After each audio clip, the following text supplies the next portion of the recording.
have any matters we need to take up before we get the jury in this morning?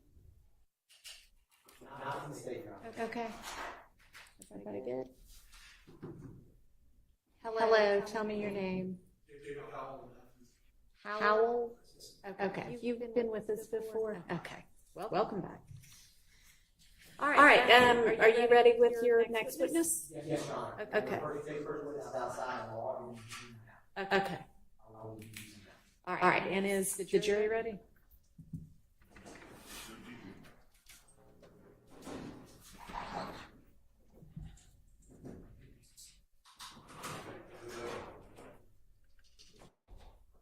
All right.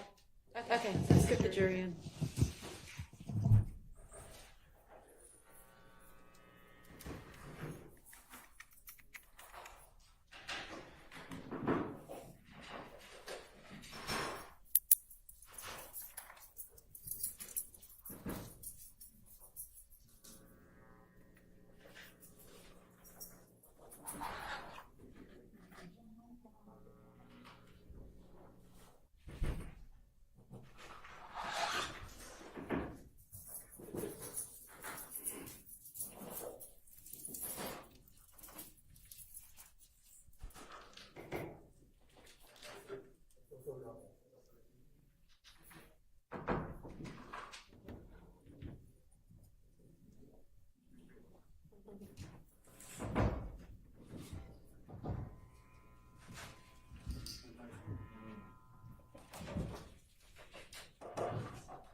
Thank you, Your Honor. The state calls Ms. Sharon Latners to the stand.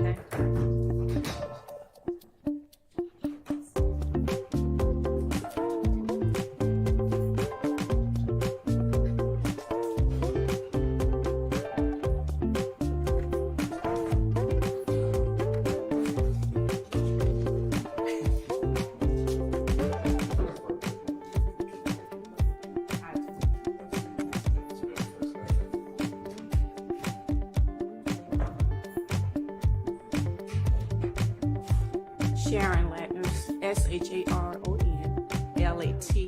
LATNERS. Good morning, Ms. Latners, and welcome back. Good morning. Now, Ms. Latners, I am going to approach with what's been marked as states 1, Juliet, Juliet, through 1, Juliet, Juliet, Alpha, and Bravo.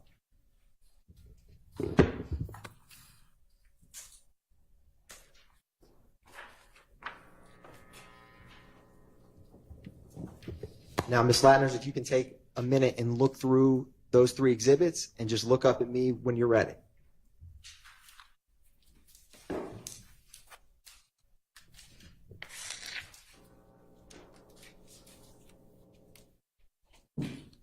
Okay. What are those, Ms. Latners? One, John is CAD report. Can you pull that mic towards your... This one? Yeah, that one. Thank you. Exhibit 1,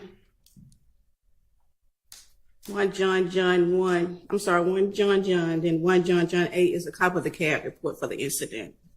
And what is that disc, Ms. Latners? 1 JJ Bravo. 911 calls. And Ms. Latners, do you recognize those? Yes.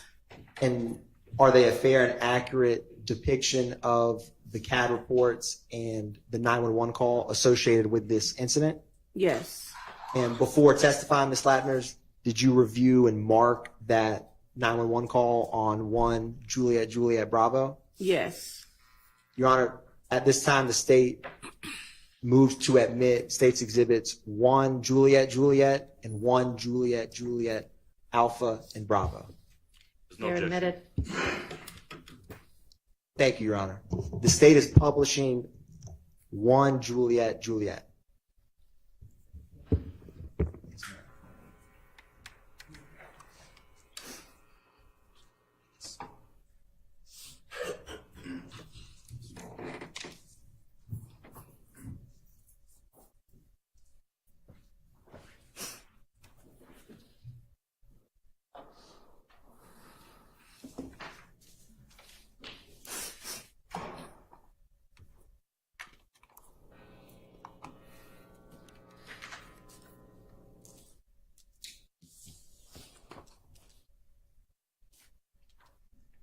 Now, Ms. Latners, what is the incident number for this CAD report? Or what are the last 4? You have 0288 and 0292. What is the date of this CAD report? April the 28th, 2015. And for specifically 1 Juliet, what call type and description was this call? Call came as shots fired. Officer changed it to 86, which was vandalism. The call came in as shots fired, which was a 25. Officer changed it to 86, which means vandalism. Ms. Latners, in your experience with APD, what are some type of situations where an 86 vandalism could come across on a CAD report? If our operator if a caller called in and says car been vandalized, its car been shot up, window been broken, that's vandalism. Now, Ms. Latners, what was the location address for this incident? 2517 Dungley Harwell Parkway, Northwest Atlanta. Are you familiar with that location, Ms. Latners? It's a club over there. That's fair enough. Now, Ms. Latners, I'm going to publish what's already been admitted as 1 Tango Alpha.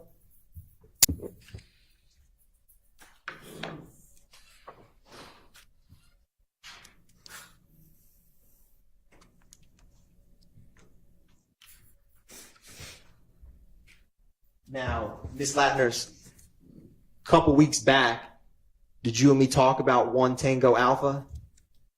Yes. And what is the address of 1 Tango Alpha? 551 Woods Drive, Northwest Atlanta. Ms. Latners, you actually don't have that before you. You have, if you look on, is your screen working on that laptop with the Zoom?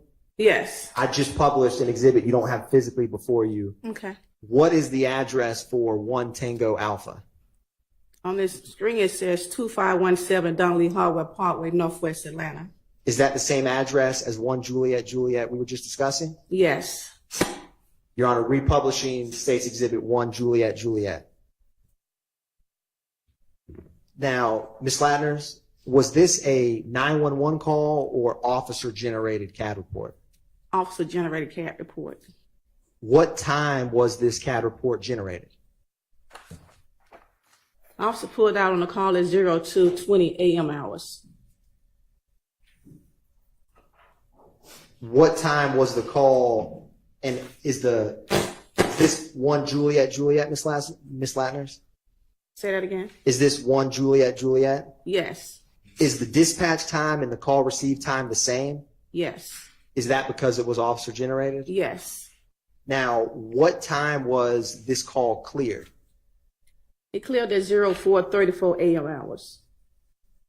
Now, do you see on page 1, Ms. Latners, under unit information, there's a number of, it says SEC unit and then has numbers? Yes. Now, what does that indicate? Well, it looks like a off-duty unit was working at the club. He pulled out. And once he come over there and he says shots fired at the location, most of every unit in that zone 1 is going to go to that location. So that's why you have the different units out there at that location. So do each of those units that have a different number reflect a different officer? Yes. And roughly, is that about Good morning, brothers and sisters. How you doing? how many units do you see listed Hope on all page is well 1? with you. That's how you catch a sister. Now, I don't know Miss Latners, you know, but let's just say it's fair to say that the type, okay, respectfully the type. But yeah, brothers and sisters, you catch a Miss Latners in the office, I don't care if she don't know the latest this and the latest that. She know that office and she know that job. How many of y'all done come across a Miss Latners in your life? Respect to all the Miss Latners. Man, please. Man, don't sleep on Miss Latners. Them type of sisters know their job. For real, for real. Play if you want to. Okay. Gotta have some legacy, baby. Gotta have some history. Hey, good morning. We appreciate you being here. Let's have a good day. 12 units. Now, Ms. Latners, turning to page 2, do you see at the top, does it continue to list different unit numbers that responded? Yes. How many do you see on the top of page 2? 5 units. So in total, is it about 17 units that responded to this call? Yes. Now, do you see beneath that, Ms. Latners, where it has unit times and has a number of codes? Yes. What code is A, alpha? That means the unit arrived on the scene. What code is EN? En route. And BU? Back up. So, Ms. Latners, is page 2 of this, is this indicating when various officers are arriving or en route to that location? Correct. Now, further down, Ms. Latners, do you see where, and you had stated to the jury, do you see on page 2 where it stated that the count was a 25 for shots fired? Yes. And does it list that count changing to an 86 further on in the CAD report? Not on the second page, it doesn't. If you turn to page 3, Ms. Latners, do you see where there's a code for RT? Yes. What does that code mean? That means that the unit is sitting in his car on his MDT running different information, tabs, person wanted. And Ms. Latners, is short on CAD reports is TXT. What is that short for? TXT. Yes, ma'am. That's the information coming back for his MDT. And what about LIC? License. Now, Ms. Latners,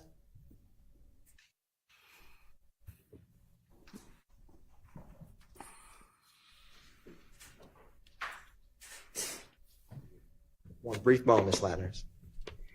Oh, no. Miss Latner's got a little pain. Hang on in there, sister. Sister had a little pain there. Well, you know. Ain't trying to see you struggling.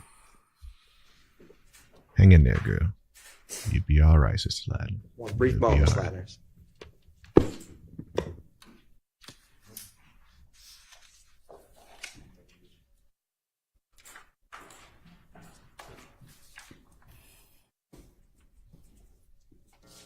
So, Ms. Latner, I want to walk through this with you. Starting on page 3, you see the time 2:27:57 a.m. on the top of page 3. 22750 what? 57. Yes. Can you tell the jury what that indicates? That indicates that the unit is running someone tag. Well, it shows license, I'm sorry, correct, license. And what are the last four of that license? 4209. Now, Ms. Latners, a little bit further down at 22934, kind of in the middle of the page, do you see the code at 22934? They're running another license plate. Is that a different last four of the license plate? Yes, 7542. And Ms. Latners, kind of towards the bottom of page 3 at 25157, do you see that code? Yes. Is that a different last four than the previous two? Yes. Is that another vehicle and license that's being ran? Yes. Now, turning to page 4, Ms. Latners, do you see at the top at the time 3:12:15 a.m.? Okay. What code or what is happening on the CAD report at 3:12:15 a.m.? They're running another license plate, 0994. Turning Ms. Latners to 3:16:49, kind of towards the middle of the page. Do you see that? Yes. Can you tell the jury what that indicates at 3:16:49? They're running another license plate, 9521. Ms. Latners turning to 3:23:49 a.m., kind of towards the bottom of the page. Do you see another code at that time? They run another license plate, 7271. And Ms. Latners finally at 3:40:57 towards the bottom of the page. What is happening at 3:40:57? They're running another license plate, 9843. Now, Ms. Latners, is that 7, or how many, is that 7 license plates that you just indicated were reflected in the CAD report? Yes. Do you see the 4th row above the CAD narrative at 4:34:43 a.m.? 434 what? 4:34:43. Yes. What is occurring at 4:34:43? They did a report on each one of those license plates. They put in code 17. What does code 17 mean to pull that in? They did a report for whoever vehicles these are. Now, Ms. Latners, flipping to page 1 briefly, what time was this case cleared? Cleared at 04:34 a.m. hours. Is that the same time as when you indicated they generated a report on page 4? Yes. What does the code DC mean? That just, DC is distribution. I'm sorry. DC is mean they cleared the call for that 17. Now, Ms. Latners, do you see a CAD narrative at the bottom on page 4? Yes. What is the first input in that CAD narrative?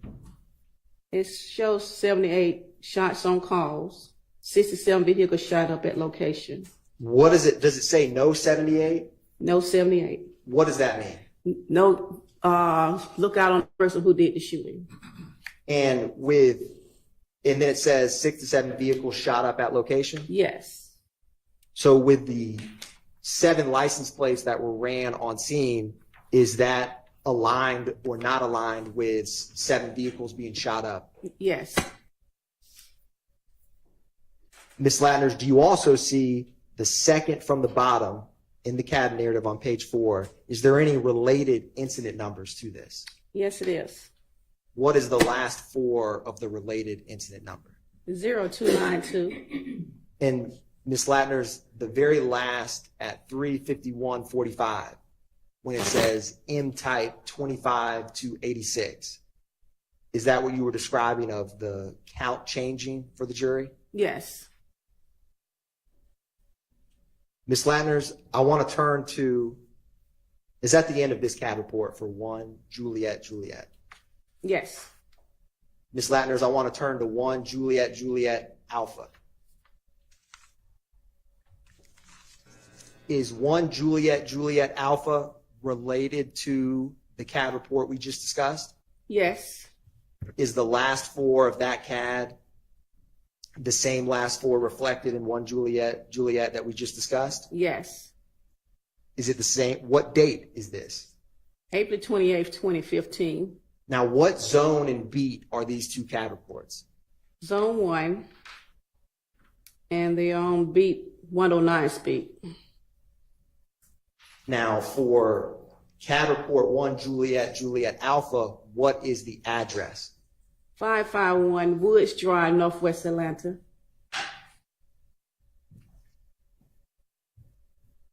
And with the two CAD reports being the same zone and the same beat, and Your Honor, publishing 1 Juliet Alpha, All right. are they in the same part of the city, Your Honor? Or, I mean, sorry, Ms. Latners, or nearby? Yes. Was this call, unlike the first call, a 911 or officer-generated call? It came through with 911. What time was the 911 call? 02:20 a.m. hours. What time was the call received with dispatch? Dispatch received the call at 02:21 hours. Now, Ms. Latners, just briefly glancing back at 1 Juliet, is this 911 call after or before the officer-generated CAD report we just discussed? A couple seconds after for the officer generating it. When did officers arrive to this 911 call? First officer arrived at 02:26 hours.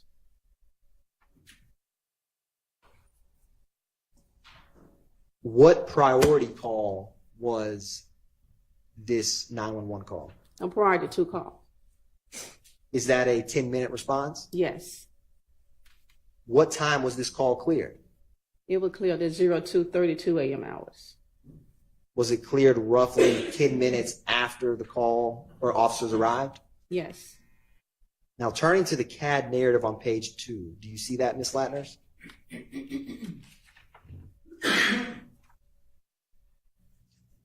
The fourth row from the top at 2:21:28 a.m., can you tell the jury what that indicates? The call advised the operator they heard about 30 shots in the area. Now, Ms. Latners, the very last input at 2:23:36, does it have a related CAD report? Yes, it does. And is that related CAD report 1 Juliet? Yes. Now, Ms. Latners, I'm going to publish is 1 Juliet Bravo, the 911 call that corresponds with this CAD report? The disc you have before you? Yes. Your Honor, at this time, the state's going to publish 1 Juliet Bravo for the jury.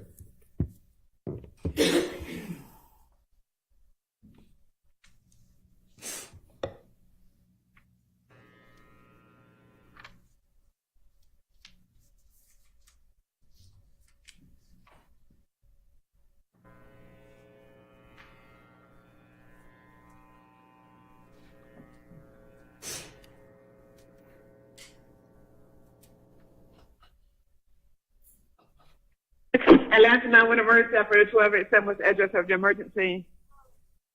551 Woods Drive, Northwest Atlanta, Georgia. But don't come to the Oh, okay, listen to me. Okay, let me verify. 551 Woods Drive, Northwest, right? Yeah. Okay, but do not come. But what's going on? You need the police, fire, ambulance.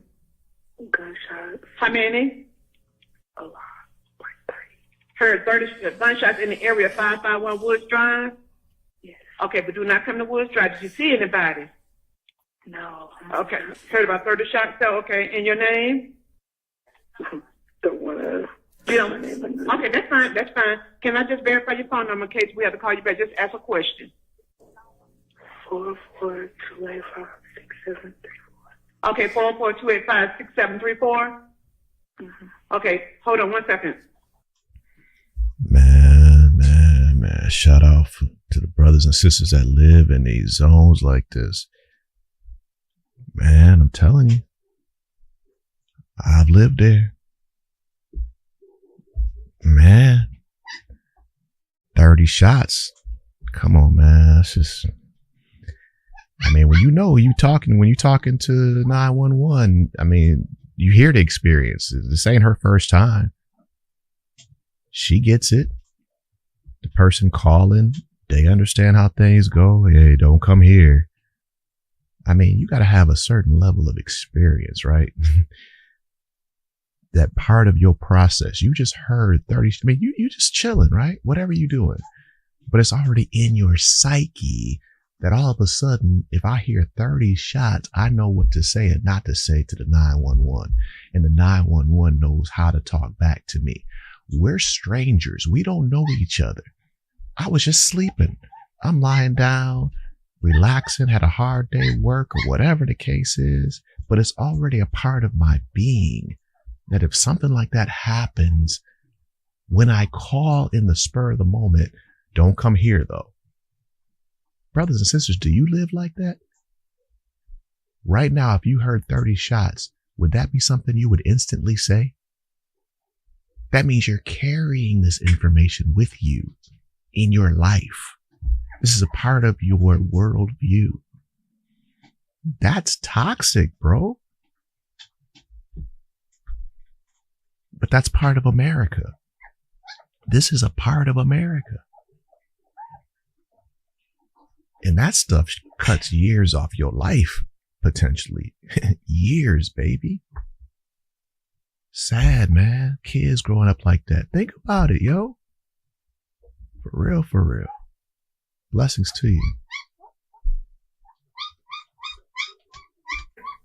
Yeah, Okay, but do not come. But what's going on? You need the police, fire, ambulance. gunshots. How many? A lot. Like 30. Heard 30 gunshots in the area, 551 Woods Drive. Yes. Okay, but do not come to Woods Drive. Did you see anybody? No. Okay, heard about 30 shots. So, okay, and your name? Don't want to. You don't. Okay, that's fine. That's fine. Can I just verify your phone number in case we have to call you back? Just ask a question. 442856734. Okay, 442856734. Okay, hold on 1 second. Are you near Club Crucial? Yeah. Oh, okay. Now, wait a minute, brothers and sisters. Now, I just talked about how we know how things are in these types of situations. Now, the young lady calling, the young lady obviously does not want folks to come to the house. So years later in court, man, you ain't got to say my number. Y'all could have redacted the phone number. Think about that, bro. She just did all of that. And then you're in open court. Well, can we verify your phone number? Yeah, man, we could have come on, y'all. Help a sister out. Come on, man. Dang. But do not come to Woods Drive. Did you see anybody? No. Okay. Heard about 30 shots. So, okay. And your name? Don't want to. You don't. Okay, that's fine. Should have been redacted. Can I just verify your phone number in case we have to call you back? Just ask a question. 442856734. Okay, 442856734. Okay, hold on 1 second. Are you near Club Crucial?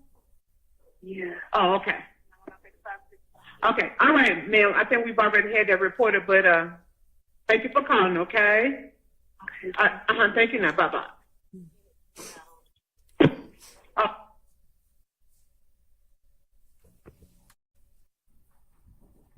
Now, Ms. Latners, I'm going to approach you with what's been marked as 1 kilo through 4 kilo alpha. And I'm going to grab these Juliets from you. Or actually, I'm going to leave them up here. Ms. Latners, if you can take a minute to look through those kilo exhibits and just look up at me when you're ready.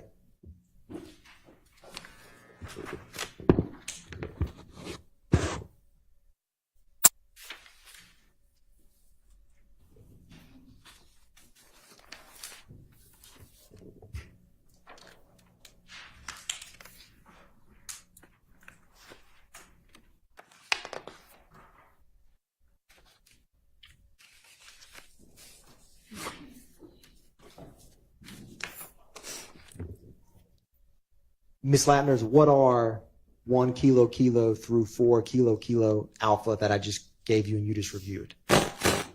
CAD reports from April 28th, 2015. And how do you recognize them? Yes. Is one of those a disc? Yes. Is there any significant markings on that disc?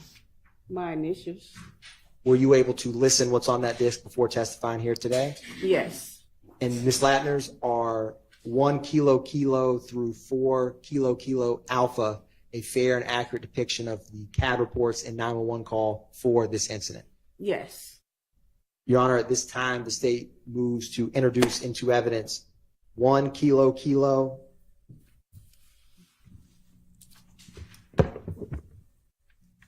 2 kilo kilo, 3 kilo kilo, 4 kilo kilo, and also, Your Honor. Y'all caught that, right, brothers and sisters? Yet another witness, when they want the witness to have briefed and looked over the information again, refresh themselves. Oh, yeah, I had a chance to refresh, just like Brother Shar said.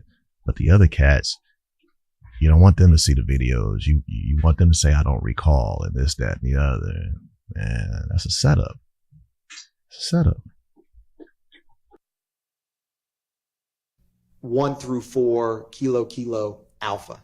All right, those are admitted. Thank you, Your Honor.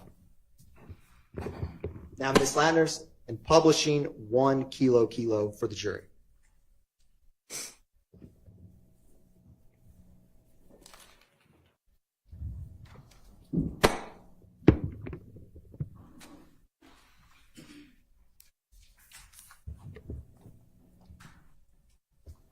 Ms. Latners, what is the date of this incident report? April 28th, 2015. The same date as we just discussed? Yes. What is the location of this call? 1291 MLK Drive, Northwest Atlanta. What type of call was this? Shots fired. What is the zone and beat? Zone 1, 105 speed. And Ms. Latners, for the record, what is the incident report for 1 kilo kilo? 151180455. Ms. Latners, was this a officer generated or 911 call? 911 call. What time was this 911 call generated? 0403 a.m. hours. Now, Ms. Latners, if you glance at 1 Juliet Juliet, is this 911 call after or before those? After.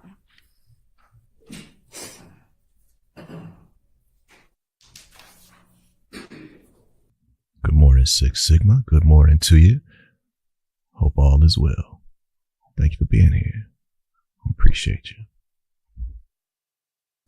You said it was made at 040325? Yes. When was the call received at dispatch? 040434 a.m. hours. When were officers dispatched to that location? 0405 a.m. hours. And when were officers cleared from this scene? 041256 a.m. hours. Now, Ms. Latners, do you see at the bottom with the CAD narrative? Can you describe what at 4:04:34 a.m. for the jury, what that indicates? Caller advised he heard he heard shots fired in the area. Does that indicate that the caller heard 8 shots fired in the area? Yes. Now, Ms. Latners, at the top, do you see the disposition for this CAD report? It shows code 12 and also say CCAD 0462. And does code 12 signify that there's some type of investigation? Yes. Ms. Latners, do you have before you 1 kilo alpha? As a brief 12 and also say public service Shots fired in the announcement, area?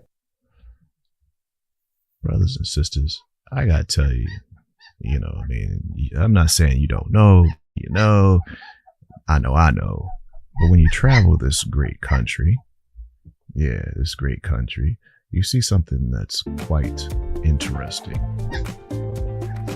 Like this MLK Junior Drive. You see that? You know what I'm talking about. Shout out to the Reverend Doctor. But that's not an Atlanta thing. The MLK drives are all over so-called urban areas. You know that, right?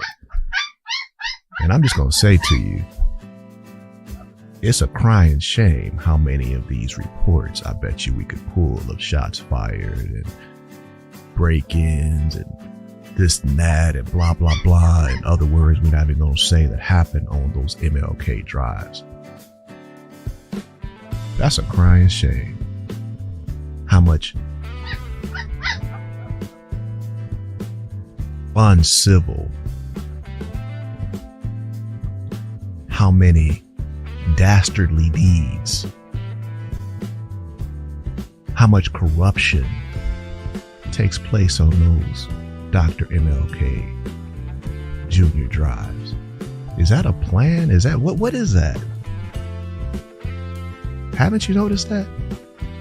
That's not the most peaceful street usually to drive down or to leave your car unlocked or to walk down the street 2 a.m. Why I can't walk down Martin Luther King Jr. Boulevard at 2 a.m. and feel safe and peaceful since my man was nonviolent and all of that? Why is that a place you don't want to be? Can you explain that? Does seem like something's wrong there though, right? Something? Yeah, something. Yes. Now, Ms. Latners, at the top, do you see the disposition for this CAD report? It shows code 12 and also say CCAD 0462. And does code 12 signify that there's some type of investigation? Yes. Ms. Latners, do you have before you 1 kilo alpha? Or already admitted, Your Honor, the state's going to publish 1 kilo alpha.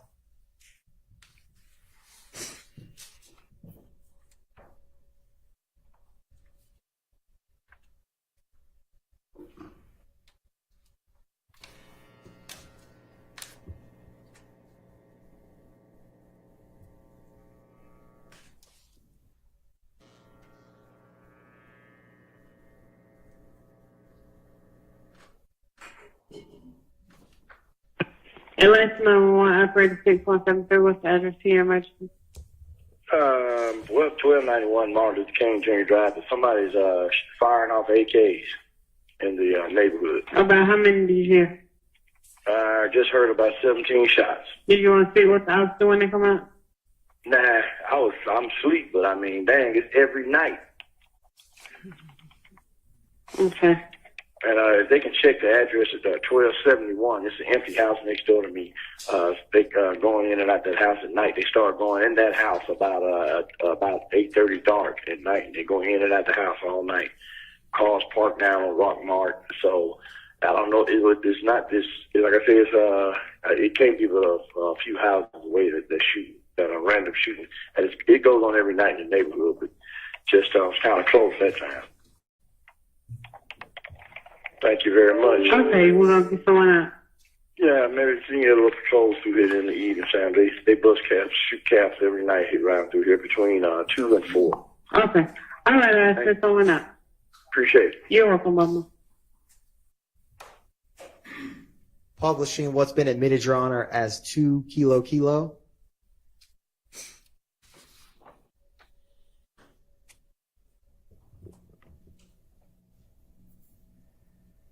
And Ms. Latners, with all of these kilo exhibits that we're discussing, was there, how many total CAD reports do you have before you? 4.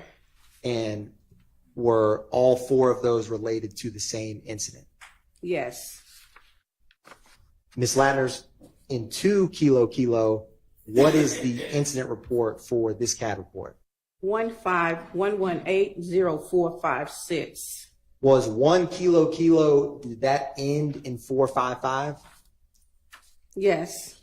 Is this 456? Yes. And Ms. Latners, when CAD reports come through APD, do they get incident numbers in sequential order? Yes.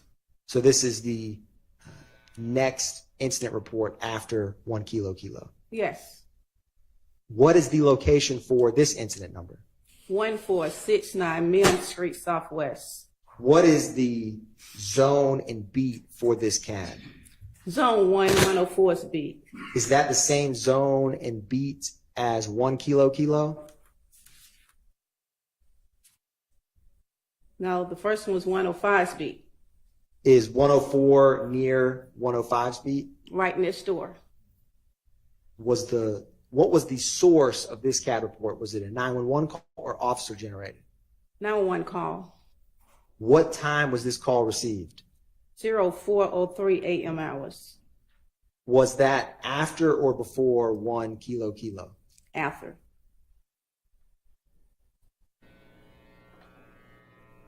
What type of priority was this call?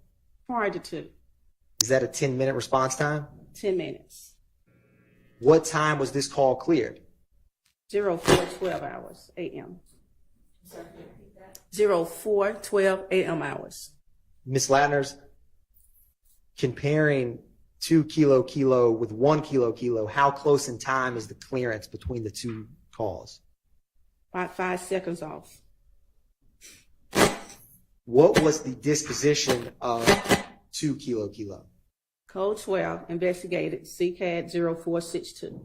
Is that the same CCAD 0462 referenced in 1 kilo kilo? Yes.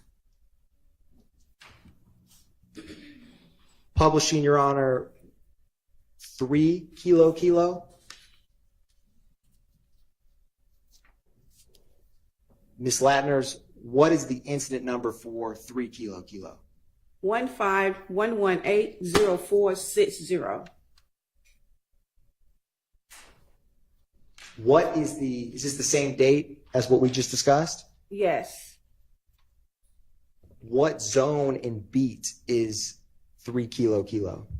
Zone 1, 104's beat. Was this self-initiated by an officer or a 911 call?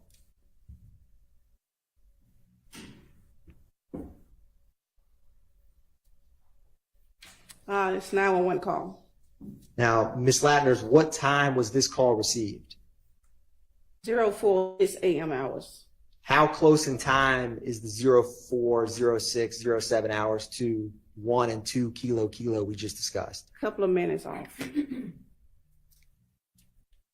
Ms. Latners, what time was this call cleared? 04:08 a.m. hours. And turning to the CAD narrative at 4:06:07 a.m., can you explain for the jury what that indicates? Received a call. Call advised several shots heard in the area. And Ms. Latners, turning to the top, what is the disposition for 3 kilo kilo? The 911 canceled the call. Dispatch canceled the calls because all of it was related to the first 2 calls. And she marked since CCAD 0462, 0456, since all up in the same area as 104's beat. Is that why, Ms. Latners, the call was canceled 2 minutes after this 911 call was generated? Correct.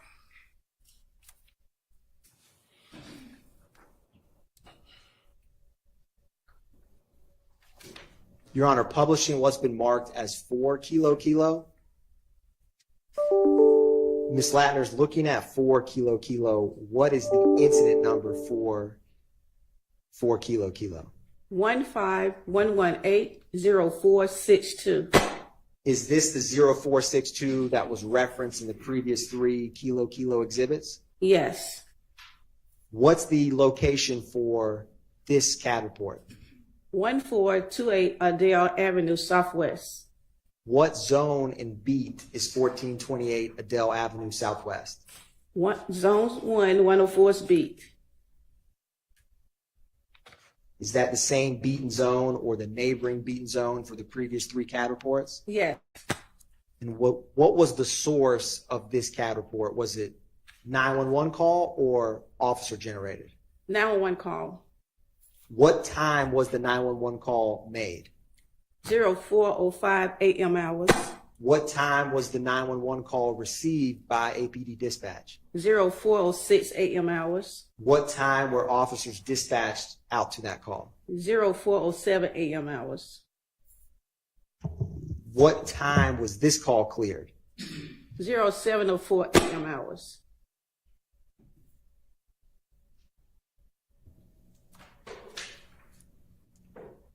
Now, Ms. Latners, you see on page 1 it has unit information. Yes. Who was the primary unit on this call? 11:04. And is there any officers listed for this case? Yes. Their name. Adrian Pitts. Is there multiple unit numbers beneath 1104? Yes. Is that multiple officers responding to this call? Yes. What type of call is this? What's the code? Code is 50, person shot. Would a person shot code 50, what kind of response would that get? Party 2. And how quick a response time is priority 2 within APD CAD? Should be quick as possible. We have 10 minutes to dispatch it out. Now, Ms. Latners, do you see on page 2 the CAD narrative at the bottom? Yes. Can you describe for the jury what is indicated at 4:06:28, the third from the top? It advised female shot, female grazed by a bullet. What is after female grazed by bullet? Caller states someone shot up house. And Ms. Latners, 2 beneath that at 4:07:40, is it reference a related incident number we've already discussed? Yes.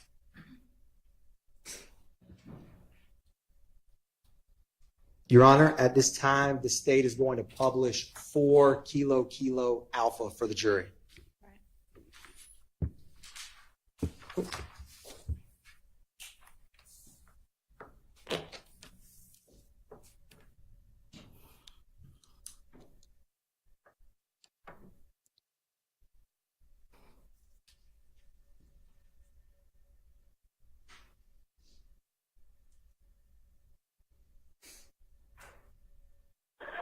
Put that weed out. I'm calling. And that's 911, operator 6587. What is the address of your emergency? Someone just turned a shot on my house and my auntie got shot. Okay. Okay, what's the address? 1428 1428 Adair Avenue. Adair? 30314. Is this in a house or an apartment? You said what, ma'am? Is this a house or an apartment? A house? Okay, that's Adair Avenue Northeast? Southeast? I thought it's Southeast. Okay. 1428 Adair Avenue, Atlanta, Georgia, 30314. Okay, it's not coming up Southeast. Hold on one moment.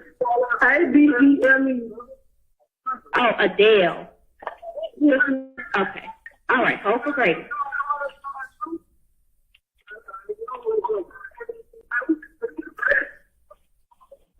Mama told my clean her.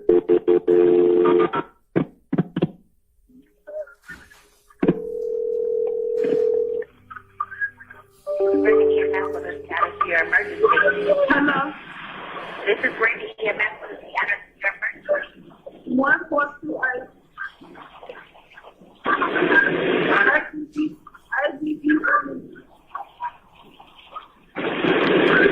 Okay, repeat that one more time.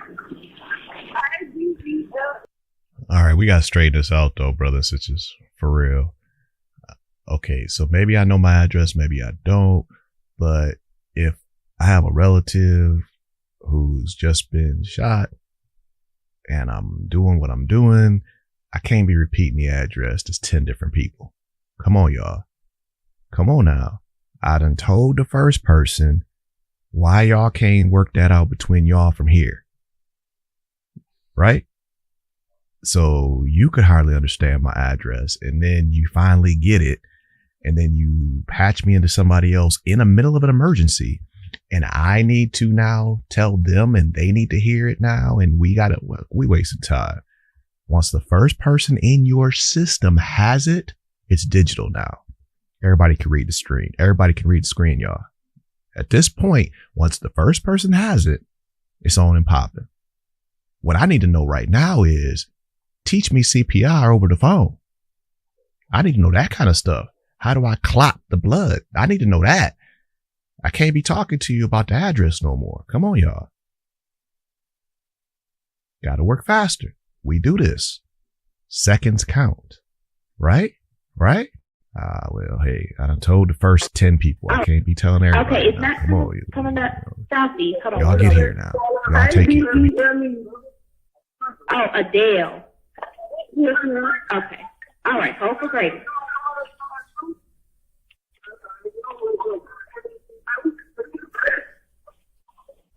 Mama told my clean her.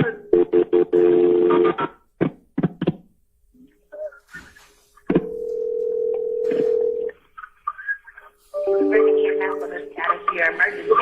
Hello? This is bringing EMS for the status of your emergency. 1428.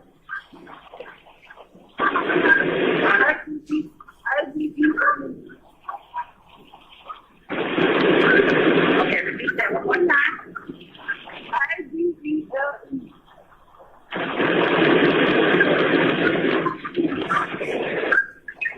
Okay, repeat that. So we have correct. Hello? Hello?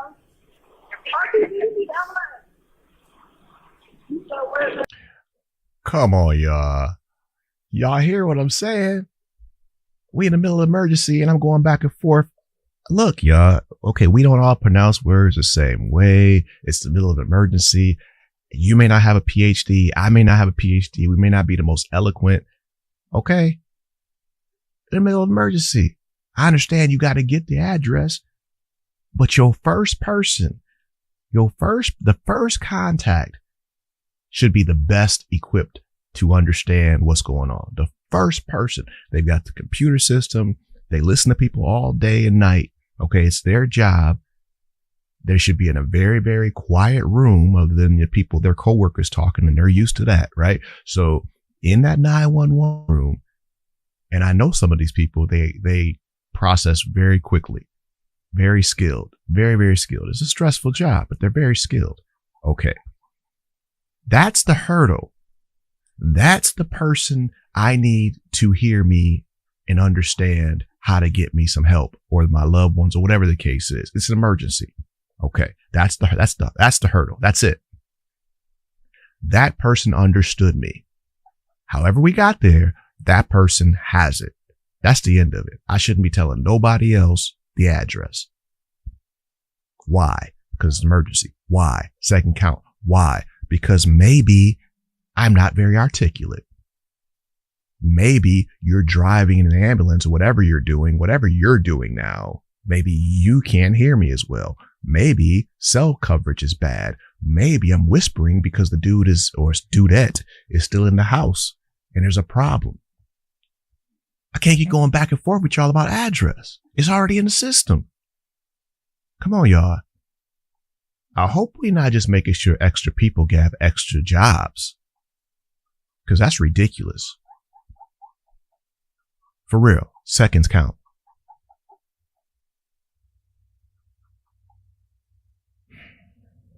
And if it ain't extra jobs, what is it? You want to see me die? I mean, what is it?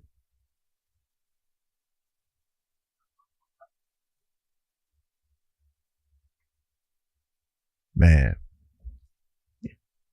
y'all know exactly what I'm saying. Now I'm late on a bill.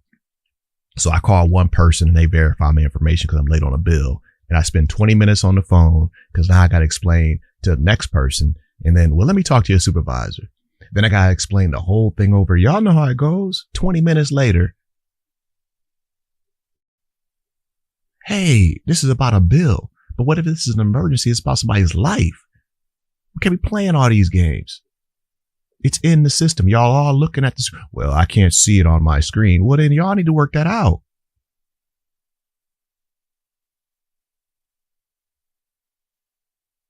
I mean, the best I can say is if you have to have a quick verify, right?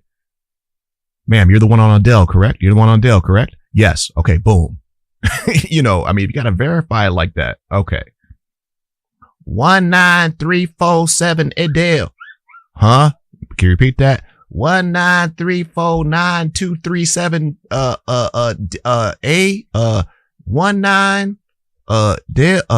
what? Huh? No, we're not doing that. And if we're doing it one time with the first person we call, and y'all run with it from there. Help us out. Be a community. Help us out. Good Lord. Who's running this thing? And this junk happens all over the country. In emergencies. Can't have that. Can't have that.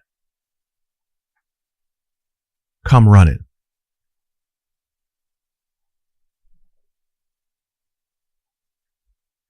Man, oh man, oh man, oh man, oh man. All right, y'all. I'm just trying to help. No disrespect to nobody involved. I'm trying to say, make it faster. Let's streamline this thing. Help the people. Help the people. Everybody don't know northeast, southeast, southwest. Everybody does. Man, come on, man. I know you need to know that, but the system has to be equipped for people who don't know that because it's an emergency. I may not know it in an emergency. I may know it sitting calmly, but maybe I don't have the gift of just being cool, calm, and collected under fire like that. Do you hear me? Do you hear me? There are trained officers who will tell you that in those types of moments, you can go blank. Holla if you hear me. I'm telling you the truth.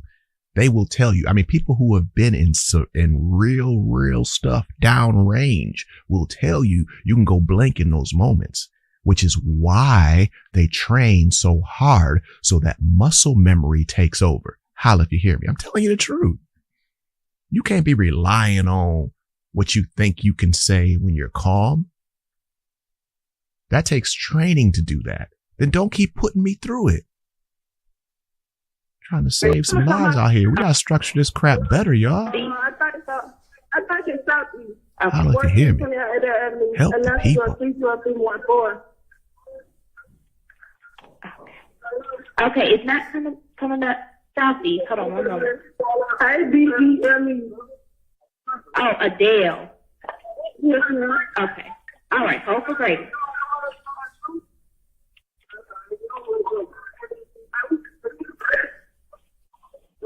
Mama told my clean her.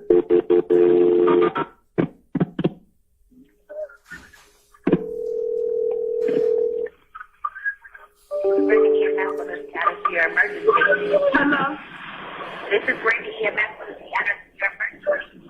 1428.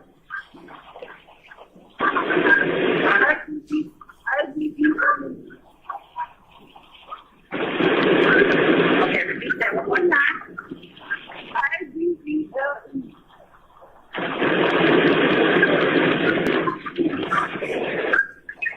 Okay, repeat that. Correct. Hello? Hello. Can you repeat the address to make sure we have it correct? 1428 Avenue. All right, Department of Private House. A house. What's the phone number you're calling from in case we're disconnected?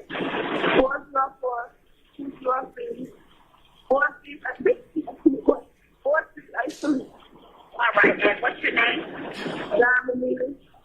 Okay, Don, can you tell me what happened? Oh, I was just, and I woke up with gunshot people. Somebody just told me they were shooting up the house. Okay, was anyone shot?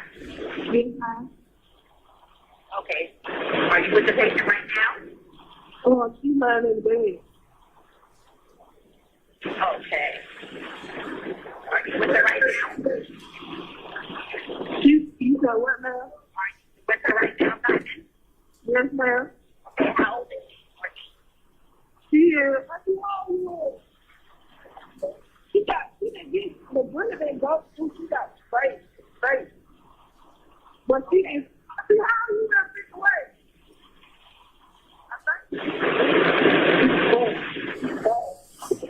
Is she awake? Yes, she awake. You said, yes, she breathing. Okay, when did this happen? When did this happen? When did this happen? Did she breathe? Like 5 minutes ago.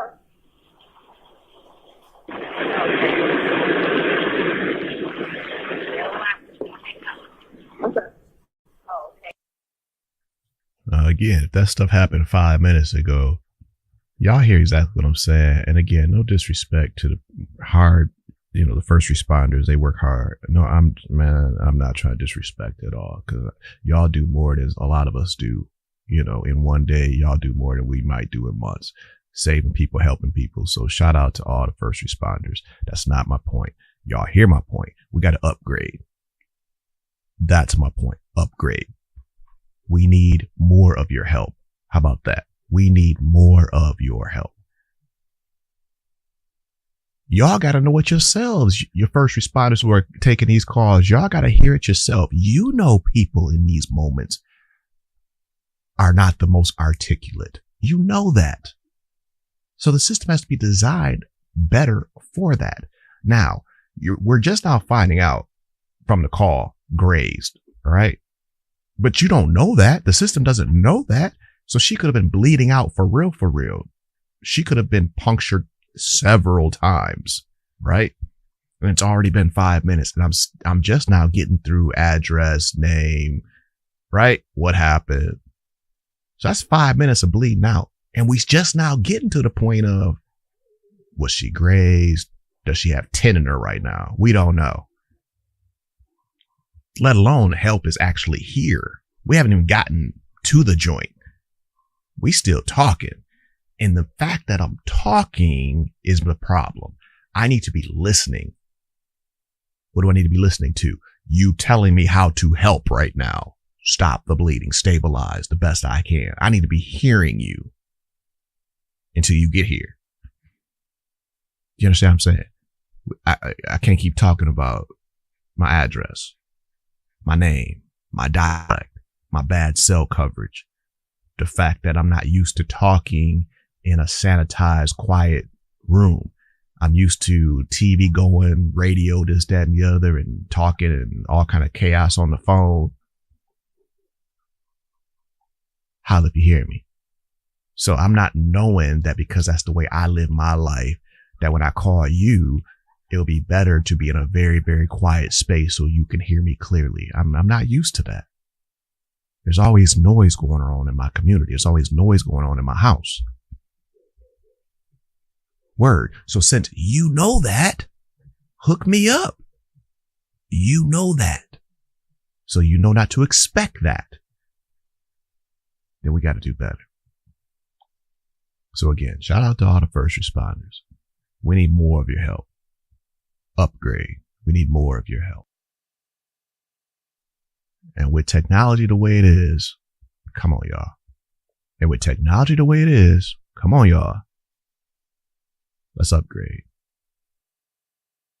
And if there was still nearby, You said what?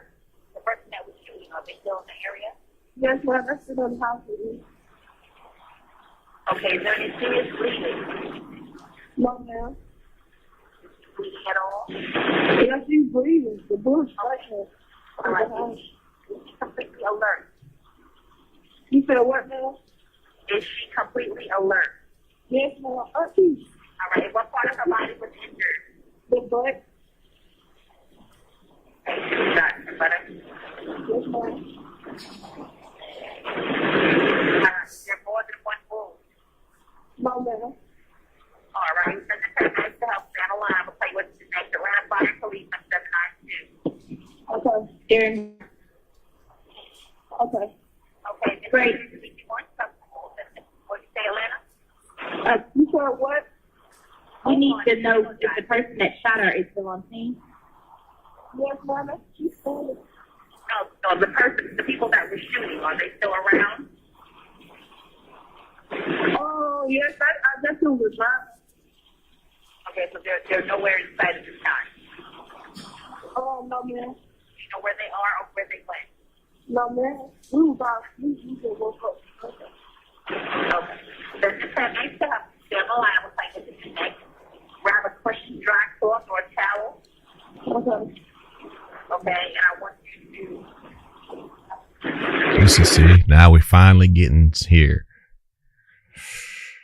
Oh man, it's been too long. It's been too long. Y'all hear it. Y'all hear it. It's taking too long. I really don't want to wake up like this, y'all. How about you? I'm not trying to wake up and folks in the house done been, come on, man. It's just, that's not a good way to get a good night's sleep. Huh? I go down, go to sleep wondering if shots gonna come through the walls and windows sometime overnight and my babies and blah, blah, blah. Come on, y'all. And then again, I'm telling you, part of that whole problem is, so what are you going to say? Yeah, these young folks shouldn't connect with folks. Well, there are pluses and minuses. Don't you agree? Because maybe some young person feels like, well, if I was connected to some other people, then maybe we'd be protected. Because clearly there are times we feel very, wide open. Target, secure, in danger, threatened, vulnerable, jacked up, prey, Prey, yeah. Place your right on the wall, press down firmly, and don't move it up below, okay? Let her know the help is coming. Don't give her any food or drink that might make her sick or cause problems for the doctor. Let her rest as comfortably as possible. But watch her closely. If she becomes less awake and vomits, please turn her on her side. Okay, so when she becomes intact, gather any medications that she's taking. Please unlock your door. Sit on the outside light and have someone meet the paramedic. Okay, we'll look back for further. All right. Got more problems. We need to upgrade, y'all. So I appreciate there's a script right now so that, hey, if you do have a person who has this type of injury, these are the things you say. Now she's reading through it, but she sounds like Paige Speedy Whitaker, just reading through it. Cat's like, yo, whoa. Okay. I guess I understand. Do y'all hear what just happened? So yes, I finally do get some instructions, but you're reading through it. I don't know what you just said. Do you know the state of mind I would have to be to actually retain everything you just said? And I'm going to play it back for you, brothers. Now you pretend you're in an emergency situation, somebody's bleeding, and you try to capture in your mind every step she just says. Just try. All right, here we go. Let's. Comfortably as possible. But watch her closely. If she becomes less awake and vomits, please turn her on her side. Okay, so when she becomes intact, gather any medications that she's taking. Please unlock your door. Sit on the outside light and have someone meet the paramedic. Okay, we'll look back for further instructions. We're on the way. Okay, the police is already outside. All right.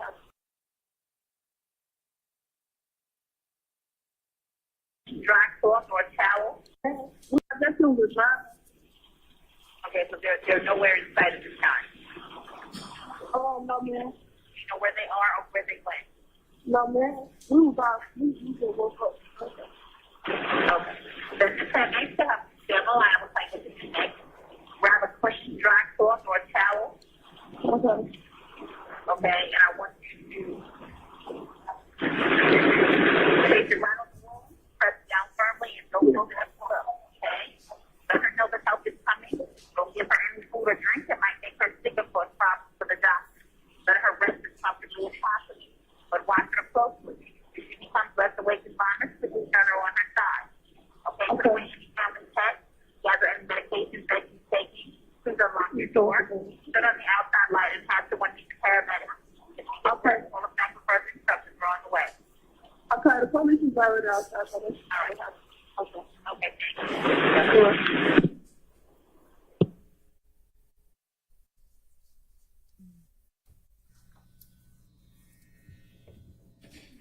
Ms. Latners, that was the 911 call that corresponded with 0462. Yes. Ms. Latners, I'm going to approach you with what's marked as 1 Lima Lima, 1 Lima Lima Alpha, and 1 Lima Lima.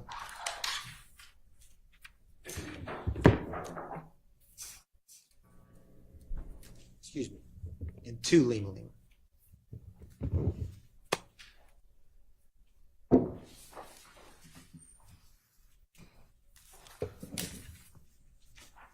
Ms. Latners, just take a minute and look over those exhibits and just look up at me when you're ready.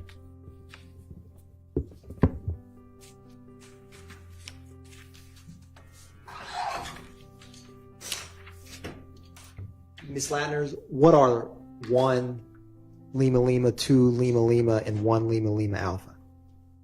Copy of the CAD report for that incident. Is there also a 911 call associated with those? Yes. And are they a fair and accurate depiction of the 911 call and CAD reports for this incident? Yes. Your Honor, at this time, the state moves to tender into evidence 1 Lima Lima, 1 Lima Lima Alpha, and 2 Lima Lima. You may. I'm going to come grab these, Ms. Latners, and be right back.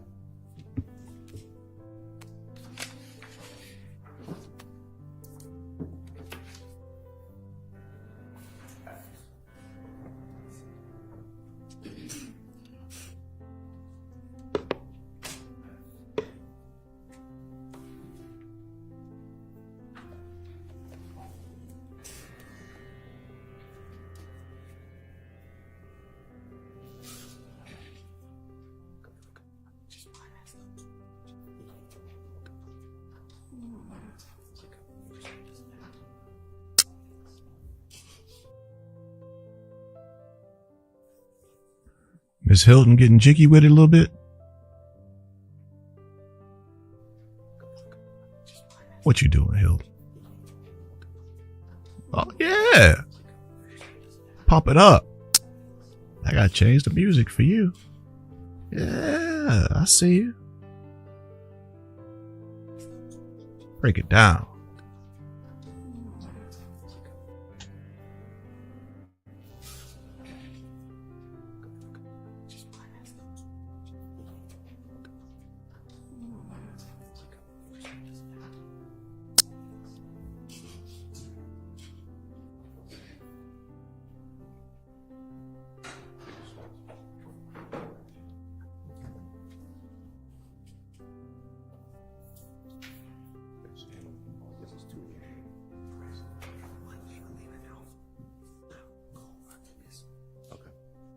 Gotcha.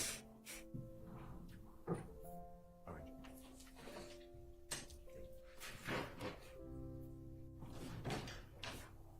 I'm going to give these back to you, Ms. Latners.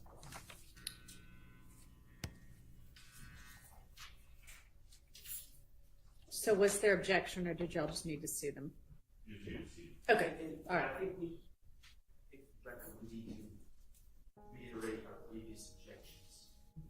Okay, they're preserved. All right, so those are admitted. Your Honor, thank you, Your Honor. Publishing 1 Lima Lima. Ms. Latners, what is the incident report for 1 Lima Lima? 151180587. What is the date? April the 28th, 2015. And Ms. Latners, what type of call is 1 Lima Lima? Shots fired. What was the location of the shots fired? 1903 Drew Drive, Northwest. What is the zone and beat for this call? Zone 1, 110 speed. Now, Ms. Latners, was this a 911 call or officer generated? 911 call. What time was this 911 call made? 05:50 a.m. hours. And Ms. Latners, is this after or before the 2517 Donnelly Hollowell 1JJ we discussed? After. Is this after or before the 1428 Adele Drive we just discussed with Kilo Kilo exhibits? After. Ms. Latners, when were officers dispatched to this scene? At 05:53 a.m. hours, When did they arrive? 06:01 a.m. hours, And what time was this call cleared? 06:44 a.m. hours. Now, Ms. Latners, do you see unit information in the middle of page 1? I do. What is the primary unit for this call? 1110s. And what officer is associated with 1110? Sean Hill.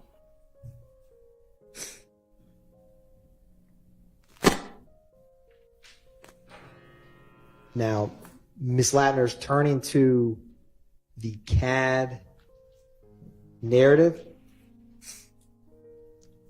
the third from the top at 5:52:18 a.m. Can you explain for the jury what that indicates? It indicates that the operator put in information about heard 9 gunshots fired near parking deck from the caller. And when it says no 78, is that no suspect? No suspect. Ms. Latners, turning back to the top, do you see the disposition for this CAD report? Code 12 investigated. And Ms. Latners, do you have before you a 911 call associated with this? Yes. Your Honor, is that 1 Lima Lima Alpha? Yes. Your Honor, at this time, the state is publishing 1 Lima Lima Alpha for the jury.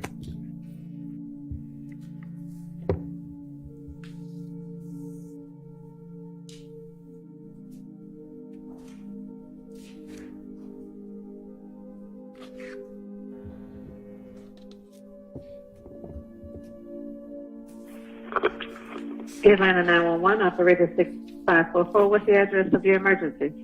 I said 1903 Drew Drive. 1903 Drew Drive? Yes. Do you need police, fire, ambulance at that location? I think it's be the police. Okay, what's going on there? I just woke up and I just heard about 9 gunshots. Okay, can you tell me which direction you think it's coming from? It came from the parking deck.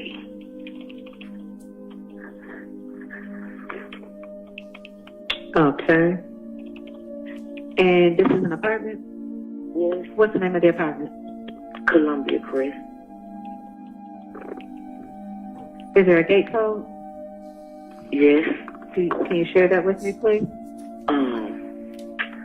0162. 0162. What's your name? Stephanie. Stephanie, what's your contact phone number? 678-769-9305. 678-769-9305. Yes. And you said you heard about 9 gunshots fired near the parking deck. By chance, do you see anyone? I don't even want to get close to the one. Okay. And what's your apartment number? What is 2309? Do you want to speak with an officer when he comes out? Oh, I don't have to. I just know I heard a lot of gunshots just now. Okay, we're going to get an officer over there to check it out. Thank you, Stephanie. Okay. Bye-bye.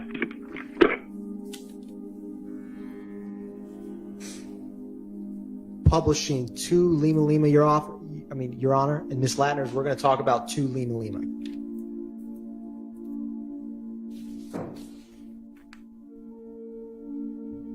Is this April or 28, 2015? Yes. And Ms. Latners, what is the incident report number for 2 Lima Lima? 15118-0588. How did this call type come in? A 911 call. And what was the caller's first name? Natasha. And Ms. Latners, what was the address of this 911 call? 1903 Drew Drive, Northwest. And is there an apartment associated with that call? Apartment 1122. And what is the zone and beat for this 911 call? Zone 1, 110 speed. And is this after or before the 1 Lima Lima that we just discussed? After. How close in time is this 911 call to the first? if you look at 1 and 2 Lima Lima? Out of minute apart. Now, Ms. Latners, what time did officers get dispatched to this location? 05:55 a.m. hours. What time did they arrive? 06:03 a.m. hours. And what time was this call cleared? 11:16 a.m. hours.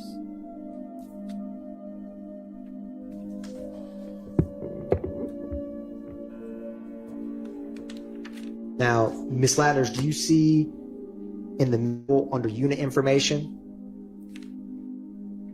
is that the same unit number 1110 and Officer Sean Hill that we just discussed with 1 Lima Lima? Yes. So did that officer respond in relation to both of these calls? Yes.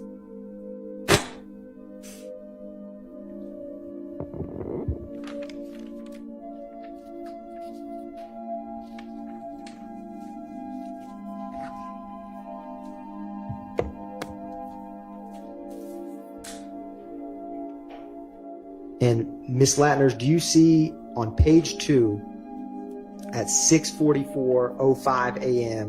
where it says M-type 54 to 86? Yes. What does that indicate for the jury?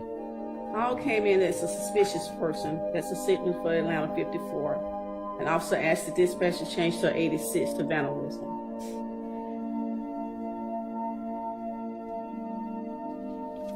One brief moment, Your Honor.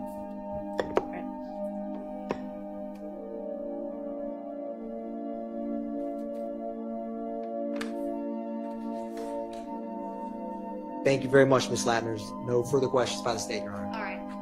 Do any defense counsel have questions for Ms. Latners?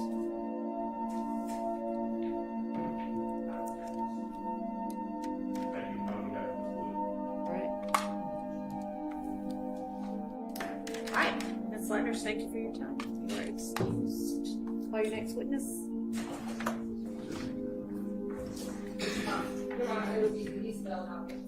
All right.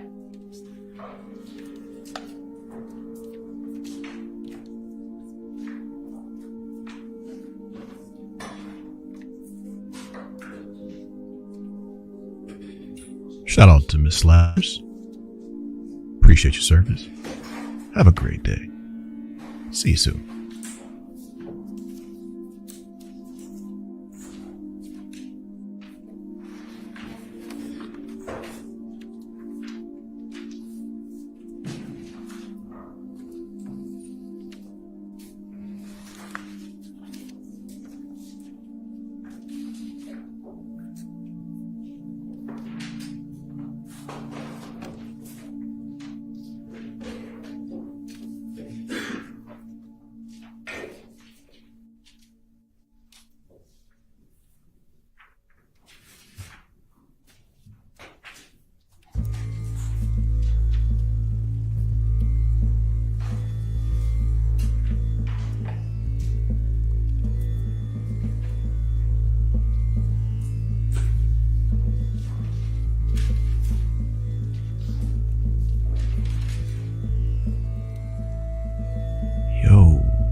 That's a turtleneck.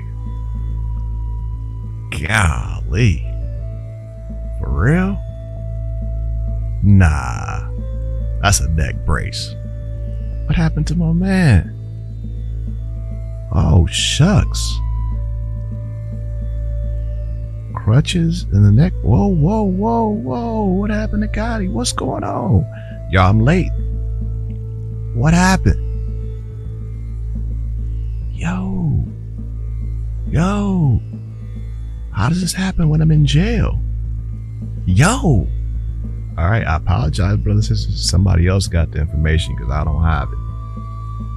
If I had it, I'd give it to you. I'm just noticing. My first thought was, that's a heck of a turtleneck. I mean, the brothers that wear turtlenecks, you know, they wear turtlenecks all the time. My man's wearing, I mean, he got the turtleneck, so, you know, that wasn't no big thing to me. He got a turtleneck on. But yo, that's not just a turtleneck. Is it? Hold on, man. Wait a minute. Because you see, I mean, brothers wear the turtlenecks. We know that, right? I mean, clearly. That's clear. Right?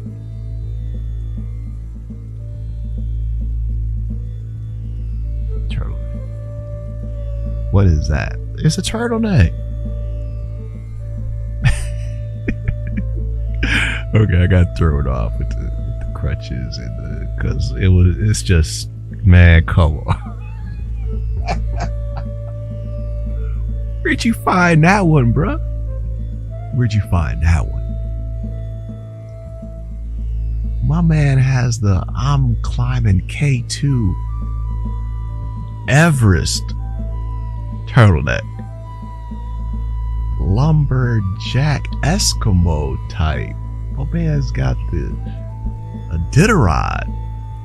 Golly. Where'd you get this, man? Yeah, it's turtleneck. Look. Oh my goodness. Got the neck brace turtleneck. Man.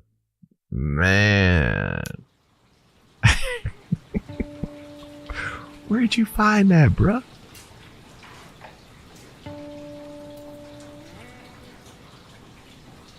That thing is massive.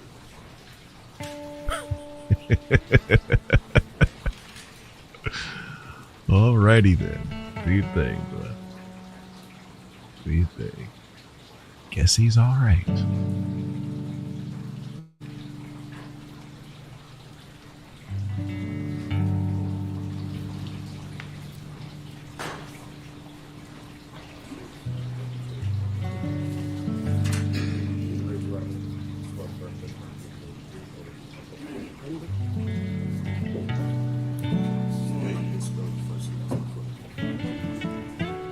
My name is Denise Bell. Spell my name D-E-N-I-S-E. B-E-L-L. B-E-L-L. Good morning, Miss Bell. Good morning. How are you? I'm a little nervous. Right. Is there anything we can do to make you a little less nervous? Not really. All right. Miss Bell, appreciate your honesty. Would you do me a favor and set your purse down by your side? Yes, I can. And I'm standing over here. Would you direct your communication to the jury over here? They need to hear what you're saying, and you need to talk loud. Now, come on, Miss Love. If you're gonna make Sister Bell more comfortable, you know she don't want to put her purse on the floor. I'm talking to you, Sister Love. Everybody don't know about that. But for those that know, they know. Rhodes be knowing stuff. Don't sleep. So if you gonna make her more comfortable, give her a place to put that purse that's not on the floor in front of everybody. With a live stream going to the world. Come on, you know how it is. Meanwhile, Sister Love, I feel you though, having her look at you and towards the jury. I feel that though. That's a good move. I'm calling it fair. That's good strategy. Try to lock her in, get just you and the jury. Try to keep her focused on what you got to get out of her without her being even further confused or made more nervous by all the other people and whatever they allegedly have done. Now that's a good strategy. Zone in. Zone in. Do your thing, love. All right. But man, don't have her put her purse on the floor. It's old school stuff. You know what time it is. Come on, love. Good morning, Miss Bell. Good morning. How are you? I'm a little nervous. Is there anything we can do to make you a little less nervous? Not really. All right. Miss Bell, appreciate your honesty.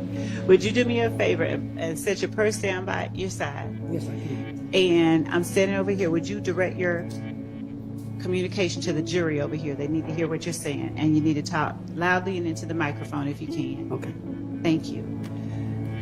Miss Bell, would you tell the jury where you're from originally? I'm from Atlanta, Georgia. Do you have family that lives in Atlanta, Georgia? Yes. Have you lived in Atlanta all your life? Yes. Do you have sisters and brothers? Yes. How many? I'll say 5. Other Other than me. And one of them, does one of them live at 1428 Adele Avenue? Yes. Have you ever lived at 1428 Adele Avenue? Yes. And is that in Fulton County? Yes. How long did you or has your family, you and your sister, lived at 1428 Adele Avenue? I mean, she may have been there 25 years, and I was like maybe 13 years. She's been there 25 and you 13? Yes. How'd you come to live at 1428 Adele Avenue? That's a good question. Thank you. Some kind of way I had to move from where I was living at, and I asked her, can I come live with her? And she said yes. Is this sister of yours older or younger than you? She's younger than me. Would you describe for the jury what kind of structure 1428 Adele Avenue, what kind of house does your sister have? It's a nice family home. Nice family home. Is it a condo, townhome, or a standalone? It's a home. Standalone house? Right. Single family? Yes. All right. Is it brick, siding, something else? Brick. All right. How many levels does your sister's house have? I'm going to say 3. And when you walk into the door, just from outside, which level do you enter?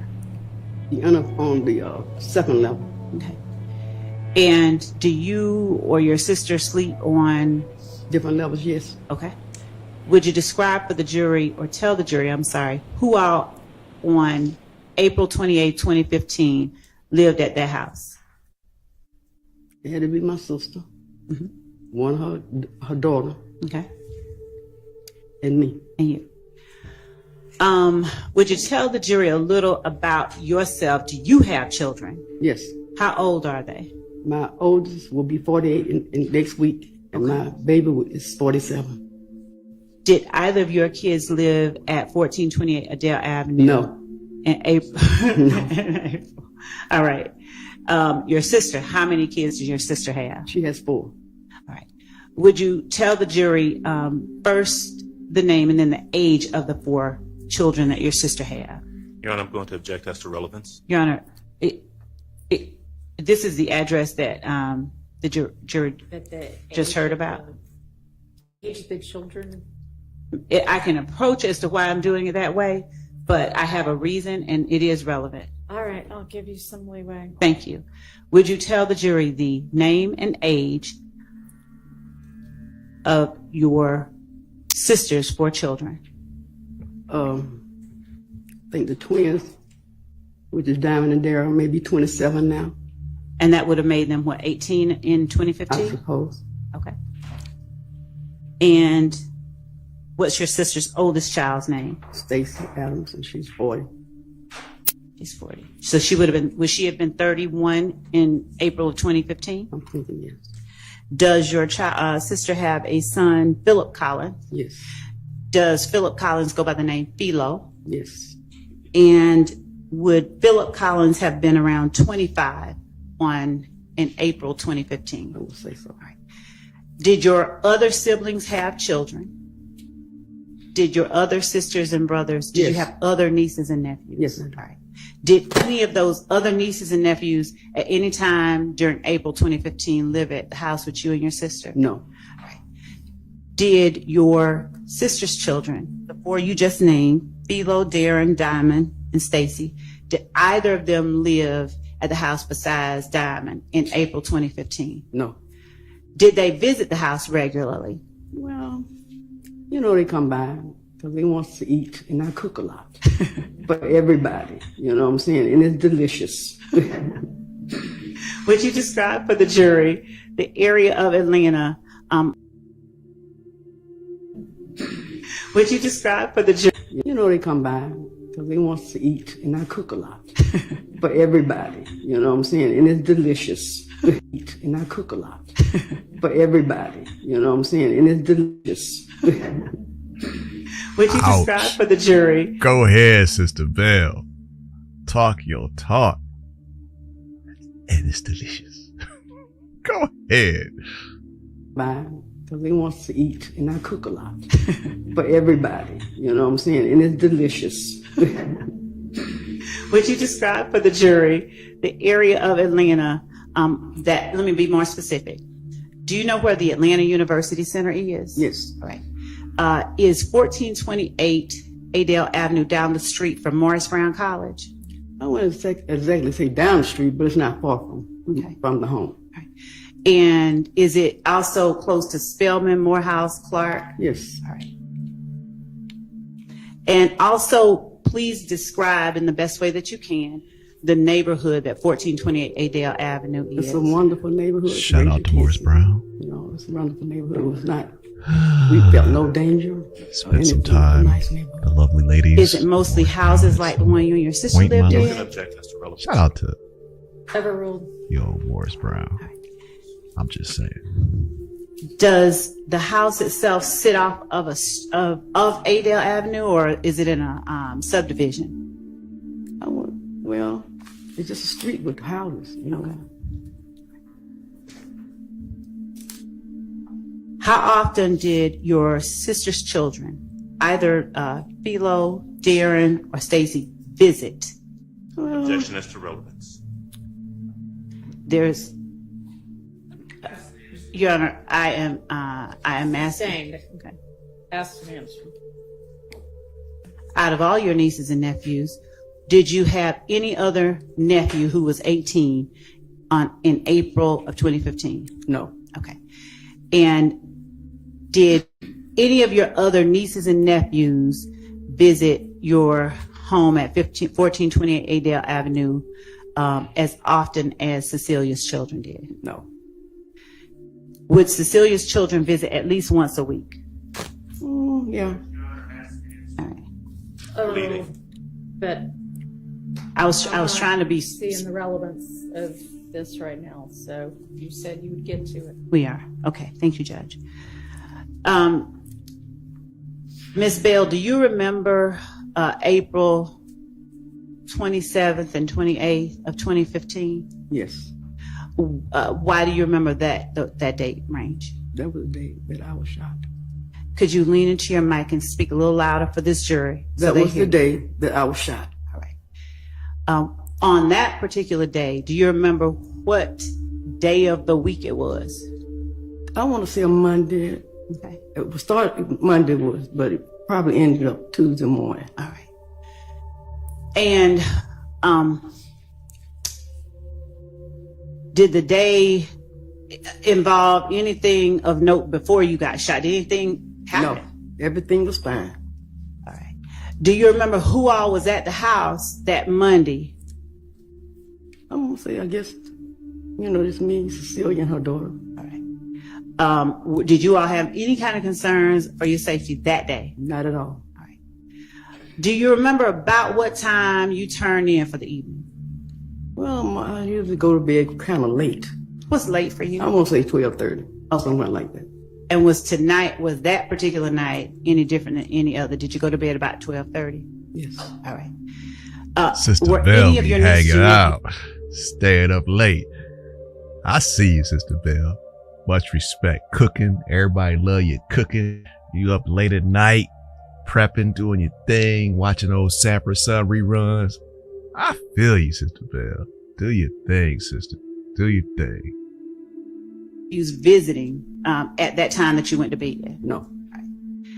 Would you describe for the jury where inside the house your bedroom was? I'm gonna say, like from this desk to that door. The door at the back of the courtroom? Yeah, that door. All right. And so would the door represent the front door of the house? No. All right. What does the door represent as far as the house goes? The desk would represent the front door. This would be the front door. Okay. And so with where you are being the front door, the back door is your room? I wouldn't say, no, not the back door. No, I mean the back door of the courtroom. Yes. All right. Was there a straight shot from your room to the front door? Yes. Did anybody else stay or sleep on that same level with you? I think her daughter. All right. And where did your sister sleep? She slept upstairs. Okay. Now, at the time you went to bed, describe from the time you went to bed to the time you remember something happening? Well, we really didn't do anything, but sometimes we sit up and talk, stuff like that. But we really didn't do anything. I might have had a drink or two before we went to bed, but other than that, other than that. What was your drink of choice? Lord love, you didn't ask her that. Hold on. I thought the joke ended right there with our sipping late at night. Miss Love just asked her what. Okay, hold on. Doggone it. Now we got to let it play. Joke wasn't over. No, you didn't. We really didn't do anything. I might have had a drink or two before we went to bed, but other than that, other than that. What was your drink of choice? Vodka. All right. Wow! Did you have it in the kitchen? Sister Bell. Good Lord. Sister Bell.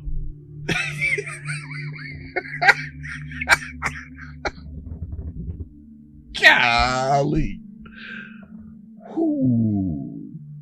Yeah, I bet you that food is delicious. Golly. Sister Bell. We really didn't do anything, but sometimes we sit up and talk, stuff like that. But we really didn't do anything. I might have had a drink or two before we went to bed, but other than that, other than that. What was your drink of choice? Vodka. All right. Did you have it in the kitchen or did you have it in your room? I had it in my room. All right. Was it next to your bed? Yes. On the floor? Yes. All right. So tell the jury, once you went to bed, if you got up at any point before 6 a.m. What do you remember happening from the time you went to bed? Oh, well, the time I went to bed, anything really happened. Okay. Until the doorbell rang. All right. When the doorbell rang, what'd you do? I answered the door. All right. Do you remember about how many people were at the door? No, I don't. All right. Was it family or strangers that were at the door? Well, I would say family, because I wouldn't open the door at 3 o'clock in the morning for a stranger. Fair enough. Was your sister's 18-year-old son one of the people that was at the door? It'd be a sibling, yes. Yes, it was. Okay. And were the other people with your nephew older, younger, or around the same age? I don't know them. Didn't know. I didn't even see them. Okay. Your Honor, excuse me, I'm sorry. Could I have the witness pull the microphone a little bit closer, please? Yeah, I don't know if it... Your Honor, actually... The problem is it doesn't move, it's stuck. Maybe I need to move a little closer. Okay. I think that this one has...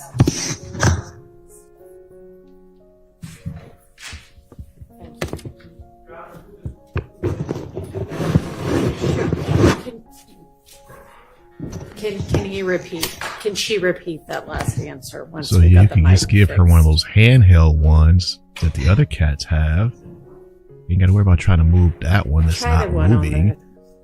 Give her the handheld. Does anybody have a mic She they can can pull all the way donate up for a to her. minute? No cordless joint that other cats have. I'll give her mine.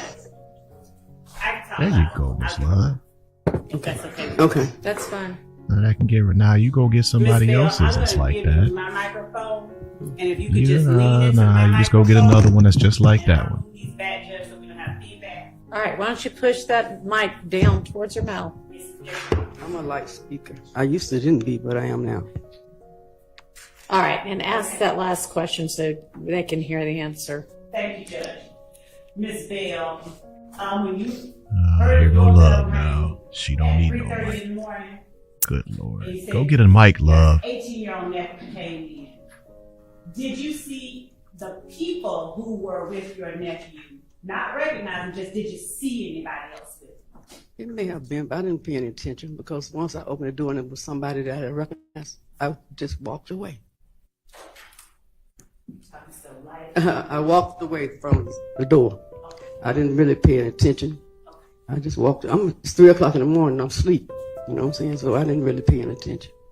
Did the demeanor of your 18-year-old nephew or any of the people who were coming in cause you any concern? No. Did they, were they being loud or rowdy or anything like that? No. Did they in any way appear angry? No. Do you know or did you recognize what they did once you let them in the house? No. Now, do you like guns? No. Do you make it known to your nephews and nieces you don't like guns? Yes. Do they respect you enough to respect the fact that you don't like guns? Yes. Alright. So on this day, it's 3:30 in the morning.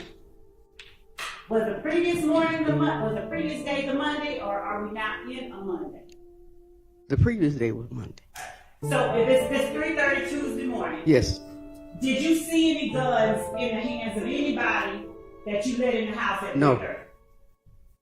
Do you remember what anybody was wearing? No. Was there any room on the level that they came into that you saw them go in the direction of? I didn't pay any attention. Tell the jury what you did once you let them in the house. I went back to my bedroom. How far was your bedroom from where you parted ways with them? I guess a few feet. Did you hear anything from them? Like anything? Nothing. Were you close enough to have heard if they've been arguing or anything? No. Were you close enough if they had been arguing to have heard it? I would have heard it. Tell the jury once you got back to your room what you did. I stepped in my room, and by my alcohol being next to my bed, I figured I'd take a drink. But I didn't get a chance to do that. Why? Because gunfire rang out. 3 a.m. sipping? Come on, Miss Bell. Oh, Lord. Oh, no, you not. She said, oh, well, shucks. Since I'm up, y'all. 3 a.m, might as well hit me a little, get a snippet, get a little something, warm me up right quick. Good Lord. I hope she ain't cooking and driving, drinking and cooking and drinking and cooking. Shout out to Miss Bell. What you doing 3 o'clock in the morning, Miss Bell? Hey. Much love to Miss Bell. That's all I say.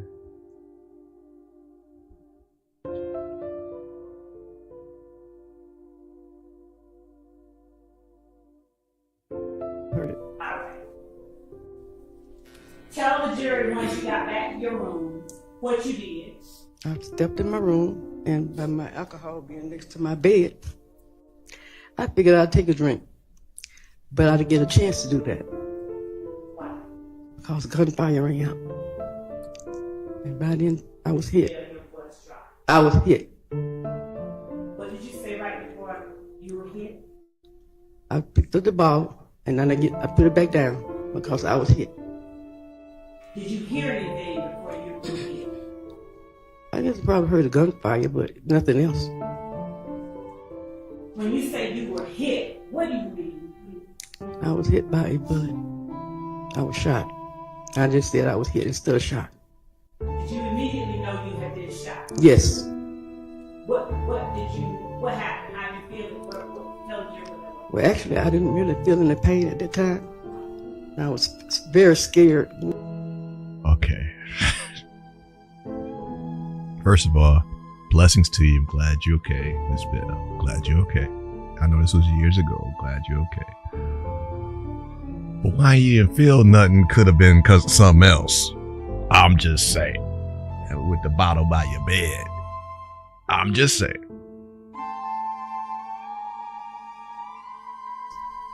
What happened? How did you feel? What told you? Well, actually, I didn't really feel any pain at that time. I was very scared, and I looked into my hallway, which is right my bedroom, the hallway right at my bedroom. So When I turned my back and looked around, the police was already there. Do you have any idea how long it took you to gather yourself and look around and see the police?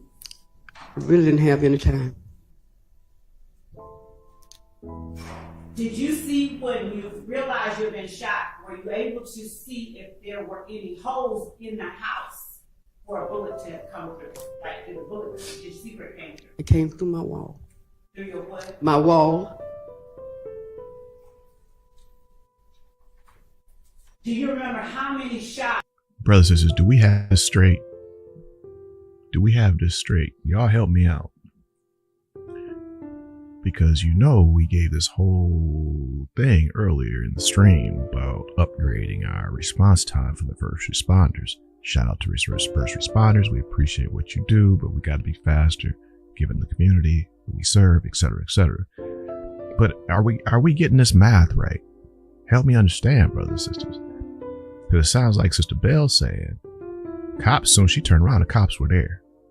Okay, so why 5 minutes later, which appeared to be what, the niece, is on the phone going back and forth, trying to get an understanding, people understanding what she's saying, her name, her address, trying to understand, blah, blah, blah, blah, wasting time. But that was 5 minutes. She said about 5 minutes after, right?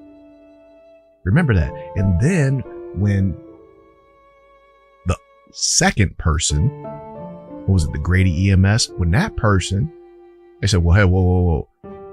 Turn the light on outside. Remember that long list of stuff to do? Turn the light on so they'll know. She was like, yo, no, the cops are already out here. Right? Which is what Sister Bell's saying. The cops were already there. What I'm getting at, brothers and sisters, why in the world am I going through all of this when the cops could call it in within seconds? Miss Bell says, so she turned around, the cops were right there.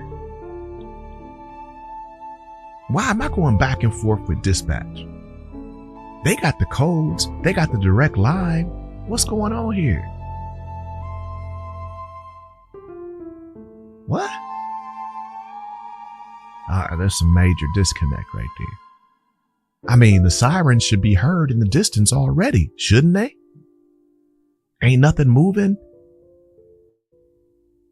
And we have law enforcement on the scene. A person been shot. Ain't nothing moving? You waiting for me to call? Like I said, must be some disconnect. Hey, I ain't showing no disrespect to nobody. I'm wondering what's going on. Because we got to do better. Cats could have been bleeding out. Would y'all waiting on who to call? Officers on site. It's the second report we're getting. The officers already there. And I'm going back and forth. Is it southeast, northeast? I can't find it. Oh, you said Adele. Going through all that. And then once she got all that straight, she transferred her to another person and they had to go through it all over again. What you say your name is? Where you live? Give me your address. Well, what is this? With officers already on site. I don't know the codes. What's the code? 99327, blah, blah, blah, blah, blah. Boom. My car already gives you the signal where I'm at. The locations are boom, boom, boom, boom. Solid.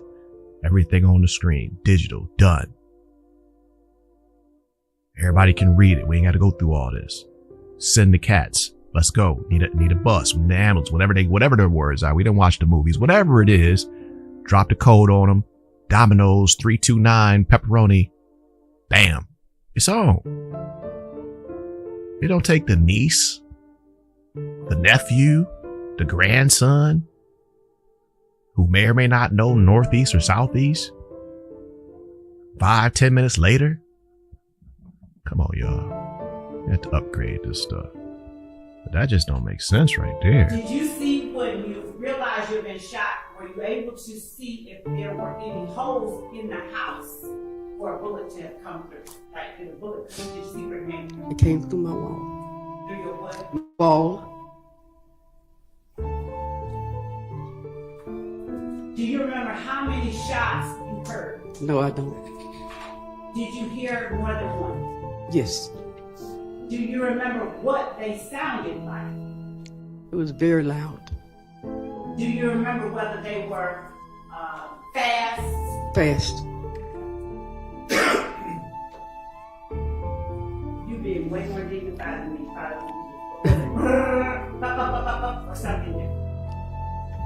I really don't remember.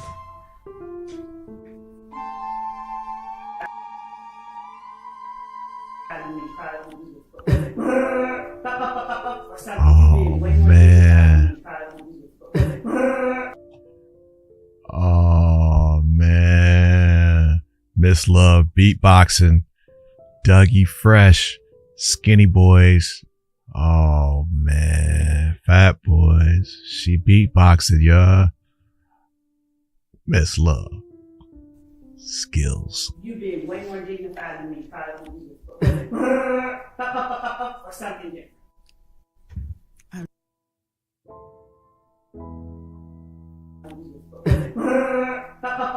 Or something there. I really don't remember. What do you recall doing after you looked around and saw the police officer in the house? I just stood there by the bed. By the bed? I stood by the bed. I never sit down or anything. I just stood there.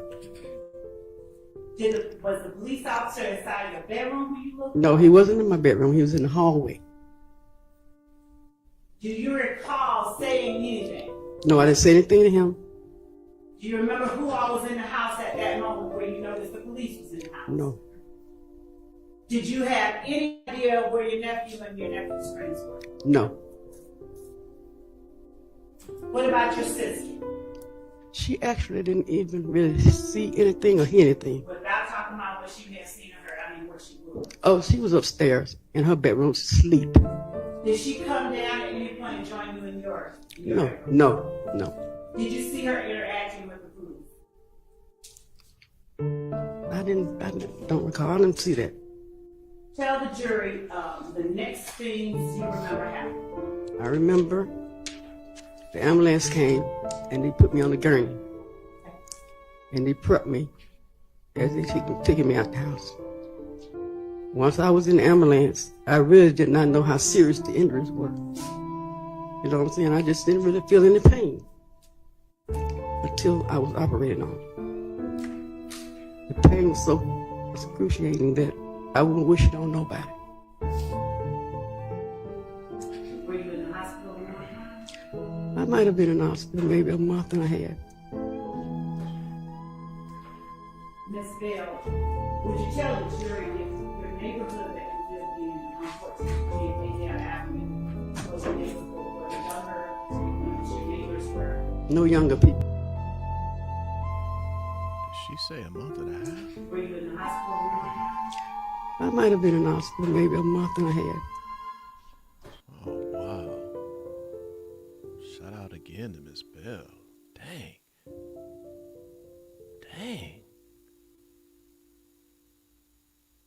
Real talk, man. A month and a half. Shout out to Miss Bell.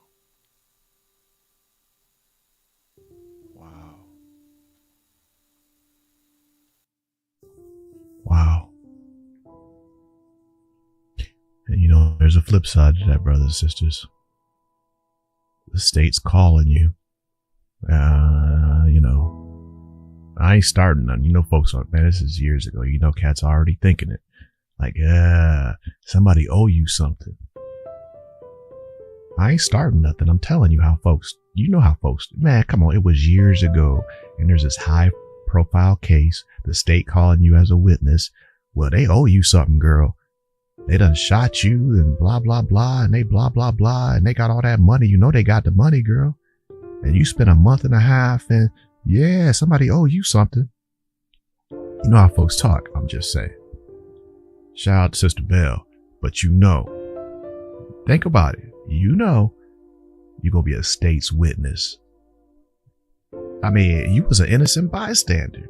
Come on, man. This is a litigious society. You know that. Cats sue cats. Cats sue cats for a whole lot. Ain't never been shot. You feel me? They spent a month and a half in the hospital after getting shot when all I was doing was lying in my bed sipping on some you know what. yo, how did you, Miss Love started off, how you even end up living in a house? My sister let me, right? So basically, she cooks and whatnot, you know, helping out. She's living in her sister's house. Holla if you hear me. She's living in her sister's house, gets shot by this supposed alleged big time, whatever they are. Some incident that might be connected to these cats who allegedly whatever. You know, they got money, girl. This is how people, you know, just saying. Shout out to Miss Bell.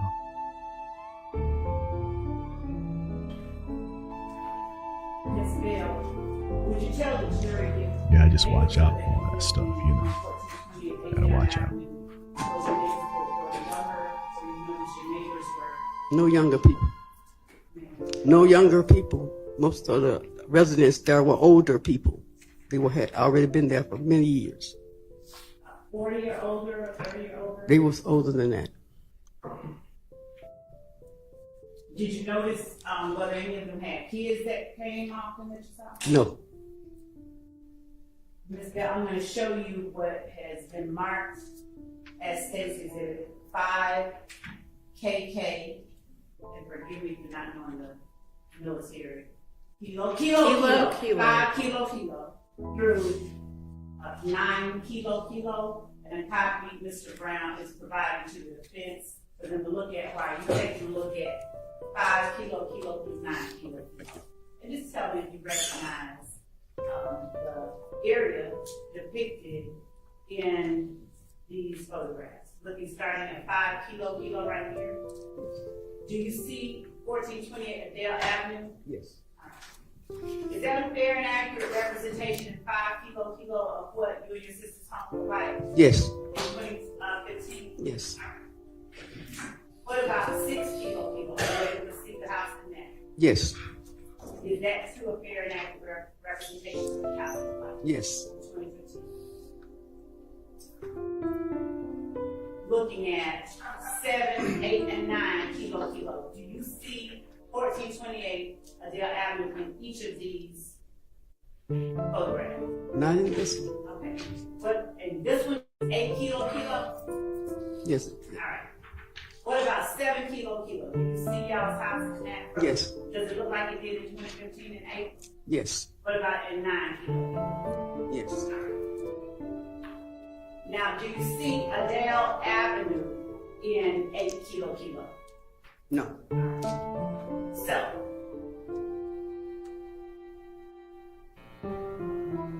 would 5, 6, 7, and 9 kilo aid you in more clearly telling and testifying to the jury about where things were, like your room and the holes or whatever you saw in the house, were located on April 28th? Ask me that again and understand you.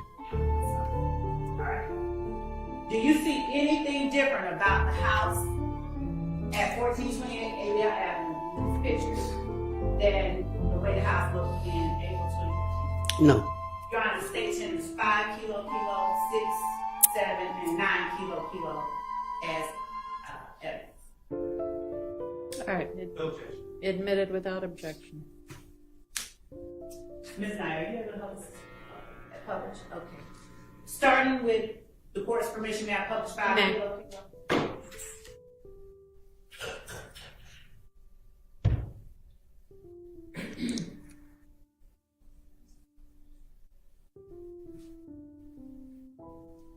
And Ms. Bell, it's going to come up on screen in front of you in one time. Just a minute. Okay. And we just on this 5. All right.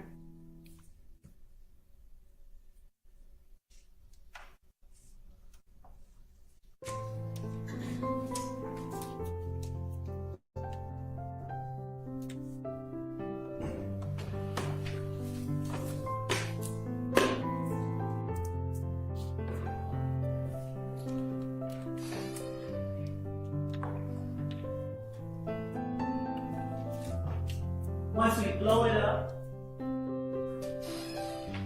do you see where that arrow is in 5 kilo? We could blow it up a little bit more. Right. And would you describe for the jury which of these houses is 1428 Adele Avenue after we get Ray box out of the spring? The one with the cars in the driveway. And would you tell the jury, are you able to describe for the jury where the front door of the house is? The front door would be right there where the bushes. We'll put the arrow over the bush. That's the front door. And is that the door or is it a different door that you answered at 3:30? That's the door. And does that door face Adele Avenue? Yes. In relation to that door, would you describe which side of the house your room was on? Straight. Straight back? Yes. Were you ever able to see how many bullet holes ended up being in Adele's house that day? I wouldn't say I seen it that day.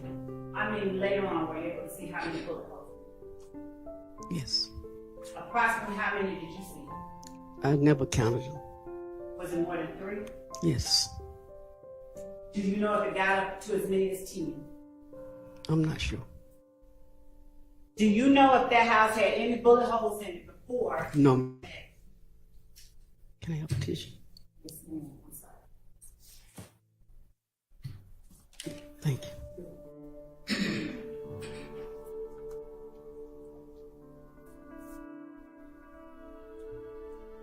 Miss Bell, had you heard or had you ever experienced gunfire in the, was it 10 years? Yes. That you lived there before that day? No.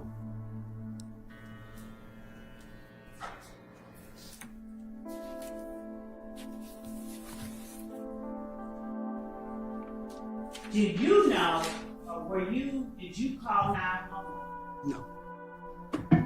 Do you have any memory of who, if anyone, called 911 in your house? No. Do you even remember talking to anybody before the ambulance came? Do you remember having any conversation?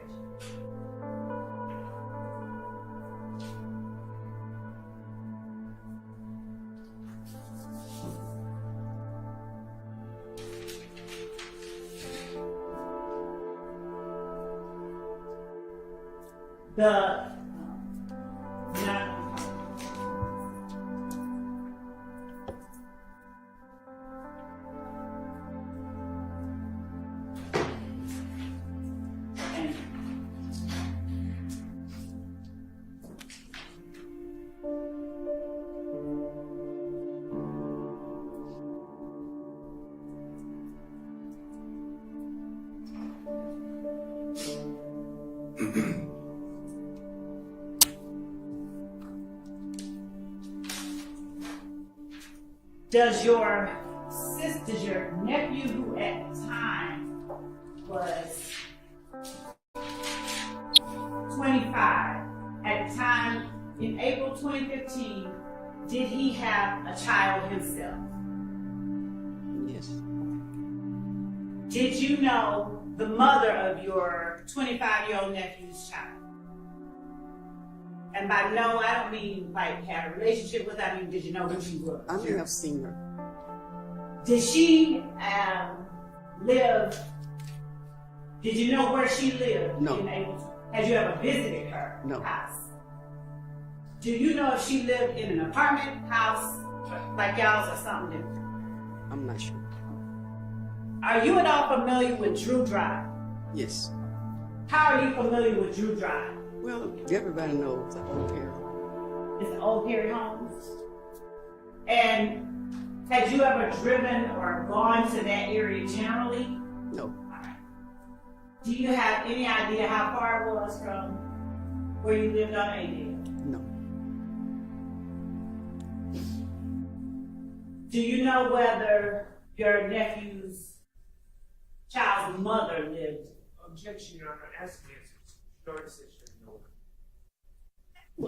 overruled as to that.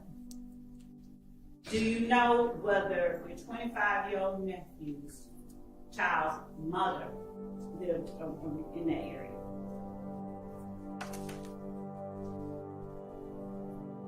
No, I didn't know. When you say you didn't know, are you talking about At that time, no, I didn't. Do you now know whether she I did everything else. And in April 2015, can you tell the jury today, in April 2015, did your nephew's child mother live under you?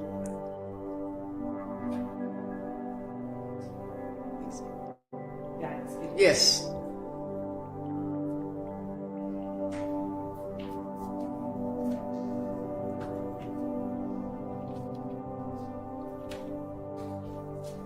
Did you drive at that time? No. Did your sister drive? She drives.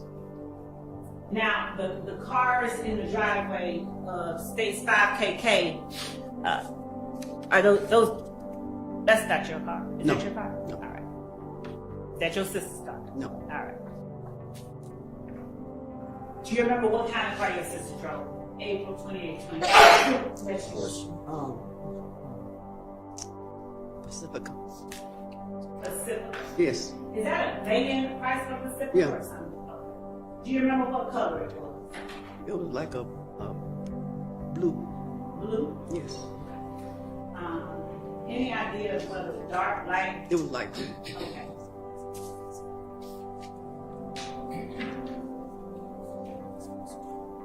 Do you know at the time that you were shot, do you know if there were any other cars in your driveway that you remember? No. When the ambulance came, do you remember where it was parked when you got in? No.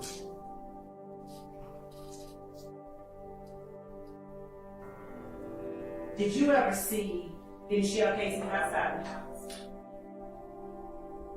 No, I didn't. Did you ever see any bullets inside the house? No.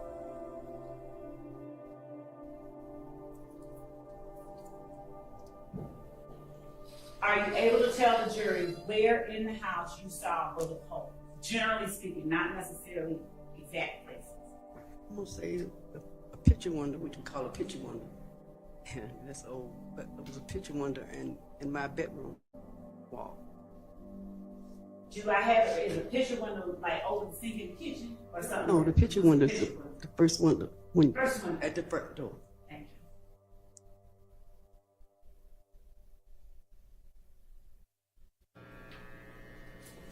you. And did you at all ever see who it was that fired those rounds in y'all's house? No, I didn't. Just 1 second. I appreciate you.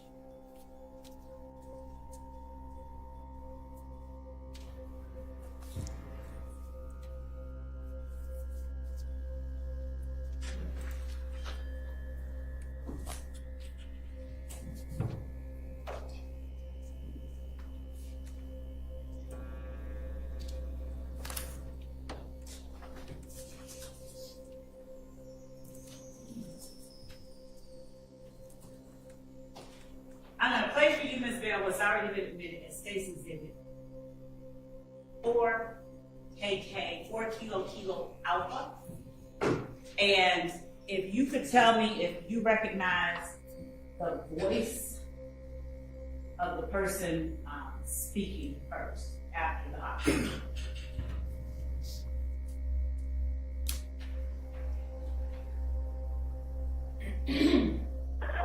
Put that weed out. I'm going And then to 911, operator 6587, what's the address of your emergency? Someone just turned a shot on my house and my auntie got shot. Okay. And stopping at 14 seconds in. Do you, without saying any names, do you recognize the voice of the person? I think that's my niece. That lived with you? No. Okay, a different niece? Yes. Whose child was that niece? Oh, wait, let me take that back. I'm not sure. They sound alike. What? All right, we're gonna play a little bit more. Okay? Okay, let me hear it again. She said. Yes, keep playing. Okay, what's the address?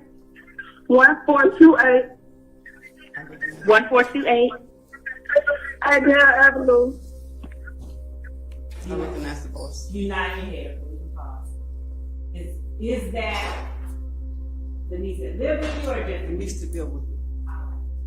Thank you so much, Ms. Bell. Just 1 minute.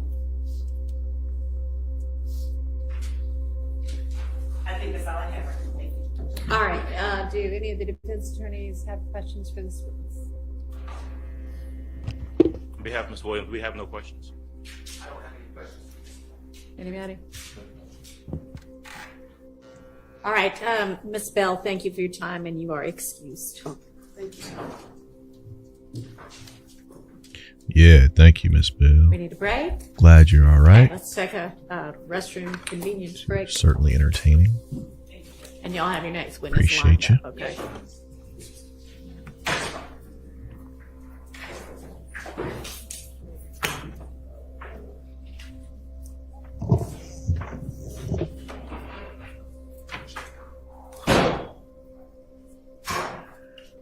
All right, brothers, so you know we're going to be able to jump ahead due to our wonderful analysis breaks. Hang tight for a second. We'll get that going for you.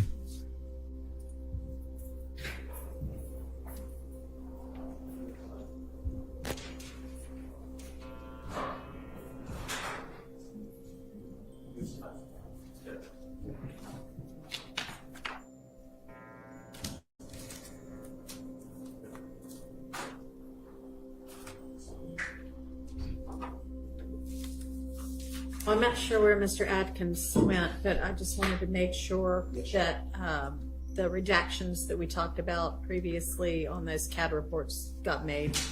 I will forward the information up. So talk to Mr. Atkins about that, since those were exhibits he used. Yes, Your Honor. All right. Anything else? Ma'am? Did somebody else say something? Okay. All right. Let's take our recess. Be back whenever the jury's back. 10 minutes or so. Okay.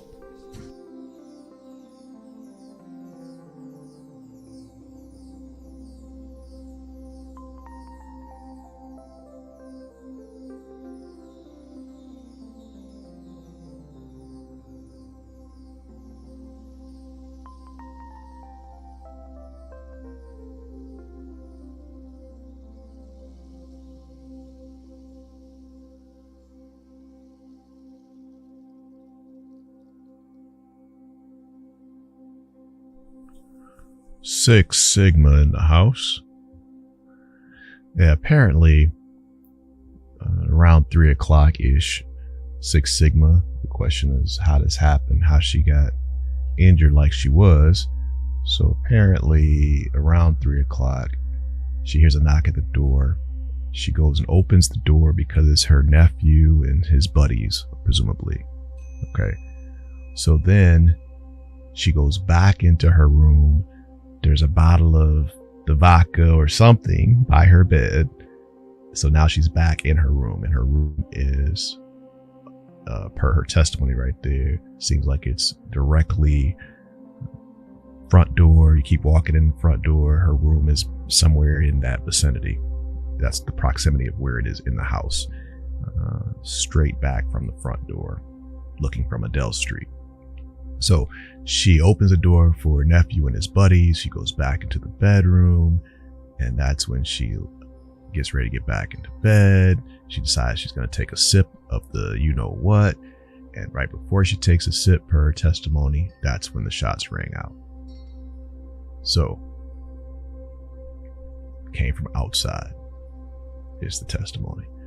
She was now back inside in her room. That's the way we're getting it. Cool with that, Six Sigma? If you get it a different way, let me know. That's where we are. Great question.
Okay, brothers and sisters, there's some type of extra extended break happening. So we are on some type of extended break, which is cool. We'll cool out for a little while. Appreciate you being here. And we'll pop back in when the pop back gets to popping. Holla if you hear me. Thanks for being here. We appreciate you. Shout out to Six Sigma. Shout out to Miss Mod. Shout out to you. Thank you for hanging with us. Court is on break.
we talked yesterday a bit, you know what I mean?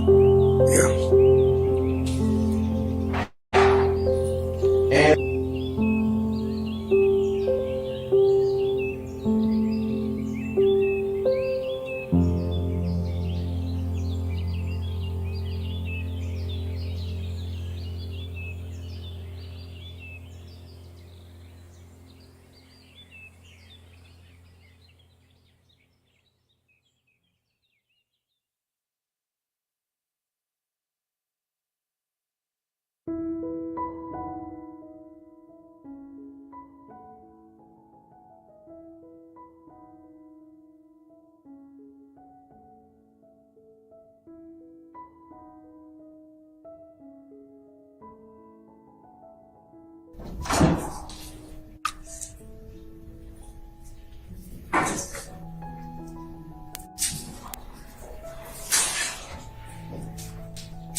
All right, ladies and gentlemen, please be seated.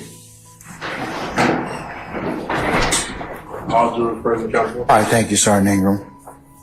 All right, Mr. Brown, you may continue, sir. Mr. Wild, just a few questions related to some of the things that we were talking about earlier. Do you remember talking about, before we broke, a little bit about the gate that is adjacent to the barbershop? Yes. And I want to ask you, around what time did Mr. George usually close that gate on work days? We pretty much close at 8, but if it's slow around 7 or whatever, he'll get ready, make preparation to close it. And around what time did he close it on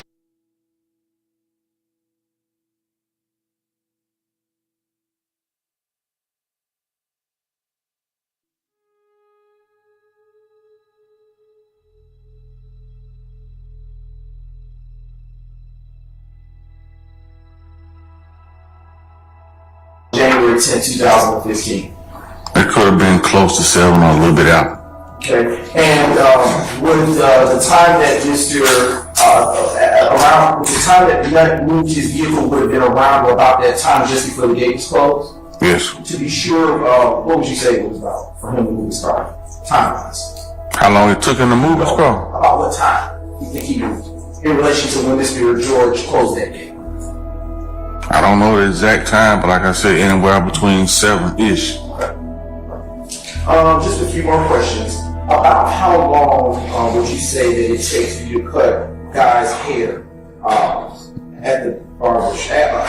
Let me rephrase that question. About how long did it take you to cut the customer's hair that you had in your chair after you cut Nut's that day? After Nut's hair was cut that day? Mr. George got through with Nut first, and probably about 10 or 15 minutes after that, I was through with the gentleman. Were you paying attention to the exact time that Nut left the shop? No. I mean, just a regular time. Okay. All right, just a few questions related to the barbershop that you spoke about. In terms of things you spoke about earlier before we broke. Do you talk about a lot of things inside the barbershop with your customers? Absolutely. And do you tend to go to the police and tell them, did you go to the police, excuse me, and tell them what you remembered that night? No, sir. Okay. Why not? I mean, that's not my duty to go to the police, but they come and, like, when that situation happened, they got all our IDs and all our identities, and they interviewed us right on the spot. Did you even want to testify here today? Your Honor, the relevant bodies to show the absence. I'll rule objection. You can answer that question. No. Okay. Why not?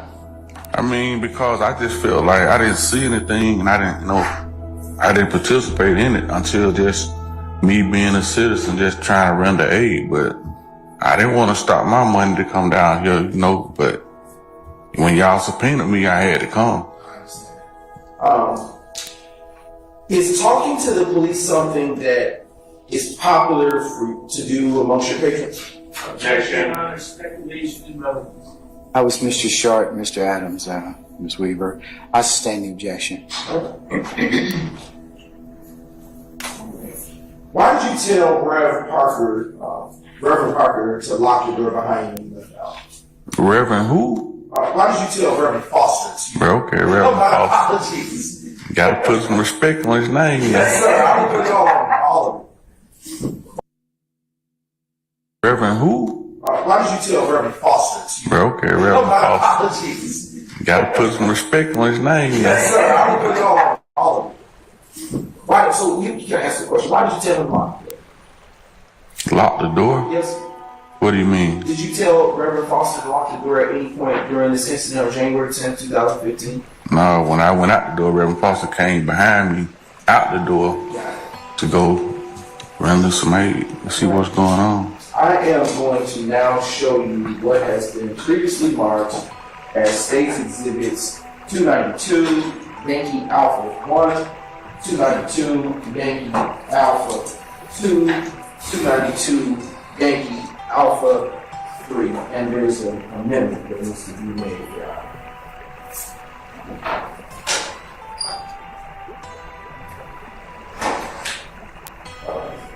And I approach the defense counsel that has been previously called out for the purposes of the record, that they may have an opportunity to view the same.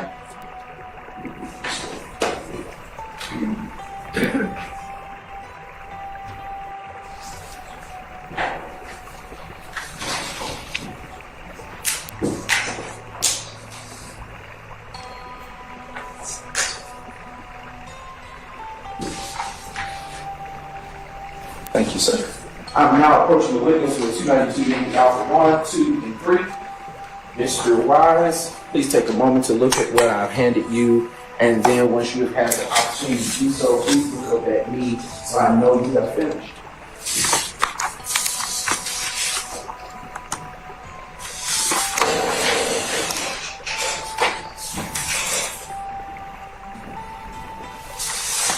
What are State's Exhibits 292 Yankee Alpha 1 through 3? It's a picture of the barbershop and some people that's there. Do those appear to be still images from the surveillance footage that we showed you earlier?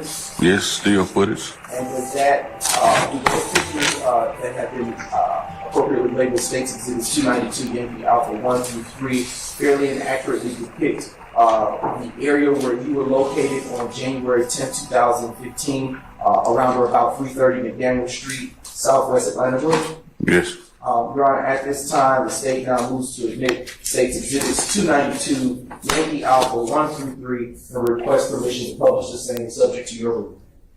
Any objection or further objection to States 292 Yankee Alpha 1, 2, or 3? I object to being cumulative of the videos being produced and published. I think. All right, I'll rule that objection. I'll give you a continued objection. Their admitted over objection may be published as you see fit. Thank you, Your Honor. All right, starting with State's Exhibit 292, Yankee Alpha 1, which you can view probably in a better way to the left of you on the screen, Mr. Wise. All right, and going to orient it in a second, Pierce. Okay, all right, no problem. Mr. Wise, can you tell the ladies and gentlemen of the jury, the time stamp that is at the top of this still image that has been labeled State's Exhibit 292 Yankee Alpha 1? 18:46 seconds. Is that AM or PM associated with that time stamp? PM. Okay. And do you see any persons or that you can identify or recognize in this picture? Yes. Who do you see in this picture? I see me, Reverend Foster, and D. Okay. If you would be as kind to put an arrow by yourself. If you, let me make sure it's compliant. This has a mind of its own. If you would be as kind to put an arrow by yourself. And are you wearing what appears to be like, what color are you wearing? I don't know, it's just, can't tell exactly. Okay, all right. Now publishing State's Exhibit 292 Yankee Alpha 2. Who do you see in this picture? Reverend Foster and D. And me. Okay. Same picture, same people as, where do you see yourself? Or who's leading this, who's ahead on this walkway? This one is Reverend Foster. Okay. And if you would put a circle above the head of Reverend Foster, where you see him? All right. And would you put a star above your head where you see yourself? And would you put a square above the head where you see D? Okay. All right. Now publishing State's Exhibit 292 Yankee Alpha 3. Okay, I'm going to clear the screen. And do you see yourself again?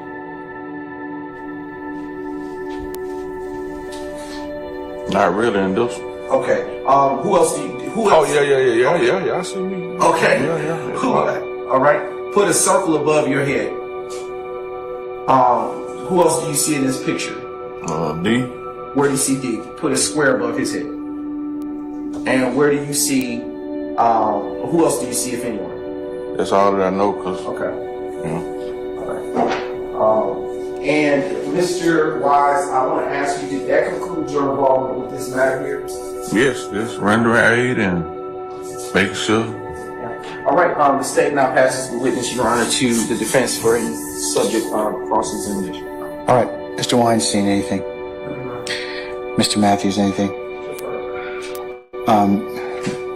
Misty Williams, Miss Westmoreland, Mr. Sharp, Mr. Adams, Mr. Weinstein, anything? I asked you twice, I'm sorry. Okay, all right. Permanent or temporary excusal, sir? We would permanently excuse Mr. Wise. All right, Mr. Wise, thank you for your patience with us. I'm going to permanently excuse you to witness. You're free to go about your usual duties and what you've had planned. Just don't discuss testimony of anybody except the attorneys in this case, okay? Thank you. Thank you for your patience with us. Thank you, sir.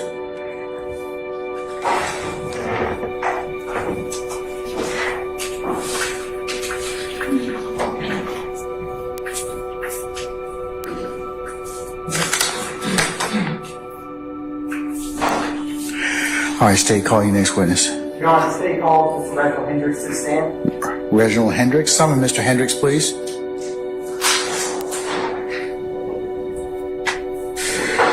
Mr. Hendricks, good afternoon, sir. Up here. Come on up.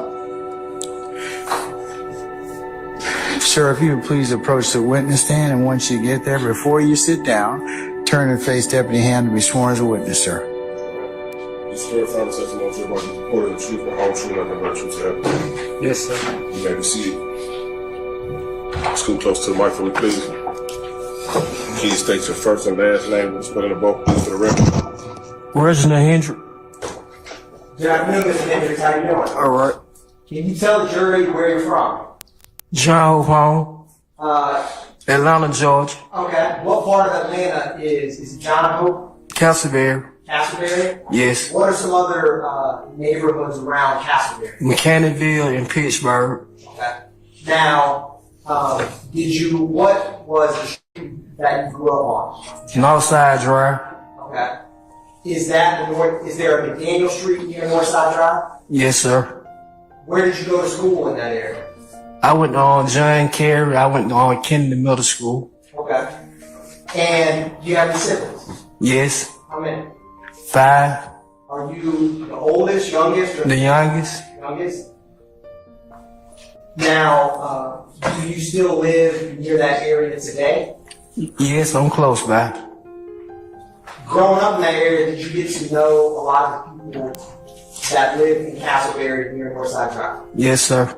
Do you know that area in terms of businesses and shops in that area? Yes, sir. Are you familiar, well, let me ask you this before that. Growing up, what did you do for a living? I sold drugs. Okay. What area or what part of the city did you sell drugs? On McDaniel Street. On McDaniel Street? Yes. What part of McDaniel Street?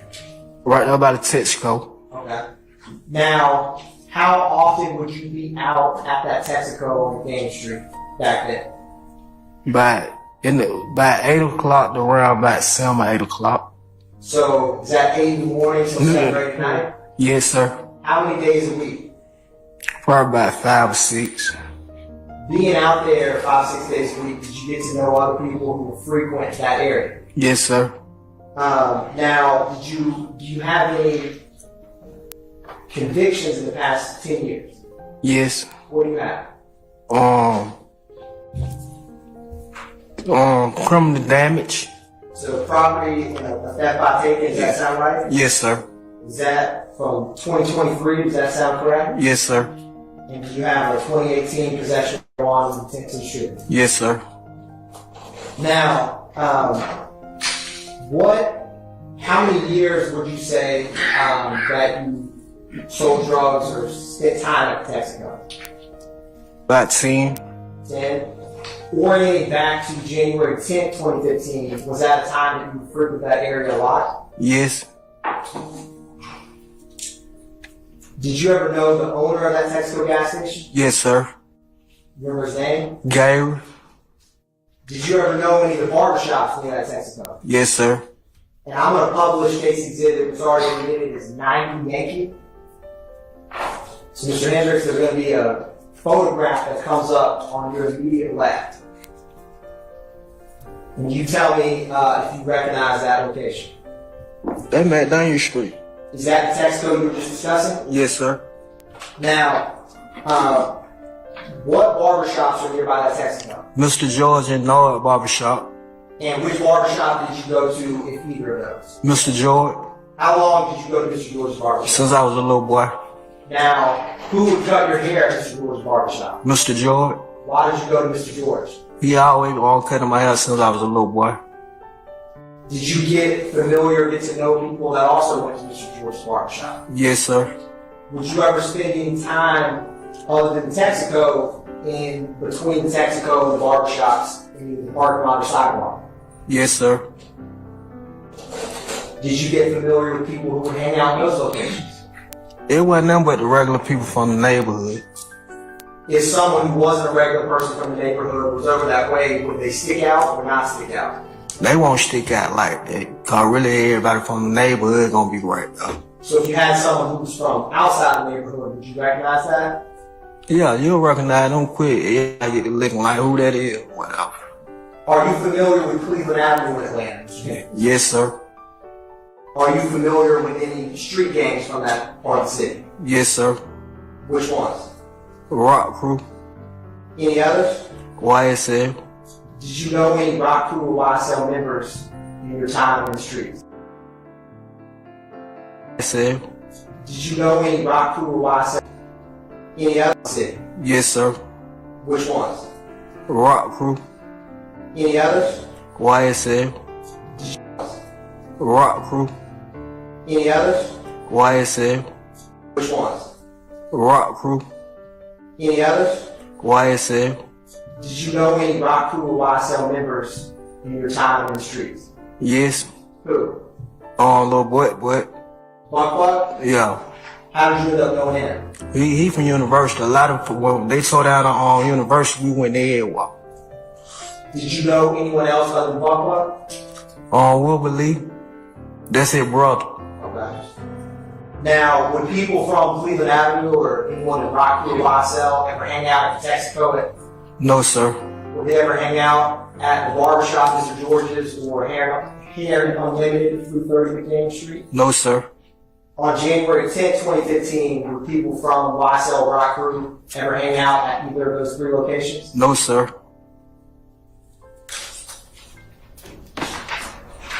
Did you ever know someone whose name is Donovan Thomas, also known as Peanut or Nut, sir? Yes, sir. How did you know him? Childhood friend. What did you call him?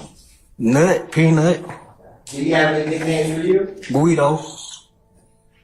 Did anyone else call you Guido besides Nut? No, sir. If you had a ballpark, how old were you when you met Mr. Thomas? About 15. He was about 13. Did he grow up near where you did? Yeah, he stayed at the bottom. I stayed at the top. And what do you mean by that? He stayed at the bottom? Bottom of the apartment in University Hall. Right. Did you all go to school together? No, sir. Did you know his mother, Miss Ed.S? Yes, sir. How did you know her? We used to go down here house and play the game. We used to play in front of the yard and stuff. Did you ever spend any time staying at Miss Ed's residence? Yes, sir. When was that? When I had got shot the first time, I had stayed over there. What year was that?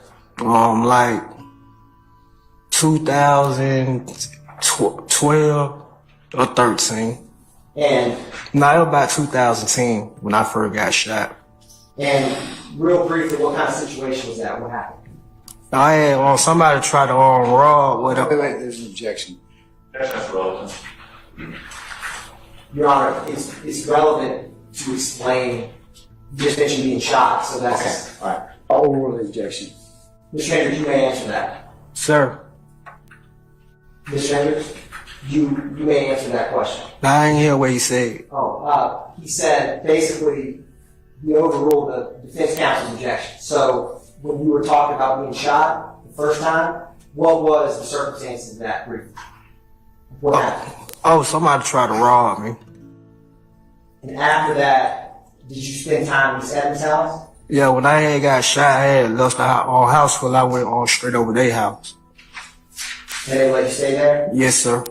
Did you know Mr. Donovan Thomas Sr., Nut's father? Yes, sir. Now, where would Nut get his haircut? Mr. George. Now, how often would you see Mr. Thomas? Back in January of 2015? Every day. Every other day, he'll pull up. And is that similar in terms of 2014 or 2013? He was pulling up. Now, back then, do you know what kind of car Nut drove? He had a GTO, red GTO, then he painted, he wrecked it, then painted it black. Did he ever have a blue truck? Yes. Now, how often would Peanut go to that area of McDaniel Street where the barbershops are? Does it every day, that home to him. Now, would he take the same route to get there? Yes, sir. What was that route? Coming off Metropolitan, coming from the west end, you go up under the bridge. Now, when Mr. Thomas Nut would get to the McDaniel Street area, how would people react to that? Would people know he's there or not? They'll put it like that. When he ain't around, it be dead. Like everybody know when he pull up, everybody get to pop him up from everywhere. Everybody just pop up. Did people recognize his car in the area? We did. Like the homies did. Like One sec. Speculation, Mr. Sharp. Speculation. Okay, I got it. Okay, I'm gonna sustain the objection. Mr. Hendricks, you just said that when Donovan Thomas arrived on the scene, everybody would come out. Do you remember that? Yes, sir.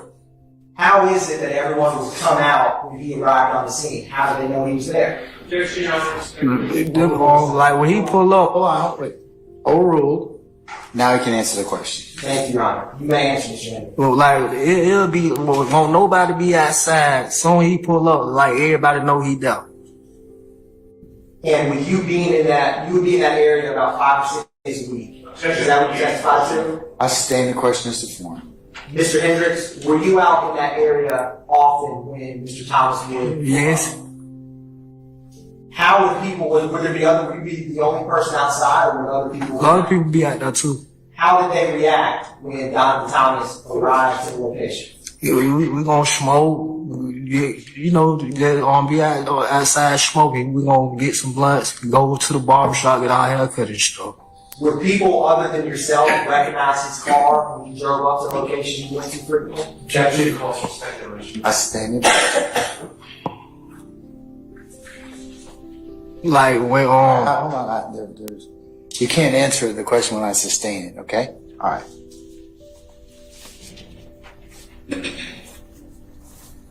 Was Mr. Thomas well known in that neighborhood? Yes, sir. Was he well known in the city of Atlanta? Yes, sir. Did you ever know someone by the name, or their stage name is YSL Lucci? Yes, sir. How did you know that? When Lucci first came on the scene, he pulled up on me and told me to listen to him. And when he told you to listen to him, does that mean his music that he made? Yes, sir. And I told him that his $1 million. And who did you tell that's his $1 million? Nut. I told that to Nut. After you heard YSL Lucci's music? Yes, sir. Did Nut and Lucci have a relationship with one another? Yes. Were they friends? Yes. And were they close? Yeah. What part of the city is YSL Lucci from? Summerhill. Do people in Summerhill and people in Castleberry know each other? I sustain the objection. How close is Summerhill and Castleberry? That's about a 10-minute walk. Now, did you ever know someone named, the stage name, Rich Quan? Yes, sir. How did you first know about him? He used to pull up at Tesco with Mozzie. Is that Texaco on McDaniel Street? Yeah, Tesco on McDaniel Street. Now, you said Mozzie. Who's Mozzie? Mozzie from East Atlanta. When you first saw him, was Rich Quan, how old would you say he was? He was about 16, 17. And did Donovan Thomas ever know or have a relationship with Rich Quan? Yes, sir. What was that relationship? On some music. Did he have a music relationship with YSL Lucci too? Yes, sir. Now, Mr. Hendricks, is Donovan Thomas alive today? No, sir.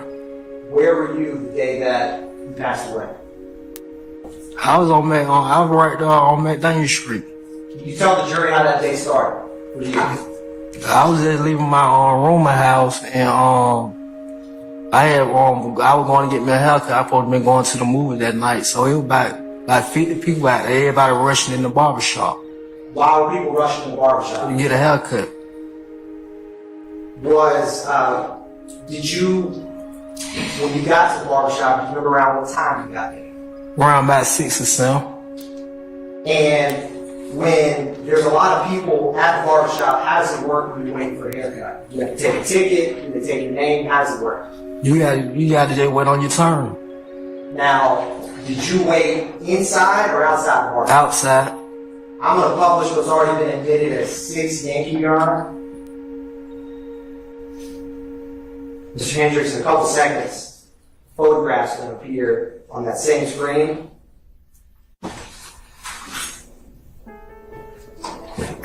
And is this the barbershop? Yeah, Mr. George barbershop. And so you said that you were waiting outside. Waiting for your Yeah, on the side. Did you see Nut out there? Somebody that day? Yes. Yes, sir. Where was he? He was in the parking lot right now.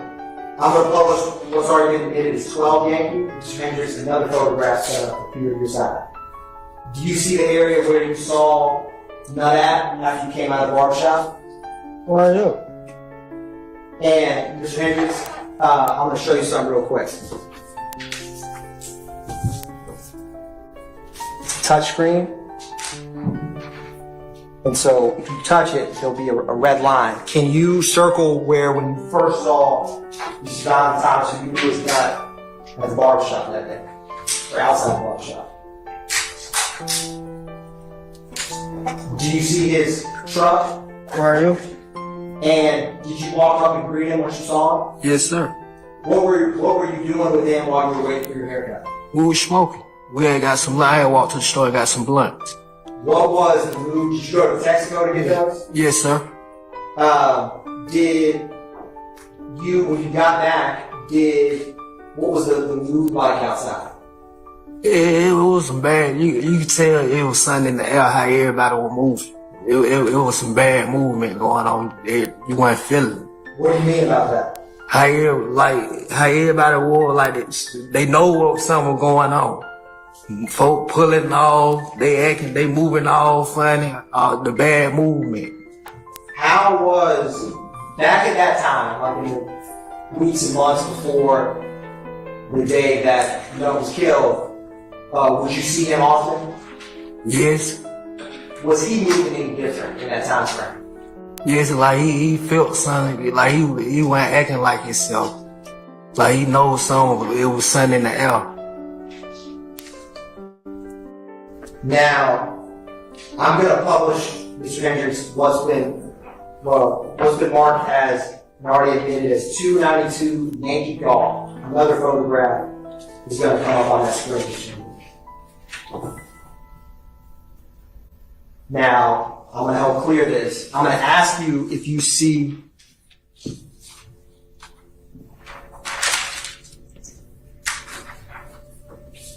there we go.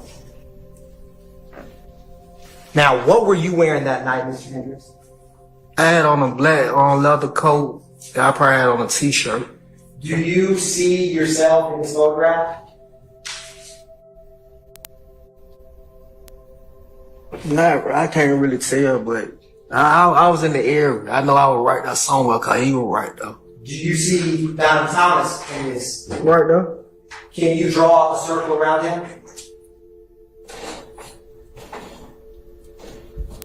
Now, Mr. Hendricks, do you see someone with a black leather jacket in this photograph? I can't really tell. Sorry. I'm gonna. Also, does Donovan Thomas have anything on his head? Yeah, a skull cap. Is that what he had that night? Yeah, he had a black skull cap, I think. Your Honor, I'm approaching the witness what's been already admitted as 215 Yankee Alpha. If any defense counsel wants to see it, okay. Now, Mr. Hendricks, I'm going to give you some gloves. I'm going to ask you to open this to see what's inside of it, and if you recognize it. Want me to put them on? If you don't mind, sir. You can.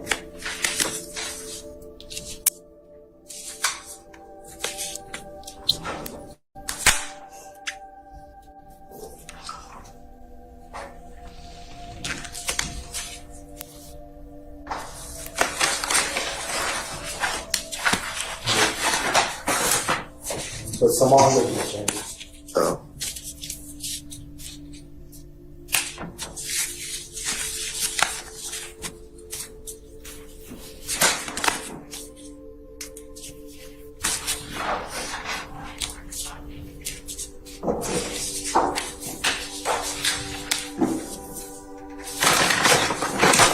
Now, Mr. Hendricks, I'm handing you what was inside of 215 Yankee Alpha. You let me know if you recognize that. I don't recognize that. Okay, that's perfectly fair. Thank you, sir. All right. I'll grab those gloves back from you, sir. Thank you, Mr. Hendricks.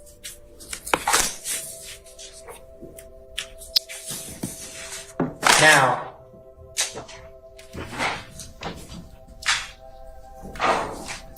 how close were you to Nut while you were standing outside waiting for your haircut? I real close. All of it right. I think he had made it in there to get his haircut. I think he did. And you said he had gotten his haircut and came outside? Right. I think he did make it in there. Now, while you were outside, was there anyone else you knew other than Peanut? Yeah, it was a lot of it from the neighborhood. Some of them little boys from Summer Hill right now who doing all the funny movement. How they were going back and forth. You could tell something was going on. Did you see anyone you knew as Tiger out there? Yeah, he was out there. How old were you back then? Probably about 14. Now, while you were standing, the photograph that's on the screen, is this where, well, let me ask you this. While you were out there at this location standing next to Peanut, did anything happen? Somebody at night. Correct. Like, be honest, like, we standing right now, so him, a great Pontiac pull across. It slow rolled across. Before it happened, for the Pontiac pulled out, I told you about the funny movement going on, like, it was a call came through. So him, they had, the car had pulled out there when the Pontiac slow rolled across the barbershop. And came out the T. They shot like 3 times when we want to see we got some guns. Soon they got right up by the nut. That's when all the commotion happened. I want to break some of that down. So you see how there's some headlights on the photograph on screen? Was the car that you saw, was it coming that way down? They were coming across from Mechanicsville way. Would that be? Where the railroad track is. Okay. So you see how there's that light pole in this photograph on screen, Mr. Hendricks? It came from that way. Okay. The same way that car is traveling? Yeah, it came from that way. And what stood out about the car that you saw? I mean, in terms of what drew your attention to it? It slow rolled across, and the first thing, it creeping across. Like on boys, you watching boys, anybody seen boys in the hood, you know it's a drive-by.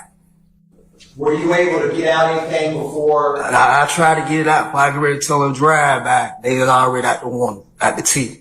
And when you say out the T, what do you mean by that? On sunroof. What was the person out the sunroof doing? He had a chopper with the mask over his face. And did you see, what was that person that was with the chopper outside the sunroof doing? Were they looking around? What were they doing? Like, basically, they were looking for their man. You know, you ride by, they say on the shooter, you ride by looking like, where he at? You hit right here just to make the crowd move, and you went straight at your target. Now, when that car got closer to where Peanut was standing, was there more or less shots? All the shots. And when you say a chopper, what do you mean by that? A Honda shot, machine gun. If you remember or recall, about how many shots did you hear from that machine gun?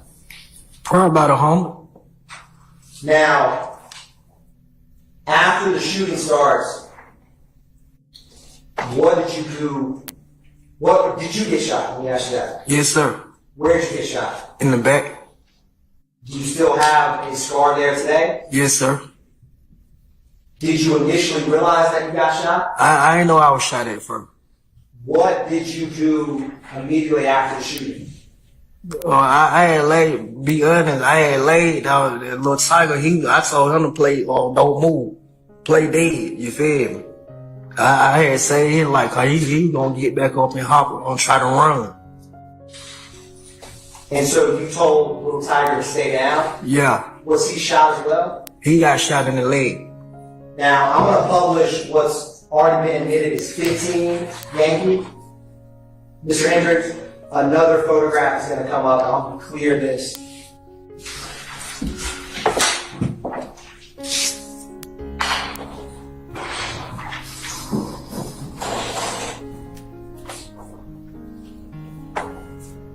It's going to pop right back up. Let's see. Do you see the area where you and Tiger went to after the shooting in this photograph? We were right up by the car area. We were right up in that area somewhere. On the ground to the... to the right, okay. On my right. Did you call out for any help? Somebody was on the ground. Everybody was already at though. Initially, did people realize that you and Tiger were back there? Yeah, eventually, yeah. it took a little minute, cause everybody was stuck, cause it, like when Nut got shot, I seen the blood spit up out his mouth and everything. Now, I'm gonna go back to 14 Yankee Mr. Hendricks. There's gonna be another photograph that's gonna come up. Do you see what direction or where did Nut go after he was struck? He was right at the barbershop. He was going at Nard barbershop. He was back and he shooting, but he going try to get in the barbershop. To try to get to safety? Right, try to get to safety. Can you use this marker and just draw a big circle to the area that Nut ran to after the shooting? Right. Did he ever make it inside the barbershop? He shooting, he trying to open up, but somebody locked the door. Now, did you ever did any medical personnel ever come out to treat you that night? I went to Grady. Basically everybody met up at Grady. I seen when they rushed Nut to the hospital. Like, I was awoke. I seen when they brought him through. You were already at Grady? Yeah, I seen when they were pushing him through. And did you get there via an ambulance? Yes, sir. How long were you, or did you have to stay there sometime? Yeah, I had stayed there probably like a week. Now, Mr. Hendricks, I'm also going to publish what's already been admitted as 223 Yankee. Another photograph's going to pop up on that same screen.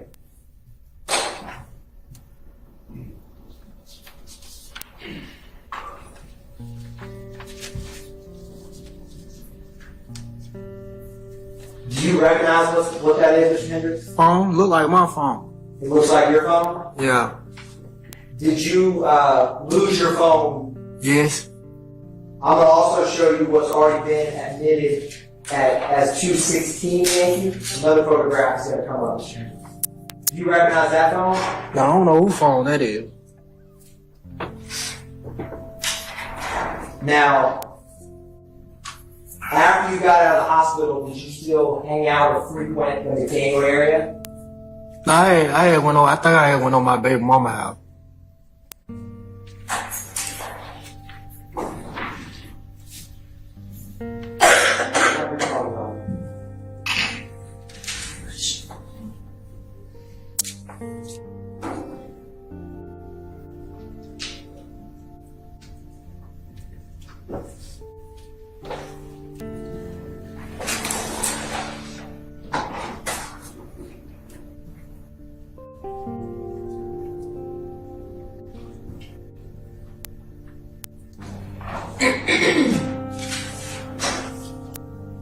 So, Mr. Hendricks, after the shooting happened, did anyone else fire off any shots? That other one shot. He shot about 3 or 4 times. Probably about 5 at the most. Tried to bag him up. But when he shot, that made them pull off though. That made them move. It made the car keep moving? Yeah, when he started shooting back, they thought he probably wasn't gonna shoot back. So, you're talking about after the shots in the... Right. So when they got to shooting, Nut shooting too, but when he started shooting back, that what made him speed off. Right. After they shot the automatic fire at him. Mr. Hendricks. Hold on. I'm going to overrule the objection. Go ahead. You can answer. Objection.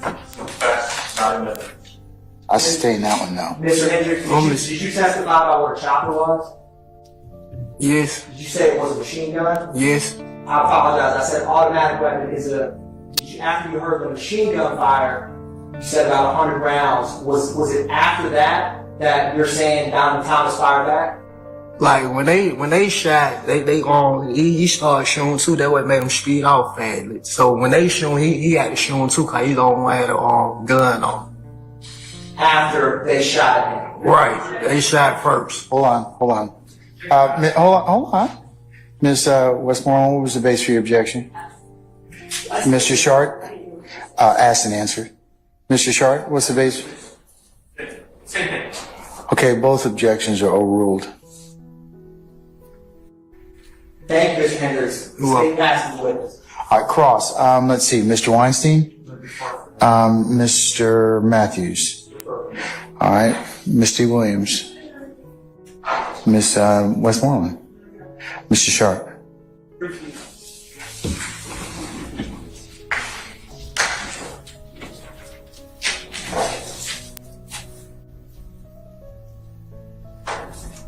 Good afternoon, Mr. Hendricks. My name is Max Sharp. Nice to meet you. Just want to make sure I understand. You saw the pictures of the parking lot that the state presented, correct? Yes. Okay, where Donovan Thomas's truck was, correct? Yes. Okay. And you were out there for a period of time before any shooting occurred? Yes. Okay. And how long, to your recollection, were you out there with Donovan Thomas and other people? We was out there about an hour or two together. In that parking lot? Yes, sir. Okay.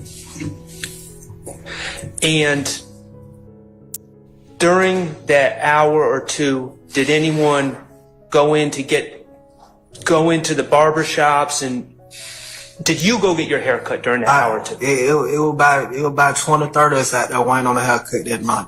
Okay. To your recollection, that during that hour and two, did you go into either of the barber shops to get a haircut? I ain't make it in there. I told you about 20, 30 folks out there waiting on the haircut. You got folks on the outside, then you got the barbershop packed in the inside too. I understand. To your recollection, in that hour or two, did Donovan Thomas go into either barbershop to get his haircut? I think, to be honest, I think he made it in there, and he just came back out and chilled. Okay. When he came back out and chilled, how long after he came back out, to your words, chill, how much time passed before any shooting occurred? Probably about 30 minutes. Okay. So it probably wasn't even 30 minutes. Like, it was a call. Somebody was working the phone. So, well, let me ask you this. When the shooting occurred, Mr. Thomas was not walking out either of the barbershops when the shooting occurred? He was on the lot. He was on the lot. That's why I said it was a call. Somebody made a call. Okay. Well, let me ask you this. You said, if I correct me if I misheard you. Once the shooting started, Mr. Thomas started shooting. They shot first. Okay. Now, when you say they shot first, you're talking about from a car? Right. Okay. That car, your recollection, your testimony, did that car stop in the road?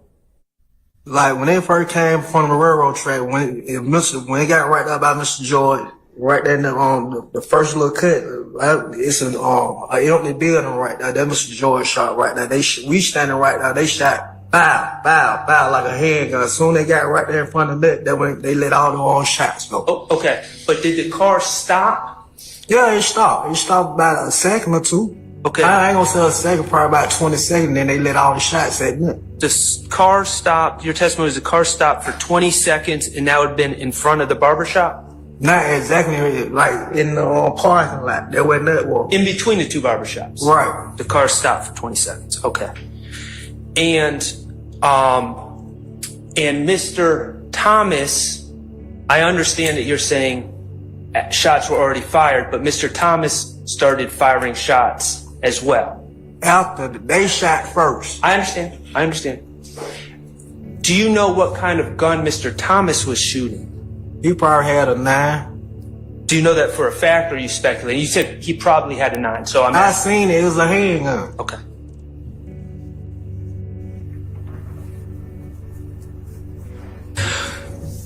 To your recollection, were any of the other individuals that were out in that parking lot with you and Mr. Thomas, did any of those other individuals shoot? No, sir. Okay. I don't have any further questions. Thank you. Mr. Adams. Come on, please, Judge. Yes, sir.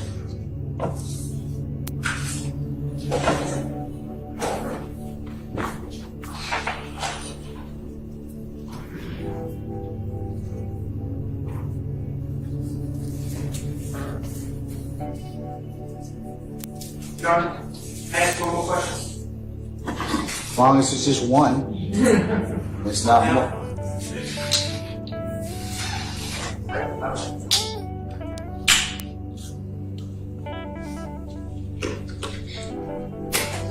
Mr. Hendricks, I'm going to ask one more question. Do you know what happened to the gun that Mr. Thomas had? No, sir. Shooting? No, sir. Okay, thank you. No, thank you. I have no questions. All right. Anyone I miss? Oh, Mr. Matthews, sorry. Go right ahead, sir. Hendrick, good afternoon, sir. Just one or two questions. Did you see a gun out there that I like to refer to as a big pistol, kind of large, black, with look like it may have a handle?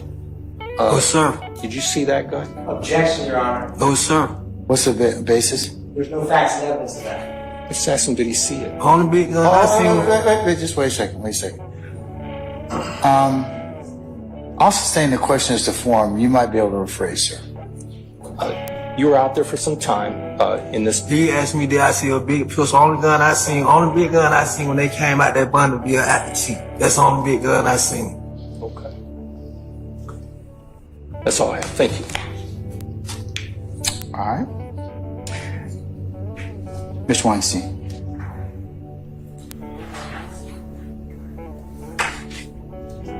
Good afternoon. How you doing? Doing well. My name is Doug Weinstein. I'm Mr. Kendrick's attorney. So, you testified that the car stopped for about 20 seconds, correct? Yes, sir. What's your degree of certainty that it stopped for around 20 seconds? It paused. The car just stopped where it was going. They already know what they target was. I understand. How certain are you of that? I was standing right there. Okay. Is that the same degree of certainty you have with the respect to you're saying that Mr. Thomas shot back? They shot first. I understand they shot first. Are you just as certain that Mr. Thomas shot back as you are that it paused for around 20 seconds? Just put it like that. When they shot him first, he got a chance to shoot his gun too. So when he's showing as he's spitting blood up.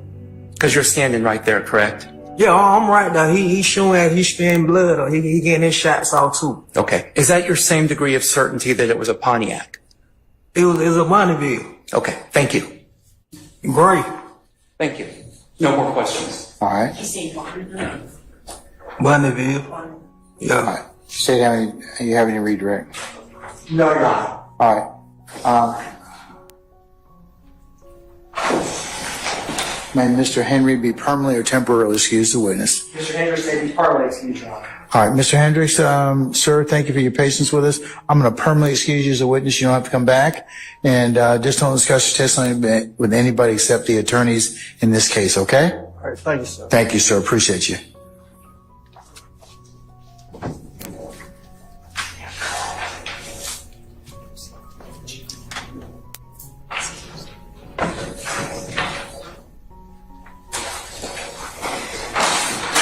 All right, call your next witness. Yes, sir. They call Dr. Michael Henninger. All right, summon Dr. Henninger, please.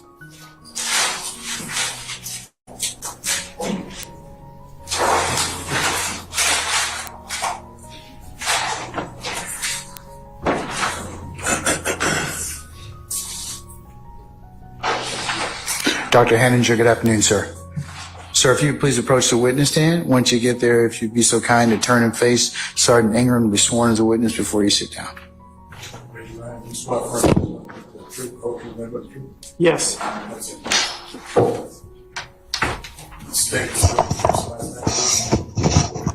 Okay. So, my name is Dr. Michael Henninger, and it's spelled Michael and then Heninger. Good afternoon, Dr. Henninger. How are you? Fine.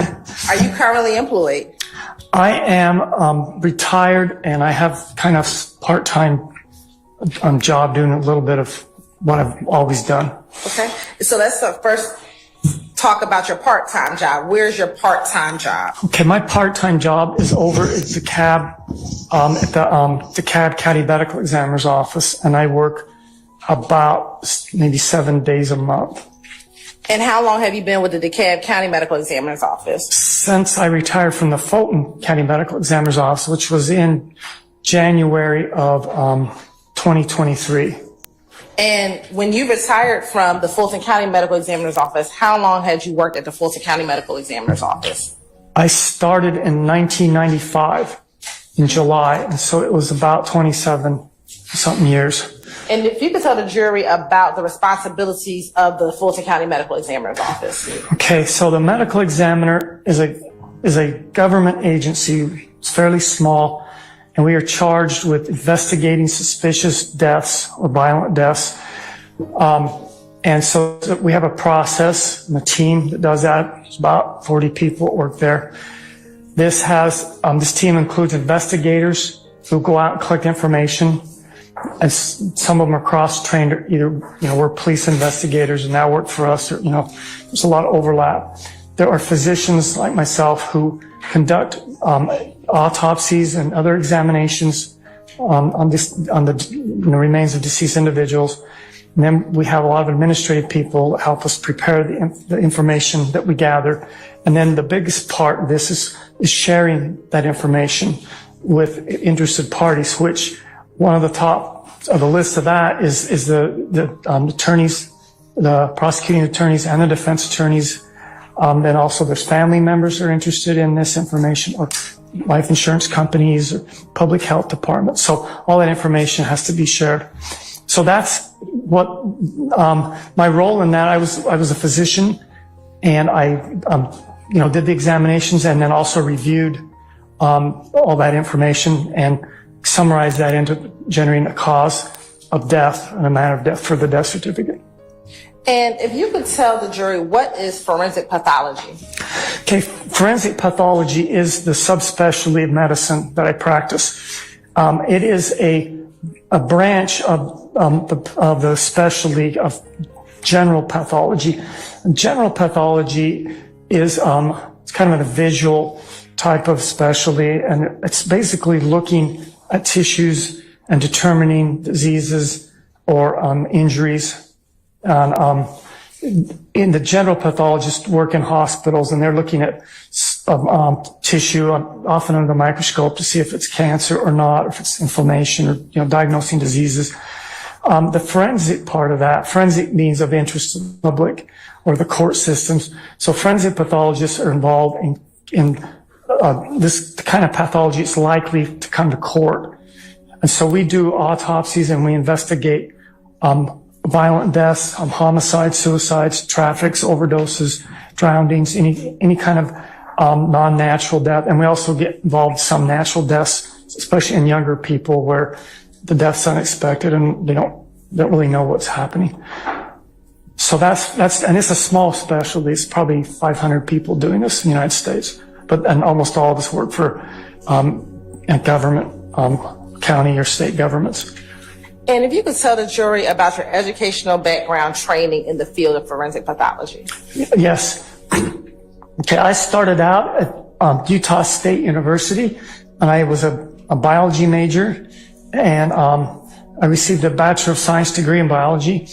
Then I went to medical school at the University of Utah, and I received an MD degree. Then I went into the military, and I went into an internship in internal medicine at Keesler Air Force Base in Biloxi, Mississippi. And then I spent a few years practicing primary care medicine at the same place. And then I went back to Utah, and I did a 4-year residency in pathology, general pathology. And then I did a 1-year fellowship in forensic pathology. And that was, the fellowship was up in Minneapolis, Minnesota, the Hennepin, and Hennepin is spelled Hennepin.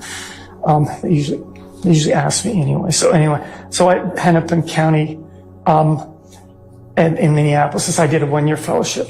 And then I came to Atlanta and I started working for Fulton County Medical Examiner's Office in 1995. And over the course of your career, how many autopsies have you performed? I lost track years ago. The Fulton County was not like the busiest place in the country. And we had a lot of teaching duties and things. So I averaged about 250 a year. while I worked there, which is people to do more than that.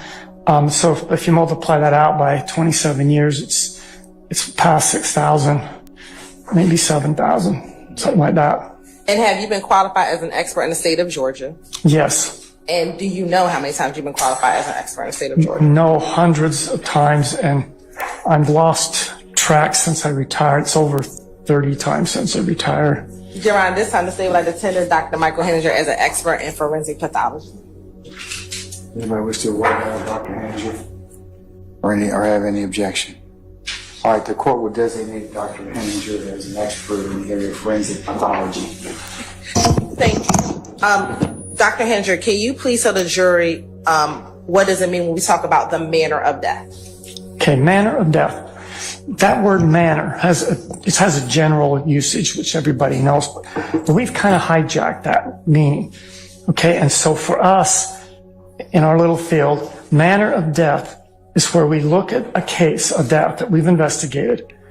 We look at the autopsy findings and we look at the circumstances of whatever information we have, and we attempt to put it into one of 4 categories. This is mostly for public health reasons, but it's also of extreme interest to the court system. Okay, the 4 categories are natural deaths, which are due to things inside of your body that stop working; accidental deaths, which are due to things outside of your body, an environment that harm it or damage it, kind of unforeseen; suicides, which are self-inflicted injuries that cause death; and homicides, which are injuries that one person inflicts on another to cause their death.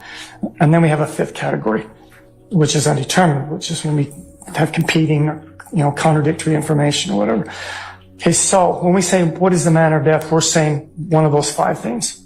And we put it in that category.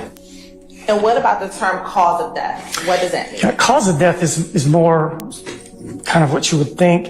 It's basically what derangement or what changes in the body cause it to stop functioning so that it could continue to function and persist and live. And so cause of death, it's useful to think of that as like chapters in medical textbooks or sub-chapters like heart attack or asthma or pneumonia. And if you look into the forensic textbook, it's going to be things like gunshot wounds or stab wounds, blunt trauma, drownings, drug overdoses. Those will be causes of death. And in your position as the medical examiner, have you heard of the term soot and stippling? Yes, I have. If you can tell the jury what's stippling as it relates to what you do. Okay, so soot and stippling refer to findings that you see on a body when there's a gunshot wound. Okay? And there's 3 themes that come out of a gun, maybe more, but when it's fired, obviously a bullet comes out, okay, and flames and things like that. But behind the bullet, there's still some of the powder that's not burned, and it comes out as little flecks about the size of a head of a pin, and they can travel for a few feet, and they can have pretty high velocity when they first leave the gun. If those little particles of unburnt powder strike the skin, they create these little injuries that look like pinpricks. So they're called stippling. And then after the powder's burned, it creates smoke and basically that can be deposit on the skin. That's kind of like, it's, like the stuff you might see if you're around a campfire or something. And that's easy to come off. It doesn't stay there very easily, and it's hard to find. So the stippling does not wash away. And in fact, after a day or 2, if the person survives, it starts to heal and it's even easier to see. So those are 2 things. Now, the reason those are of interest to us is because this doesn't go very far away from the gun. And it depends on the gun and ammunition. But it may only be probably on average 3 or 4 feet, and maybe a little bit more on certain guns. So if you don't have any of that material on a person, then you can say that the gun is further away than that. If you do have that, then you're pretty sure it's closer. And like everything, it's not perfect. There are times when you can be closer but not have the soot or stippling, like if there's intervening clothing or things like that. But it's a tool to try and figure out how close was the muzzle of the gun from the person. And it's not perfect. I can't say, 100 feet instead of 150 feet or 1 foot instead of 5 feet. I mean, it's not that accurate, but, you can kind of put it in two boxes, where close or further away. And then this is probably not as relevant, but if it's contact, that also has features that you can see because it's all concentrated right there. Same process, but it's in one spot instead of scattered. So those are the three categories. Thank you. And speaking about gunshot wounds, when you are categorizing gun wounds, can you tell the jury about the difference between a perforating gunshot wound and a penetrating gunshot wound? Okay, so this is another instance. We've taken two words that mean similar things and decided to define them as meaning two things, okay? So each gunshot wound consists of an entrance wound where the bullet goes in, a pathway where it goes through the tissue, and then an exit wound, or if the bullet doesn't leave the body, a bullet. Okay, so and the ones that have an entrance, pathway, and exit, okay, those are called perforating gunshot wounds. Those that have an entrance, pathway, and a bullet are called penetrating. Okay. And they're easily confused. And when you say they're easily confused, why? It's just easy I mix them up myself when I'll be talking and realize I said that wrong. The two words are similar.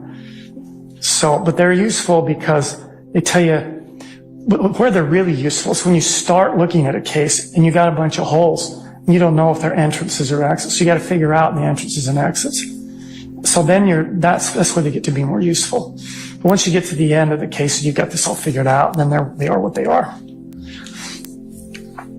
When you perform autopsy, do you document your findings? Yes, I do. And how do you document your findings? Two ways. Number one, we have a photographer. We take pictures of many things, probably too many pictures in some cases.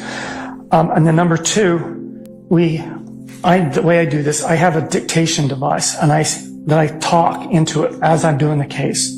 I just say what I can see as I'm going through it. And then that gets transcribed. And then I get a report that I have to then sort it out and put it in the format, make it make sense. So that autopsy report, so very important. The two complement each other. There's some things that are better described in a report, some things that are better preserved as photography, and they also confirm and bolster each other, the information. I want to direct your attention to Sunday, January 11, 2015 at approximately 8:45 a.m. Did you have the occasion to perform an autopsy on a Donovan Thomas Jr.? Yes, I did. And do you recall how old he was? Could I refer to my report, which Permission to approach, Your Honor? You may. I assume it's already been shown to defense counsel? Yes, Your Honor. I'm showing what's been marked as State Exhibit 322Y, which has been shown to defense counsel. If you take a moment and review that document. Okay. Is State Exhibit 322Y a copy of your report? Yes, it is. And will looking at a copy of your report help you in your testimony today? Yes, it would. And does that appear to be a fair and accurate copy of your full report? Yes. Your Honor, this time the state would like to tender State Exhibit 322Y into evidence for the record.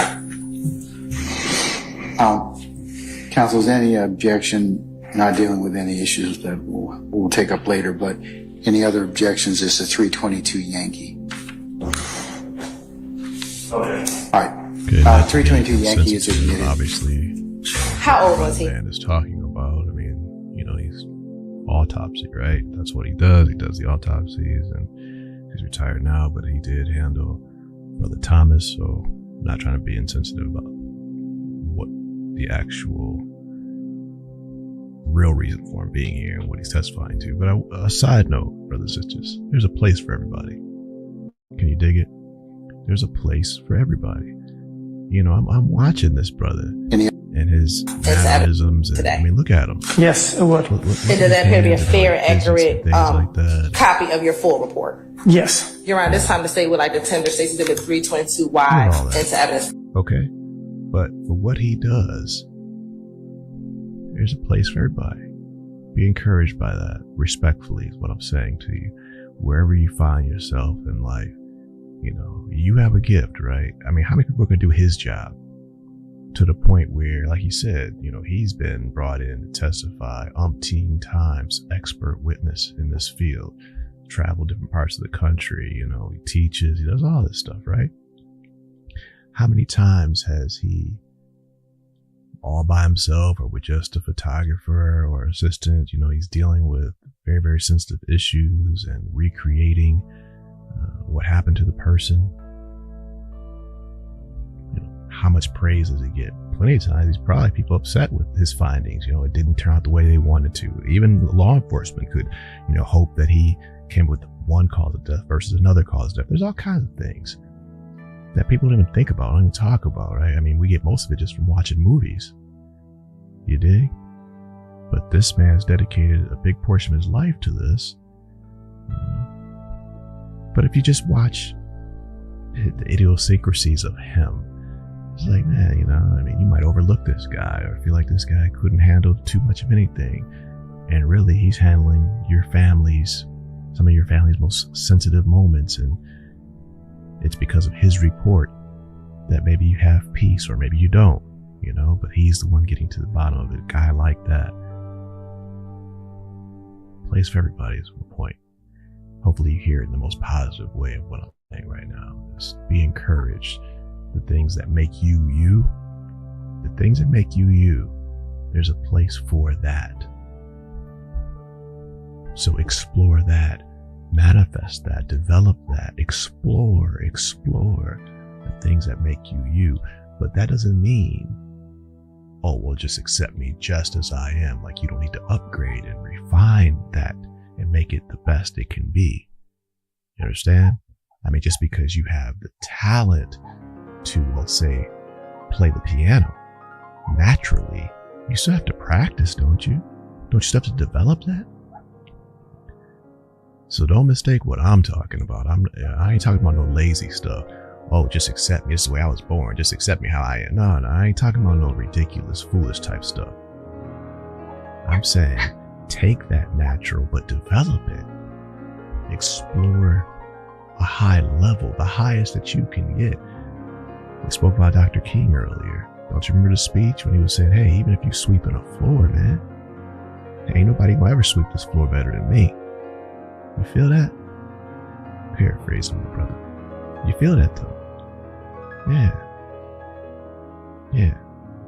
Shout out to this guy. Yes, it would. And does that appear to be a fair and accurate copy of your full report? Yes. Your Honor, this time to say would like to tender State's Exhibit 322Y into evidence for the record. Rhodes appreciate you. Counsel, is there any objection, not dealing with any issues that we'll take up later, but any other objections is the 322 Yankee? Okay. All right. 322 Yankee is admitted. How old was he? Okay, we were told he's 25 years old. Oh, excuse me, 26 years old. And how tall was he? He is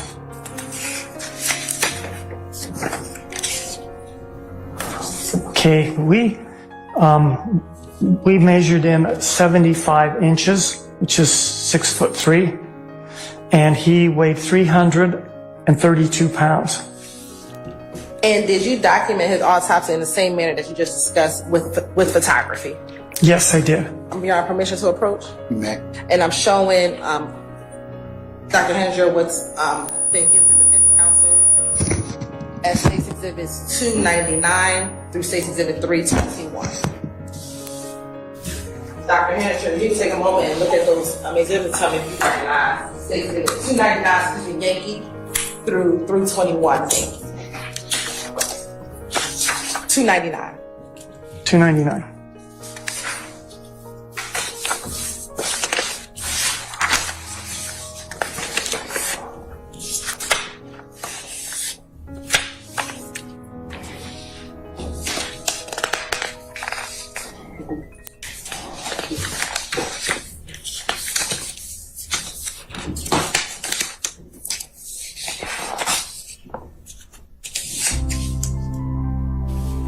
Okay.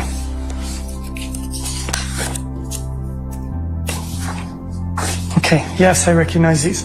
And how do you recognize 299 Yankee through 321 Yankee? Okay, so almost all of them are numbered with an accession number just associated with this case. There are also pictures I looked at in preparation for this trial very recently. Not, you know, this 215s, you know, several years ago, but I've looked at these several times in just the last few days and weeks, and I recognize them. And do they appear to be fair and accurate depictions of the autopsy conducted on January 11, 2015? Yes. And would looking at those pictures assist you in your testimony today about the injury sustained to Mr. Donovan Thomas? They would greatly assist me. You're right. This time the state would like to tender State's Exhibit 299 through 321 Yankee into evidence. Any further objection to states 299 Yankee through 321 Yankee? Okay. Yeah. On behalf of Mr. Williams. Okay. All right, Mr. Shard, do you have a specific objection? All right, sir, so noted. It'll just continue. All right. Madam? Once you finish, permission to approach. All right. They're admitted and may be published as you see fit. That's 299 Yankee through 321 Yankee. All right, did you wish to approach? Yes, please. All right.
Dr. Henninger, we're going to take a comfort break. So, about 10, sir.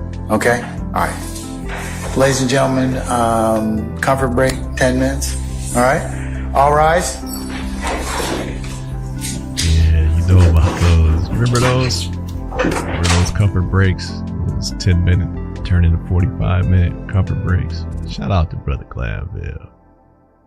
Shout out to Brother Glanville. The 10-minute turn into 45-minute comfort breaks.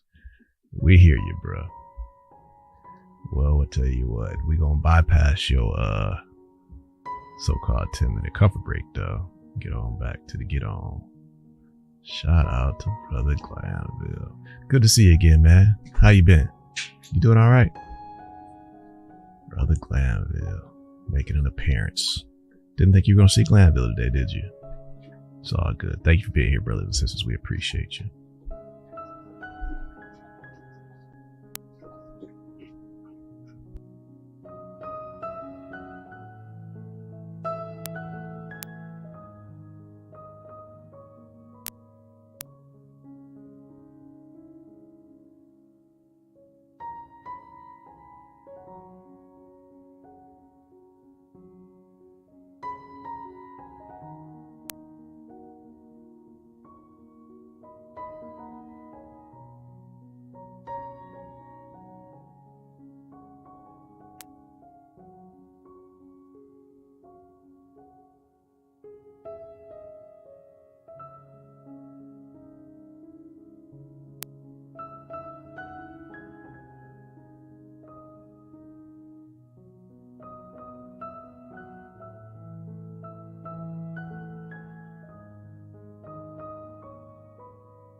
admitted as State's Exhibit 299 Yankee.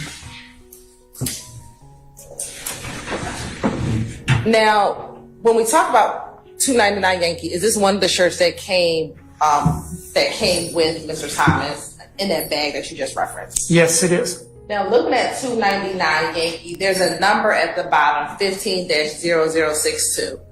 Is there a significance about that number? Okay, that's our accession number. So that's just for our office's use. The police and other people don't use this. But this is basically his unique number. So everything that we do with him is going to have that number on it, so we can keep it straight from other cases. And how do you come up with that number? Okay, so the 15 is from 2015. And on January 1st, the phone rings, first case of the year, it's 0001. And then 2 and 3 and 4. So by the 11th, this is the 62nd case that we've looked into. And so that's its number. It just goes through the year to the end of the year. Now, looking at State's Exhibit 299 Yankee, there is what appears to be a red arrow. What was that meant to indicate or show? Okay, there is if you look at that arrow, does this, let me see. Bottom left.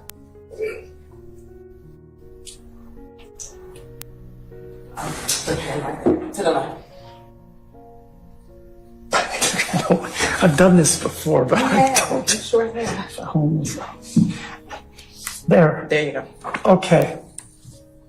Okay, so this allows me to touch the screen. Okay, there's this arrow right here, this little red arrow. And then it's pointing to a little white hole. This is a hole in his shirt. And the shirt is black. Okay, so this is kind of whatever, except for this is a hole over one of the gunshot wounds. So the importance of this is for me to look at it and say, is there any soot or stippling on it? Of course, it's black, so it's really hard to see. And were you able to determine if there was any soot or stippling? I didn't see any on there, but it could be hidden pretty easily. All right. Now looking at what's been admitted, State's Exhibit 300 Yankee. Okay, let's see. There's a way to. So there should be. What do you think, brothers and sisters, if you are in a situation like this where you're being accused of doing the deed, right? The jury's watching you, they're watching the screen, they're listening to an autopsy expert, give his testimony, and blah, blah, blah, blah. So if you want to somehow, portray that you are innocent, had nothing to do with it, do you look up or do you look down? And I'm not saying that guarantees guilt or innocence. That's definitely not the case, right? But if you're just trying to fight for your freedom the best you can, what do you represent, right? So I'm looking at these, piece of evidence or listening to this type of testimony about someone who lost their life in this way, and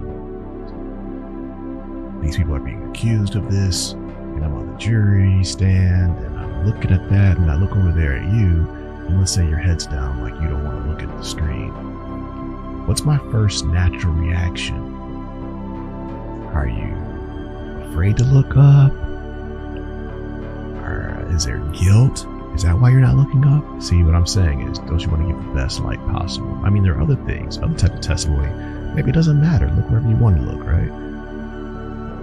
8 hours a day or whatever it is. You don't have to be staring the whole time. Maybe you are writing something. Maybe you are, looking somewhere else. But at moments like this, does it matter? Body language. I suggest that it could. That you could have certain members of the jury that glance over at you. They want to, try to get some insight into you, right?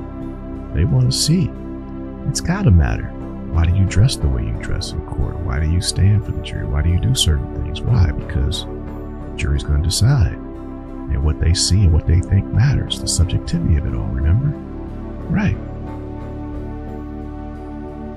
So I think I'm trying to look and pay attention, unashamed.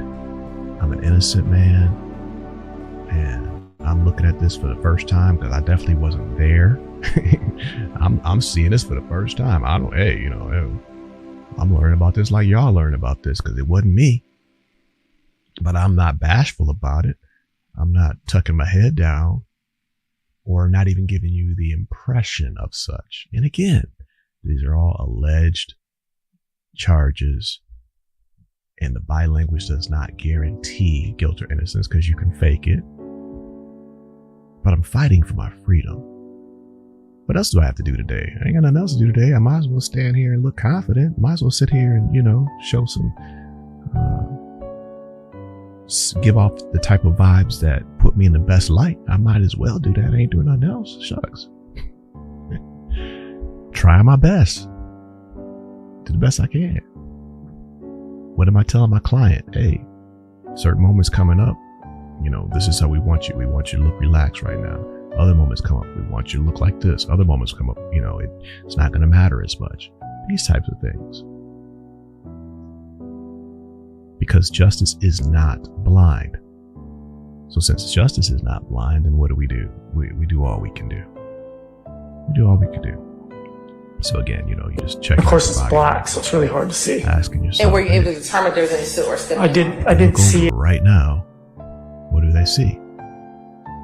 Well, little Jeff looks like he's paying attention. He's focused, right? What about the rest of them? Because little Jeff is not the one who was in the car, even allegedly, supposedly, right? His part of this is allegedly the fact that he's at the top of the totem pole, allegedly, that he rented the car, allegedly, those types of things. But the actual person in the car, right? Why aren't those people looking as confidently as he is right now? And again, this is not saying guilt or innocence. This is saying this trial is a sales pitch. There's subjectivity running all over the place. So put yourself in the best possible light. Can you dig it? Any on there, but it could be hidden pretty easily. All right. Now looking at what's been admitted, Stacey's been 300 Yankee.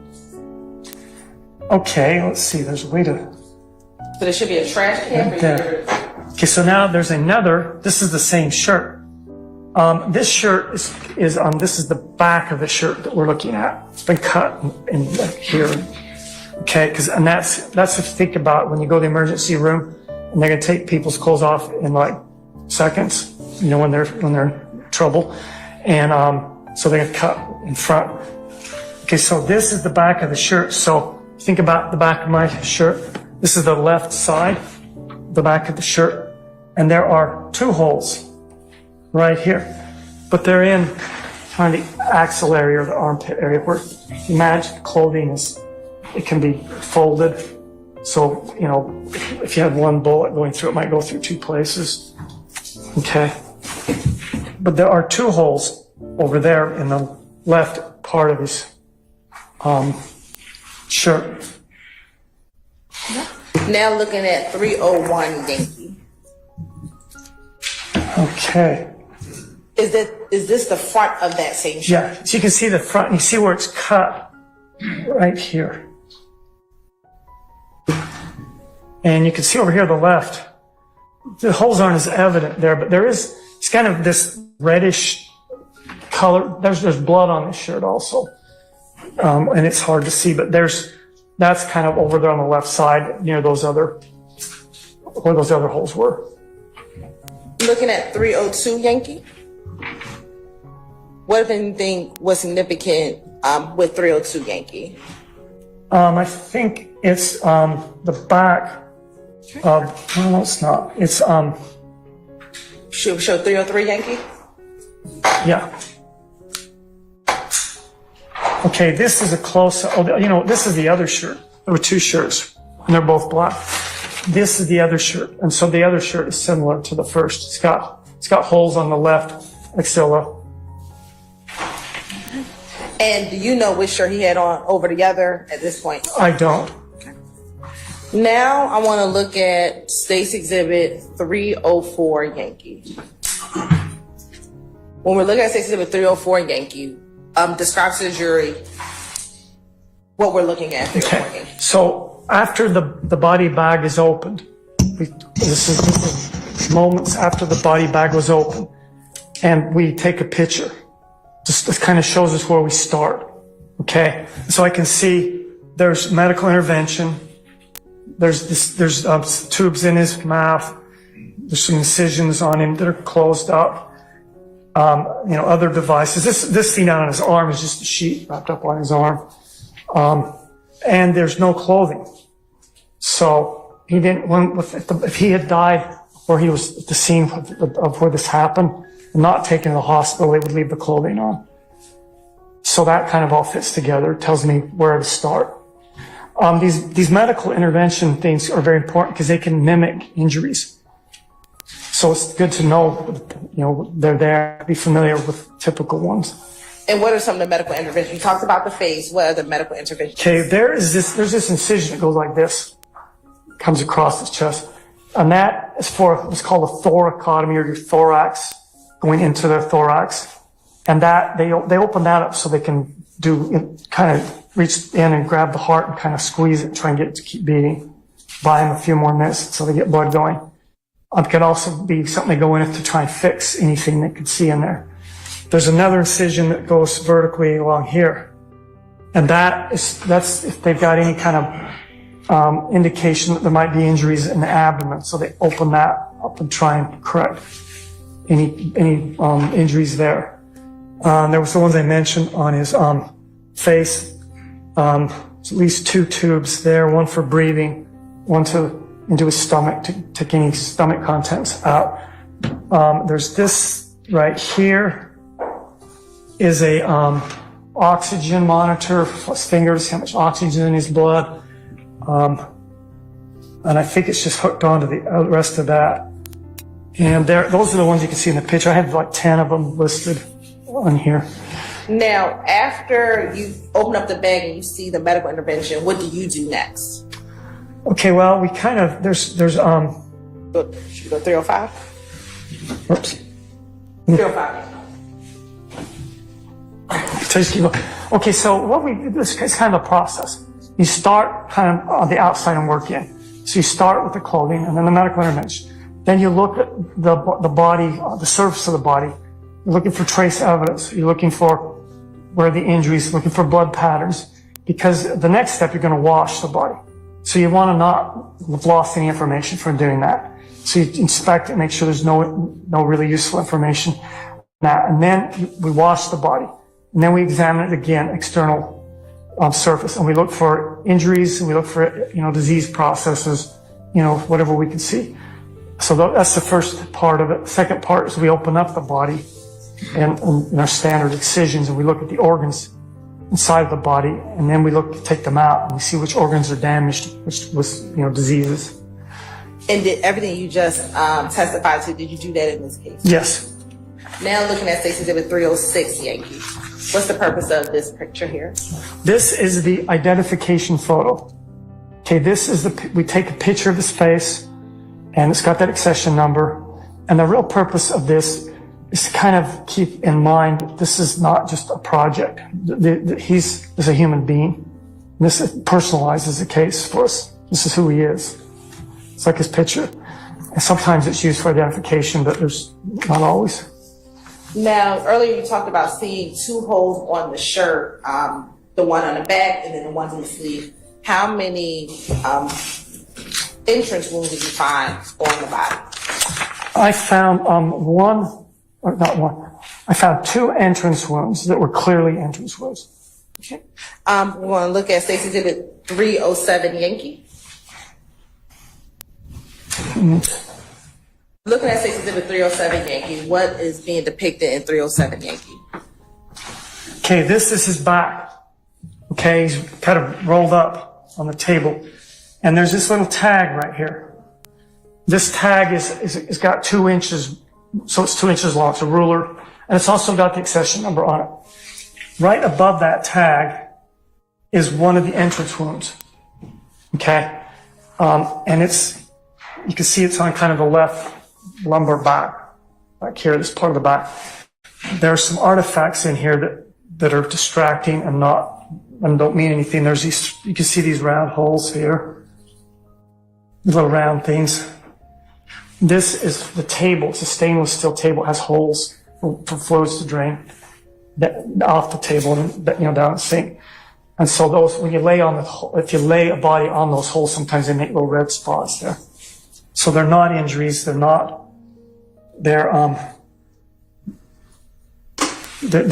artifacts of the autopsy. And earlier when you talked about perforated, penetrating gunshot wounds, this entrance wound that we're looking at here, was this a perforating or a penetrating gunshot wound? Okay, this is I just noticed this. This is a penetrating gunshot wound. Okay. If you can tell the jury what was the pathway? Okay, so this gunshot wound, it goes into his back, into the muscles, it goes into his spinal column, the bones. These bones are numbered from 1 to 5, and it goes through the first and second one. It goes through his right kidney. So his right kidney's on the other side. Okay. And then it goes through, the projectile is fragments into 2 big pieces, and it goes into his right 9th rib. So there's 12 ribs. So it's going over here.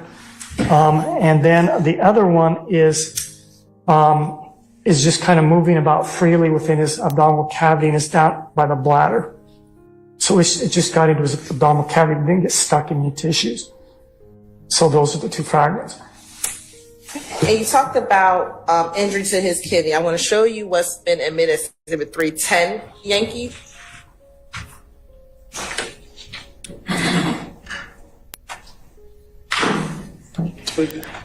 Go back one more. Okay, so I don't want to confuse you, so I start really simple here.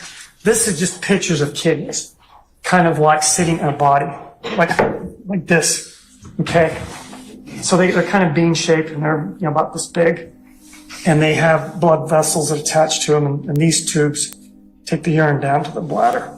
So those are kidneys, okay? You want to look at the next one, 309, Yankee? Okay, now this picture, I looked around on the Google image to find this picture. It's the best one for this particular gunshot wound.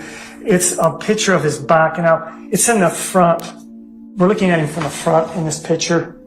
Okay, so, and it's kind of from the right side. So it's kind of like looking at him like this.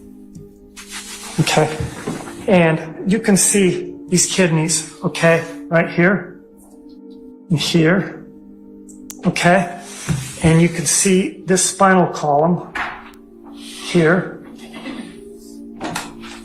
These vertebrae, if you count backwards on them, you can see where L1 and 2 are. They're in the same area. And so this gunshot wound, you can see how it goes through the right kidney. Oops, not what I've done. Kind of in reverse order. It went through the lumbar vertebrae, through this kidney. And I also had other things that went through.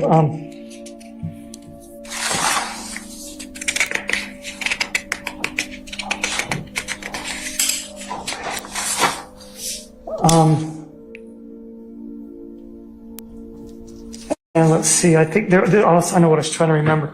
There is a suture, which is something a surgeon does. It's a little, where they take some thread, loop the hole, tie it. There's a little suture on what's called the inferior vena cava. Okay? And that's this vessel right here. Okay? Now, there's a big, huge vessel that comes out of your heart, takes all the blood down through your body, your kidneys. It's called the aorta. It's right here. Can't see it very well. And next to it, it's this vena cava. It's taking all the blood back up to the body. And it's pretty large, not a lot of pressure, but it just, if it's injured, it just oozes and oozes blood. So you can see this is also damaged. This inferior vena cava, lumbar vertebrae, and this kidney. And then the bullets, one piece of it is over here on the rib, It's not on this picture. The other one, the bladder is down here somewhere. So this is where the 2 bullets are. So it's coming kind of like this. And what kind of direction did you identify that? Okay, so what we do for direction, there's an inherent problem with direction. I don't know what he was doing when he was shot. Was he standing up? Was he sitting down? Anything. So what we do to solve this problem, we go back to medical school, we go back to anatomy, and we have this idea, it's called the anatomic position. It's like this, okay? And this is what keeps the bones across. If you don't, okay? So we put the body in our minds, we put it into anatomic position. And this is how we think. I think most physicians think of the body as if in anatomic position. So, and then we have some directions. We have up and down, right and left, front and back.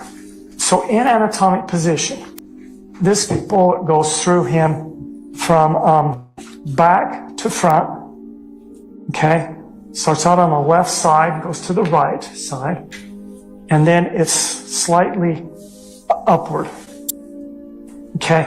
Now, if people are generally not in anatomic position, they get shot. But if you lean forward or backwards like this, you can change that up and down thing, okay? Obviously, if you turn, if this is right and left, if you turn, you can turn all the way around, you can switch that around too.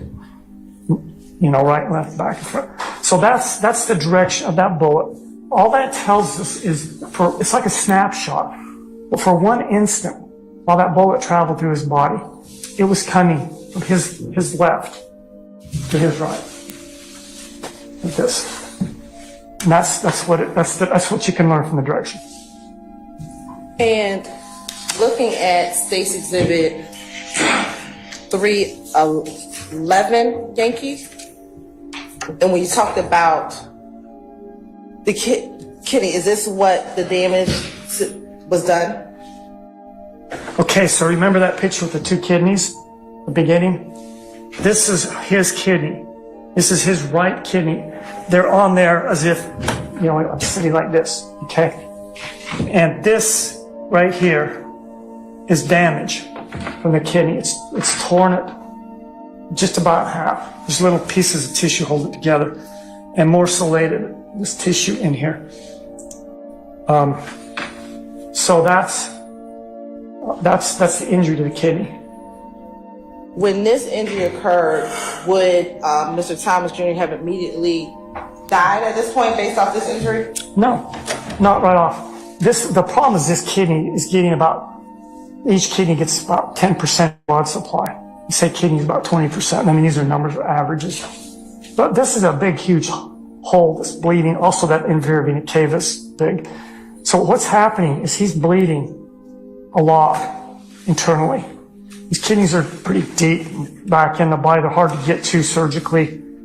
I mean, I don't know that slows the greedy surgery down very much, but,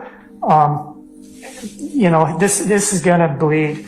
And it's likely that if something isn't done really quickly, like within multiple minutes, that he's not going to make it. He's going to bleed to death from internal bleeding.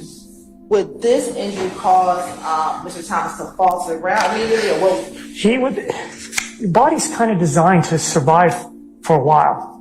So everything clamps down and shunts all the blood towards the heart and the brain, shunts it away from all the organs, shunts them towards the muscles.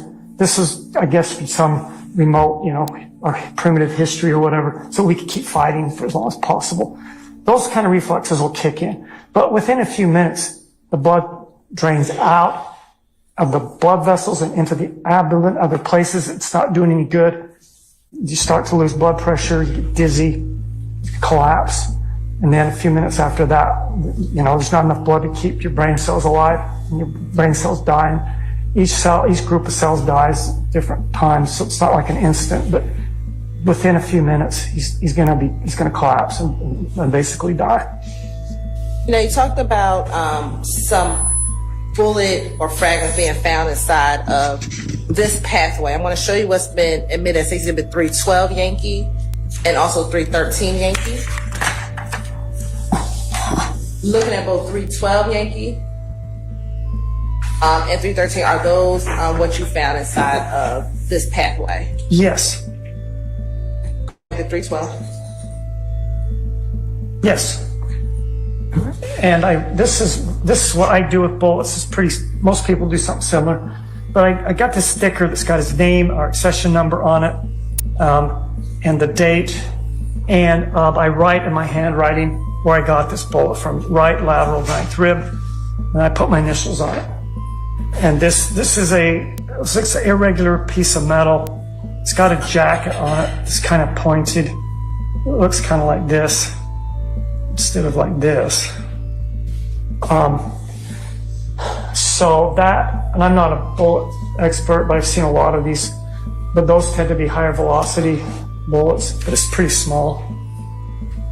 To further characterize that bullet scientifically, I would defer to a gunshot bullet person. It's kind of their area. Looking at 313 Yankee, is that the other frame that you found kind of floating, like you said, in the body? Yeah, it's this is the other half of it. Can you see? Yeah. Okay, now the interesting thing about this, when I first pulled these out and the blood on them and stuff, wash them off, look at them, I'm like, it was 2 fragments, you know. Then I started looking at them, and they actually fit together. I could fit them together pretty good. They're not perfect because they're deformed, but they're actually from one bullet that's broken in half. Now looking at State's Exhibit 314 Yankee. What are we looking at State's Exhibit 314 Yankee? Okay, so this is the left side of Mr. Thomas. Okay, and we're looking at, for the purposes of this picture, that we're looking at this right here, and this right here, the little one on his arm. This is an entrance wound. Okay. This is the second entrance wound I saw. I saw one on his back, saw one on his arm. And is the entrance wound on the back consistent with that hole that we saw at the back of his shirt earlier in the earlier exhibit? Yes, there's 2 entrance wounds. There's 2 holes. Well, one's a group of holes, but there's 2 locations with holes in the shirt, and they do match the pictures on his body. Obviously, clothing is a good, perfect match. People can have their clothes pulled, worn in different unusual ways or whatever. So there's not, clothing can't take that totally to the bank. But when you see it, and you see the body, which those holes don't move around in the shirt, they kind of all fit together. And with the same thing with the 2 holes we saw in the shirt earlier, is that consistent with the exhibit with the entrance wound that you circled in 314Y? Yes. Now, looking at State's Exhibit 315 Yankee, is that a close-up of the entrance wound that we just discussed? Yes, and this is important because this one, the other one was pretty easy. There's a hole and there's a bullet, so it's an entrance wound. This one's got... Brothers and sisters, blessings to the family of Brother Thomas. We're going through this, and it does humanize all that's going on here. And there's so many elements to this trial. Let's not forget there are family and friends. I don't care which side you're on, whether you want this person to be locked up or that person to be free. They're still human beings, they're children, they're family members, fathers, all of that, right? So, blessings to the families. Yeah, got to keep that in mind. Thank you for being here. We appreciate you. A bit more complexity to it. So this is important, this picture's, and it is characteristic of an entrance wound. It's not characteristic of a exit wound or an irregular wound. Okay? How are you able to determine that this is a characteristic of an entrance wound? Okay, entrance wounds, when the bullets, they're coming pretty fast, and they hit the skin, they're spinning, and as they punch through the skin, they abrade the edge.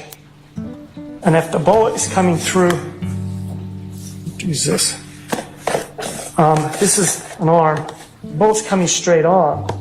It'll create a nice little round hole with an abrasion around it. The bullet is coming at an angle like this. It'll create an abrasion, maybe a furrow, kind of deeper in the skin, and then it'll go through. Okay, but it'll still have this abrasion. Okay, this gunshot wound has got an abrasion here along this edge, real thin one there, and a thicker, irregular one here. So this suggests a bullet is coming in at an angle, and it's an entrance wound. Okay, because of the abrasions. Now looking at Stacey's exhibit 316, Yankee. Okay, now this, where things get a little bit more complicated, but this bullet, the entrance wound is kind of hidden behind his arm over in here. Okay, this is, and I have to do this through dissection and show the pathway, and also I can put probes in them sometimes. But this entrance wound connects to this hole here. So this is an exit wound. And how are you determining that's an exit wound? It doesn't have the abrasion, and it's kind of torn out. When they come out, bullets are often tumbling. They might be deformed if they hit anything hard. They tend to tear out, tend to be irregular, and they don't have abrasions. So this is an exit to that. This right here, it's kind of a perplexing one. It's close to this incision, but there's a pathway that comes down like this inside the body, okay, that connects, kind of jumps through, they cut through it, and it connects to that, okay? And this right here, if you take the arm, I got it like this, if you take this arm, put it down next to each other, okay, this is where it's going to fold. If you were to imagine this right here, folding it up like that. If his arm's down here like this, those two are touching. So this bullet, I think, went out and right back in through that. Okay? So this is a re-entry wound. I think it's all one gunshot wounds now. Entrance, exit, re-entry, projectile. Which leaves this bullet, this defect up here to deal with.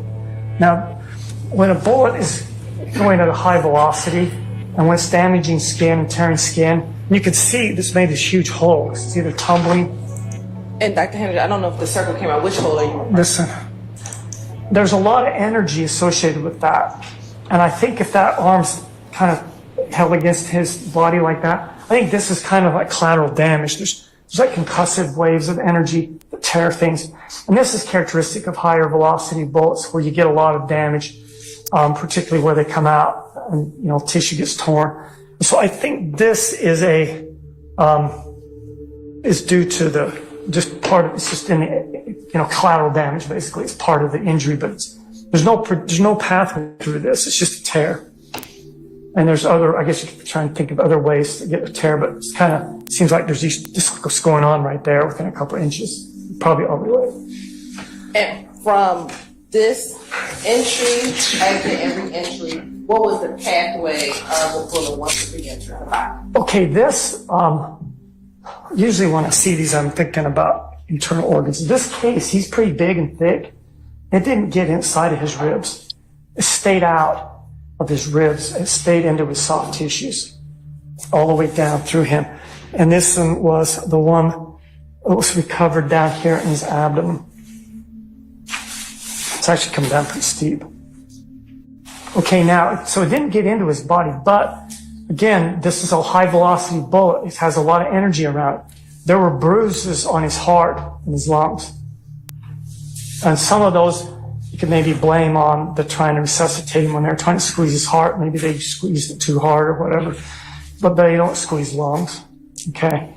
And so some of this is from a gunshot wound. So he's got bruising of those organs. And looking at, you just said he had bruising on some of his organs. Would any of that bruising cause Mr. Thomas to maybe spit up any type of blood? He might. The lungs are very fragile. You can think of they're like a sponge, okay? And if you start messing with the sponge, you know, if it's fragile, you could tear little walls of the bubbles of the sponge. If any of that gets injured, they can get blood inside the airway.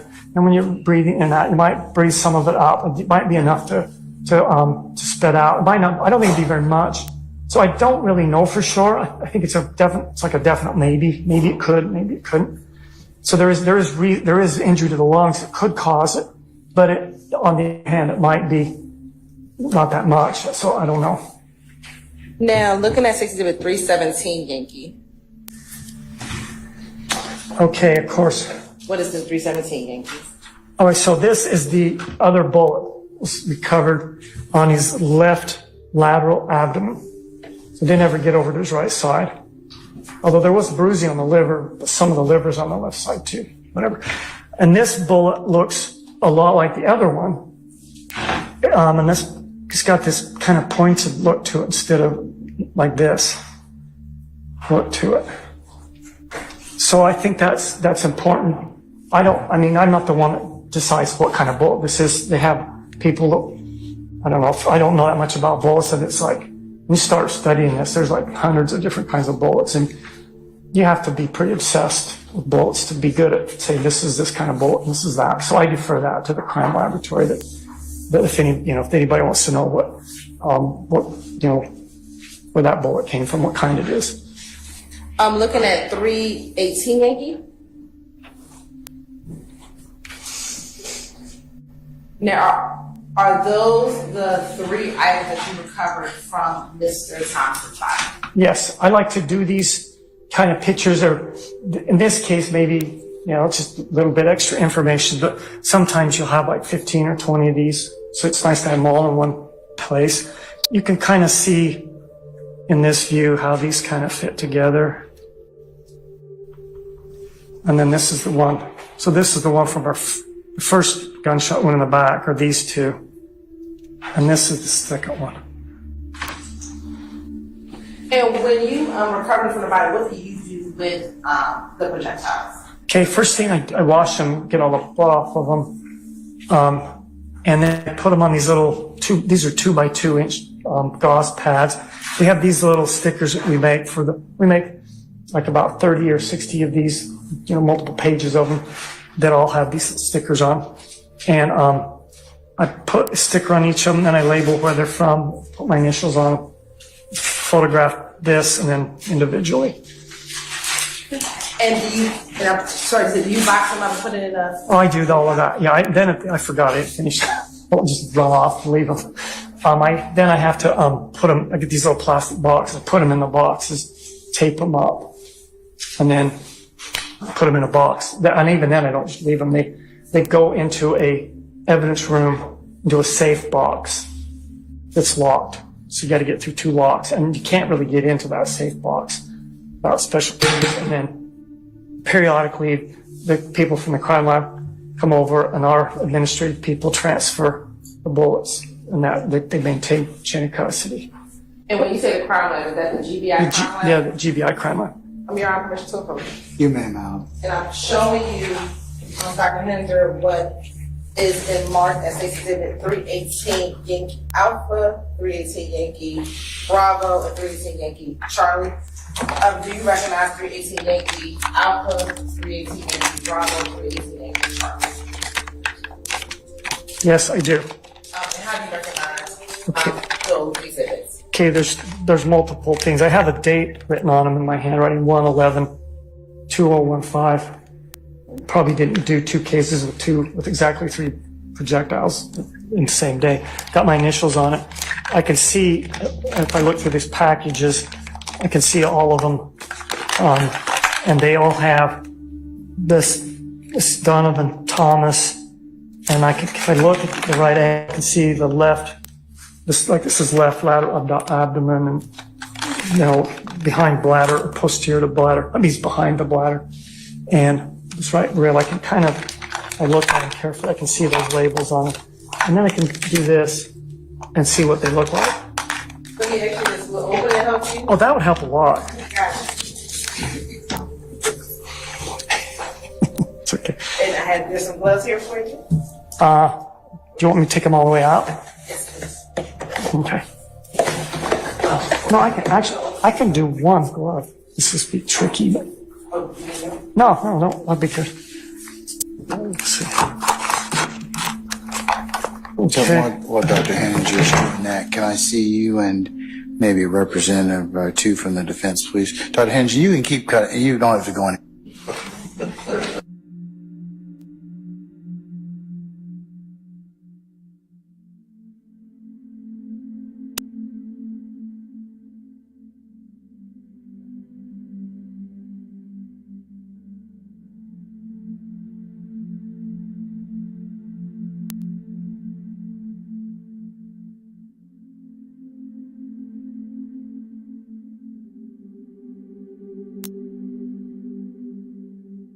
It's a small laceration. It doesn't go anywhere. It was a car wreck. Doesn't mean anything. Probably not even get mentioned. But this is a guy that's been shot twice.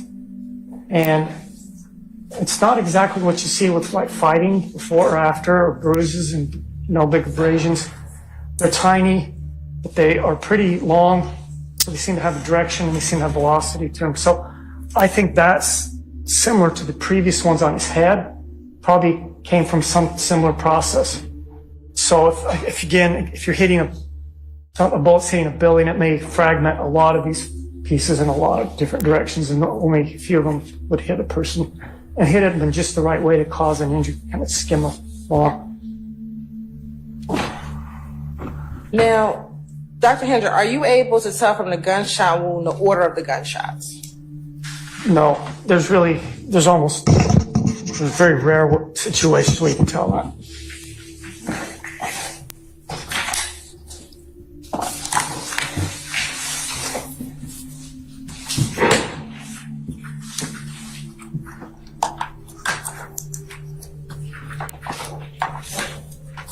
After conducting the autopsy, did you determine what his cause of death was? Yes. What was his cause of death? Gunshot wounds of the torso. Sadie, you ready for or to call your next witness? Yes, Your Honor. State is ready, and so as the court's instruction, we will be calling Mr. Sammy Davis. All right, summon Mr. Sammy Davis, please.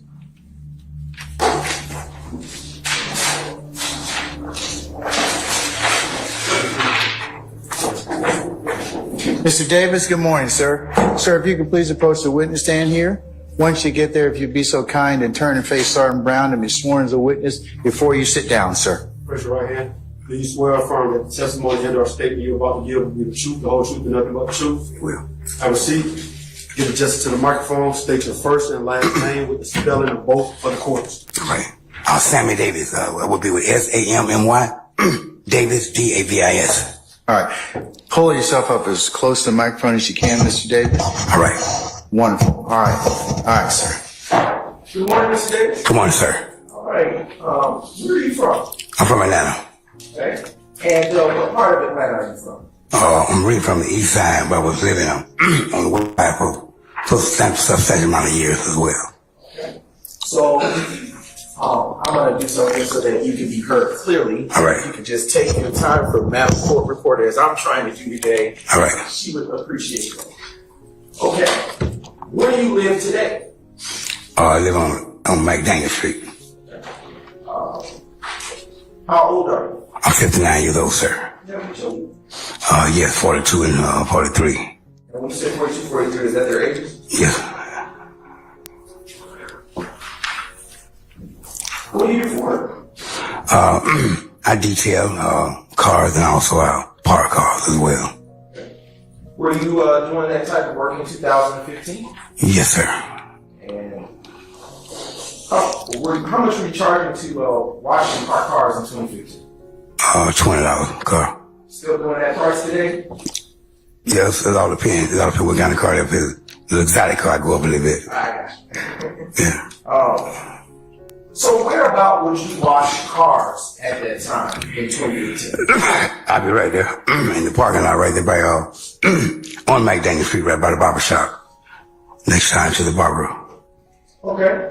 And when you say the barber shop, what barber shops are you talking about? I'm talking about unlimited and A&M. I'm gonna approach you with some water. I hear you need to clear your throat. All right. I'll give you a second. You want to take a sip? I'm all right. All right. All right. I'm going to publish for your viewing State's Exhibit 293 Yankee.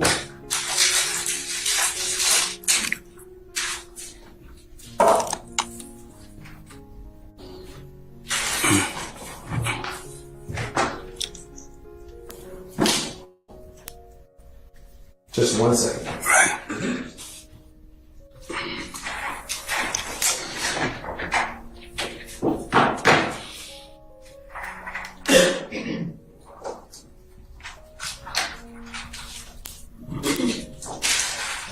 So, Mr. Davis, before we play, you can turn to your left. There's a screen right here. Right. That you can look at. And it also can do some things here with this little marker, with that color.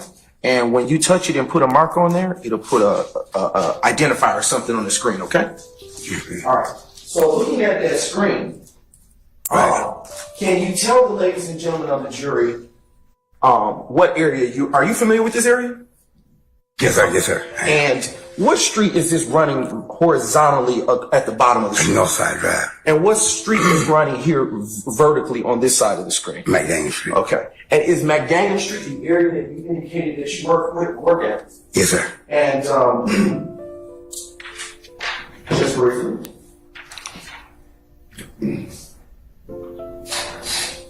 And in 2015, did you live in the apartments in that city? Yes, I was staying in Castleberry. Okay. And did you stay alone or with someone? My sister. Okay. What's her name? Sabrina. All right. She still live over there? Yes, sir. And do you still visit her from time to time? Yes, sir.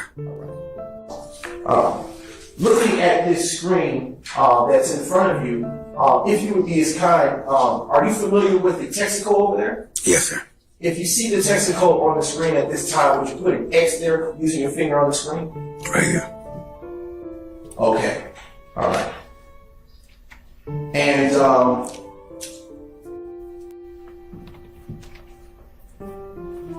going to fast forward to the 6:20 timestamp on this video.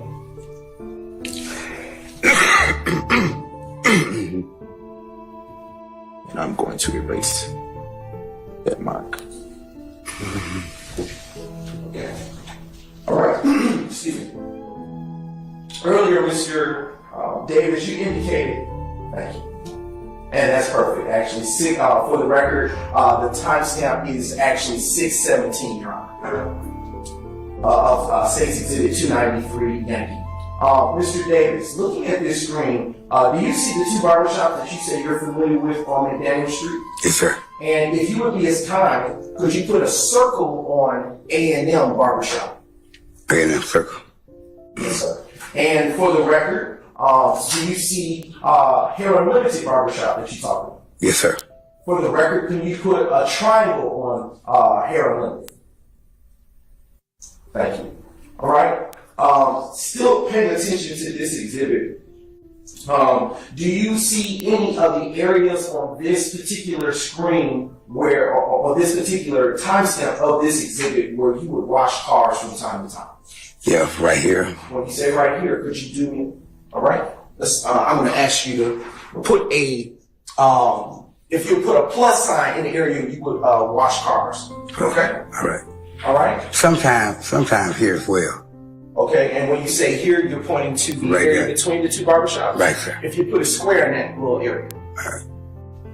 Okay, and how long have you been washing cars in that area? 20 years, man. You said 20 years? I better, yeah. Okay.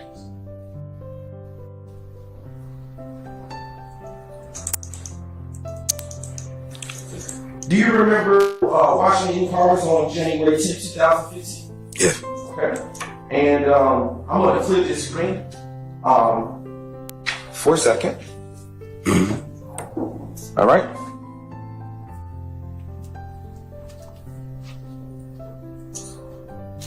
And do you know anyone by the name of Nut? Yes. Okay. How do you know him? Well, came up in the hood together around, came up in the hood together around the university in John Hope. And come around the university area of John Hope. My apartment in the area at a particular time they had them up. Yeah. Is that also known as the Castleberry area? Yes, sir. And how many years did you know that? Oh, man. A lot of years. Cause I remember teenagers stuff were coming up. I'm a little older than you, but I remember he was a young boy coming up. And wanted to get into the game for the rapping game. Wanted to be a star, you know. Yeah. All right, so we're going to circle back to that. You say that he got into the rap game. Do you know any artists that he may have worked with? one of the main artists I know he worked with Lucci. Are you familiar with the name Birdman? Birdman? Birdman. Cash Money Millionaire. That would be him. Are you telling me or asking me? Right, that would be him. All right. Do you know if Nut had any friendship or relationship with Birdman? I believe so. Okay. Yeah.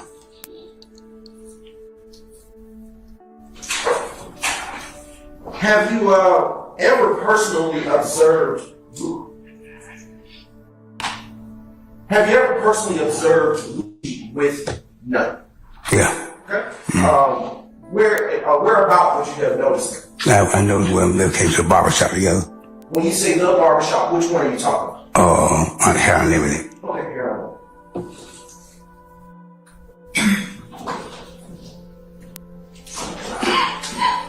Do you, in that area when you would wash cars, did Nut ever come to ask you to wash his car? Yeah. All right. Did you? Yeah. How often would you wash his car? About like every other day. Every day, either every other day. All right. Would you say that you considered Nut a friend? Yeah.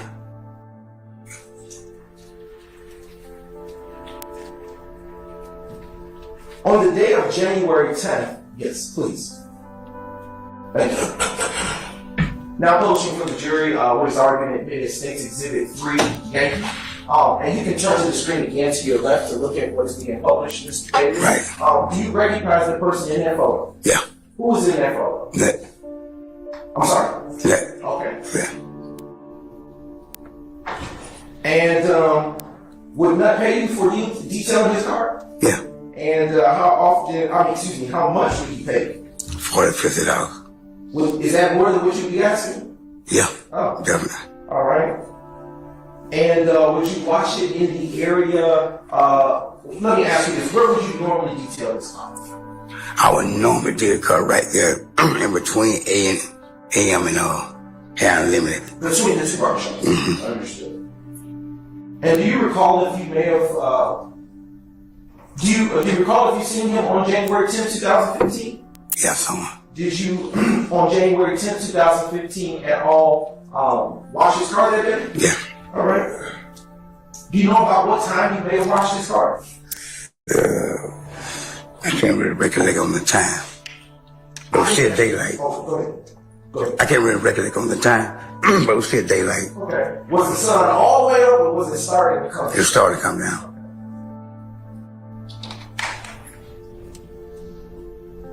Mr. Davis, would you ever go out in the Texaco area that you described earlier and be in that area when you weren't washing cars?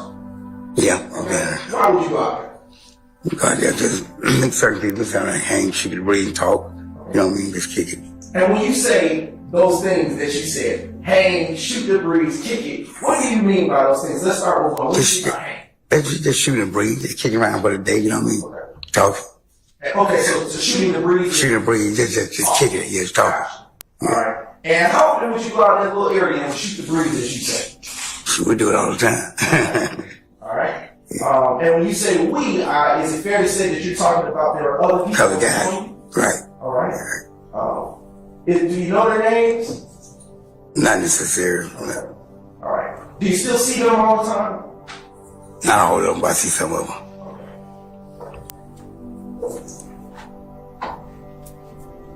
On January 10, 2015, before you washed Nut's car, were you hanging around and shooting the breeze with those gentlemen, those persons that you described? Mm-hmm.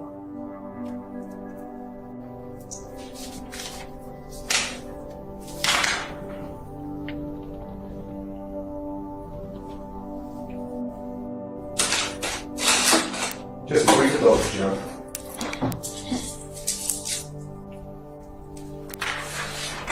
Your Honor, if the state is no longer using its rewrite as published or the entire testimony. No, I haven't heard of it. You could take down 3Y, please. Sure. Okay.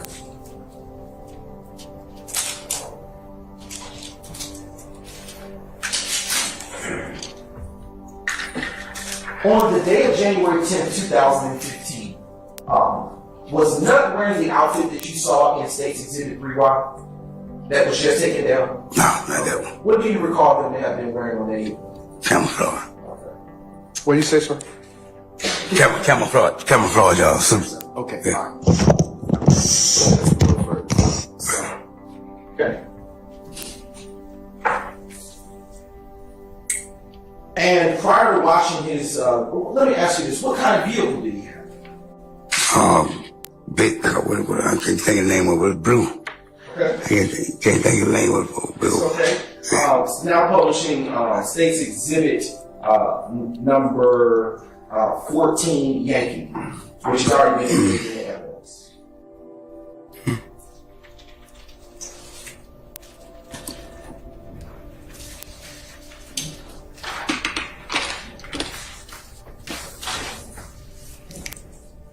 Do you see Nuts' vehicle in this picture?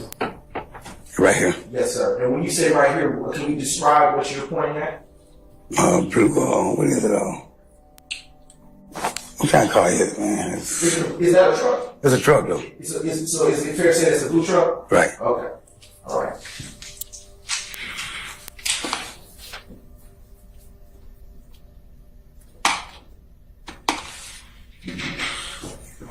When you were out detailing his vehicle, did you have any conversation with him prior to starting? Yeah, we talked just a little bit, you know what I mean? Okay. Yeah. And did he hang around while you were detailing his vehicle? Right, yeah. Okay. What, if anything else, do you remember that occurred that evening as you were out detailing his vehicle? Mainly nothing, man. Just smoother day, you know, which I thought was gonna be smooth. All of a sudden, you know, bam, everything break loose, man, you know.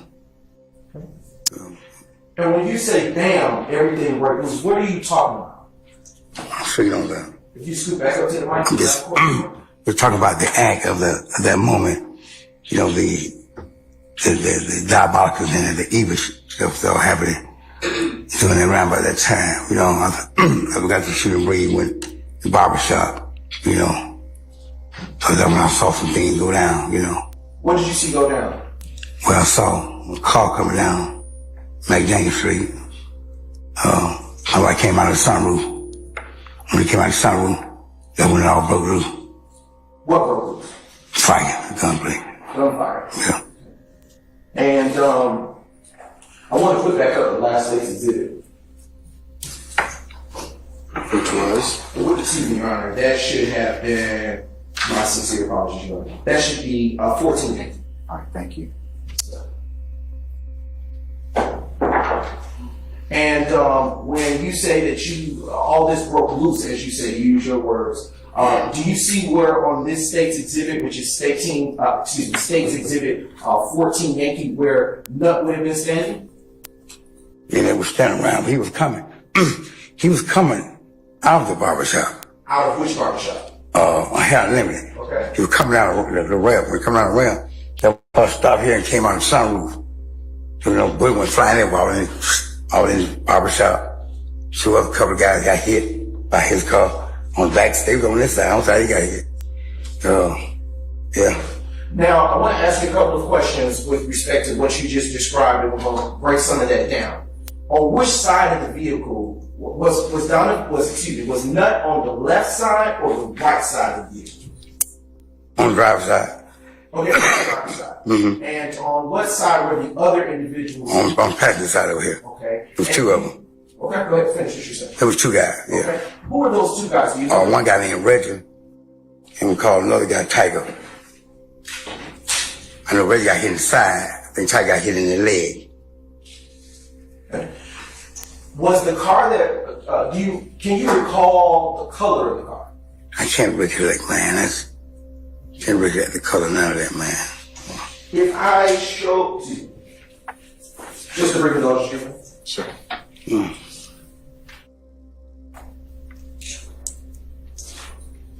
Okay.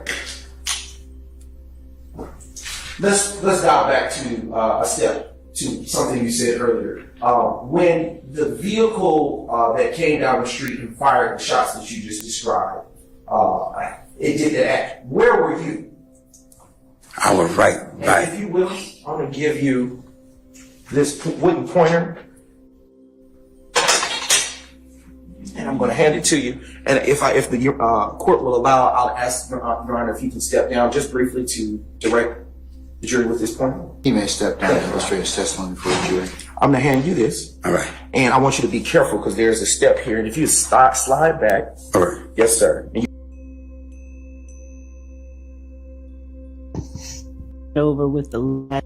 Okay. And so those are we're working on those. Good. And Miss Knight is headed over with the last page of the exhibits that we have, and we're going to exchange the two, and we can continue to compare. Okay. All right. So if we're not quite ready to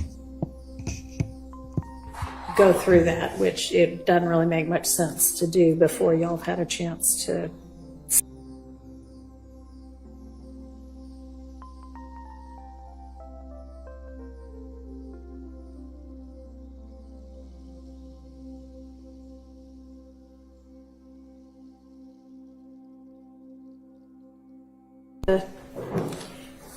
get together and get some things settled to get on the same page with exhibits and things. Do we have any kind of... With the exhibits, I spoke with Mr. Adams, and we agreed to exchange physical copies at 2. That was the suggestion, and so we're gonna do that. I did have an opportunity to speak preliminarily with some of the attorneys about the other matters. Okay. And so those are we're working on those. Good. And Miss Knight is headed over with the last page of the exhibits that we have, and we're going to exchange the two, and we can continue to compare. Okay. All right. So if we're not quite ready to go through that, which it doesn't really make much sense to do before y'all have had a chance to see what you are on the same page about, then do we want to maybe keep going through the wiretap evidence, or because y'all were going to also get together on some of the Mr. Ryan evidence, so I'll give y'all a chance to do that as well. Right. I've only done part of that. Yeah, no, I know. And I mean, I was going to give you some, I know that we're having this unexpected non-jury day, so I don't expect y'all to have already accomplished all of that, but I don't want us to just waste time since we're here already. So one thing we can do is just skip over that one issue that you asked for a little more time on, and but you also haven't really had time to narrow down what else you think is on here. Okay, so what do we still need to look at that is not this either, but that is evidence? I didn't think about that. I'll let them respond. I'll see it there. I'm listening. When you said not this either, what is Oh, sorry. So the list of all of the various parts of the wiretaps that the state wanted to introduce. Remember yesterday I encouraged them to further narrow that down, and obviously they haven't had a chance to do that yet either, so I don't want us to go over things that we might not ultimately need to be discussing. I'm just putting this on the radar. I don't have any anticipation that the state is ready to do this today, but I'm just, for my periodic reminder, there's issues with my client's cell phone was extracted, and there's issues with any texts or any information extracted from my client's cell phone. That was in 2022, so that's involving the Shamal drinks case. I brought that up a couple of times, and the state said that they're going to identify those items. They haven't yet. I'm not complaining. I'm just trying to replace that on the radar for some later time. Okay. And Your Honor, I just want to make certain it's just the identification. There's not like a suppression or anything motion on the You just table. want to know what all they're going to use. I did move to suppress the search of my client's phone, but that was denied by Judge Glanville. So, there's just a lot on my client's phone that has nothing to do with this case. There's bad character stuff. Well, I would hope if it has nothing to do with the case that the state doesn't intend to use it, but from my perspective, it has nothing to do with the case. I'll put it like that. And so at some point, anything that the state plans to use as far as text messages, things of that nature, that needs to be litigated. all right, when can the state do that? I think that in the same way we're doing with Mr. Ryan, we can schedule, Mr. Sharp and I can talk about when he's available, and we can actually go through it whenever, like this weekend. I'm trying to buff Miss Love's offer to sit down with her, but it would just be. It doesn't have to be me, just somebody Well, who's it's not you. It's just if the state could just identify what they plan on using, and then I could look at their list and then figure out. Okay, so can you get about Miss Love personally? It's just sitting down with anyone going through my client's phone. I just think if they go through it and figure out what they want to use and let me know, then you can maybe sort of like y'all done with some of the other things. So if you can, when can you provide to Mr. Sharp the proposed list, I guess? We need at least to try and whittle it down. We need at least through next week. So no sooner with. All right. So by next Friday, you could do that? Can we have until the, next Monday? By the following Monday? Yes. The 23rd? Yes. Okay. That's fine. And Your Honor, these are probably when I think about it, the sequence of charged acts, these are at the very end. So if we're going sequentially, I mean, that's fine, but we still have to do it at some point, and so probably the sooner they can get it done and get it to you, and you can, y'all can maybe agree to certain things, maybe not, I don't know, but then we will have it available to litigate whenever we do have another non-jury day. So Absolutely. Thanks for getting that put on the list. Appreciate it.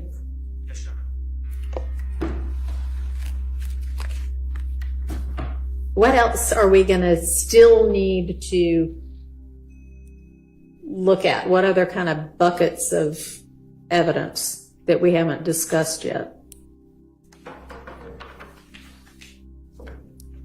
Got the wiretap, phones.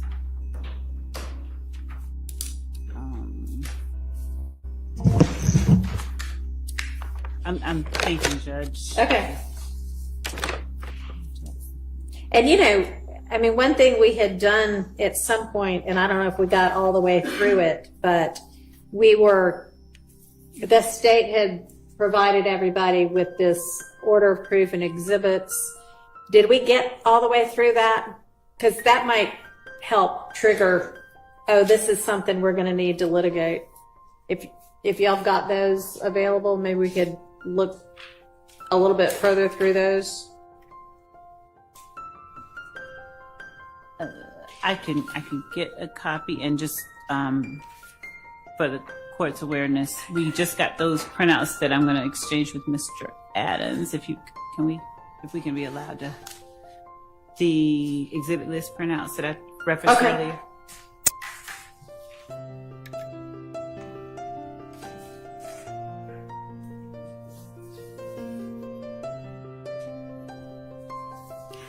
Yeah, I don't think we'd gone all the way through this.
Now look, young man, you're doing a good job.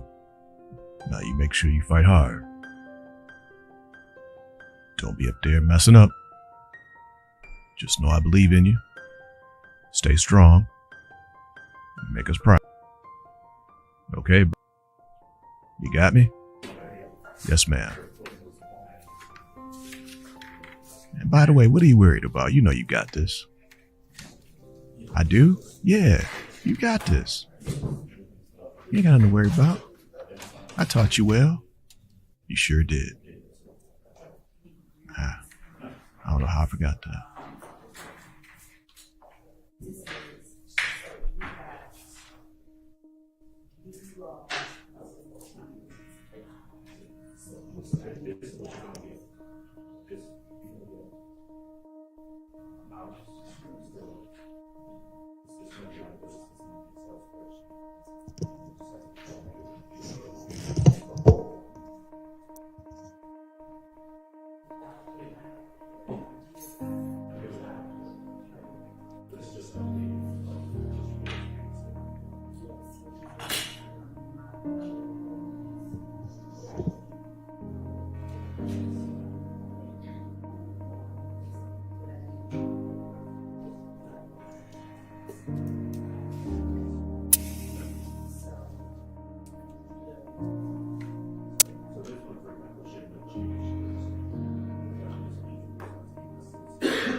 Shout out to Brother Adams, the Honorable Adams.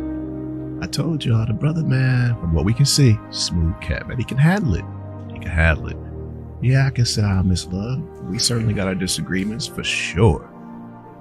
But I got control of my emotions. I can sit down and handle business. I know what time it is. There it is. The Honorable Keith Adams.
Y'all aren't actually doing the comparison right now, are you? Okay. Are y'all going to be finished with whatever it is you are doing soon? Okay.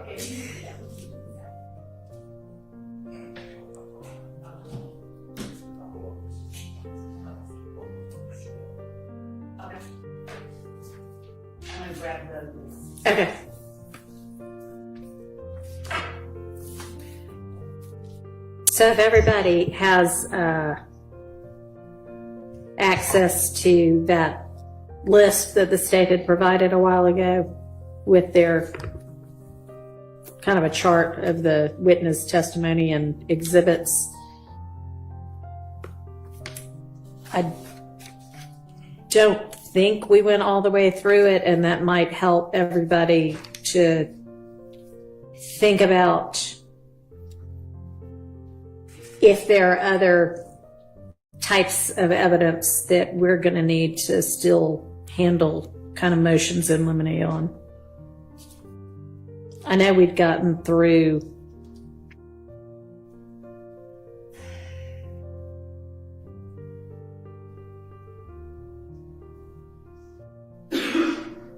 at least proposed witness 24, maybe 26. I don't know if we'd gotten much further than that.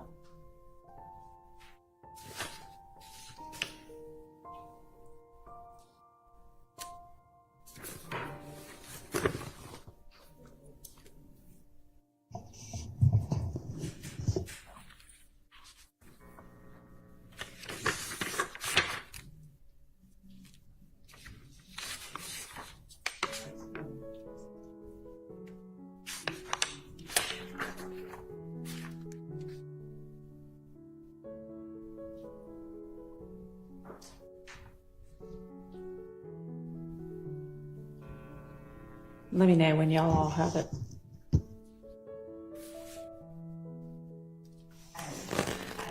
Okay. So if we're on page 6 at the top with Turner, I would assume y'all have seen all the crime scene photos. Do y'all know, do you, the state, know which ones you're intending to use?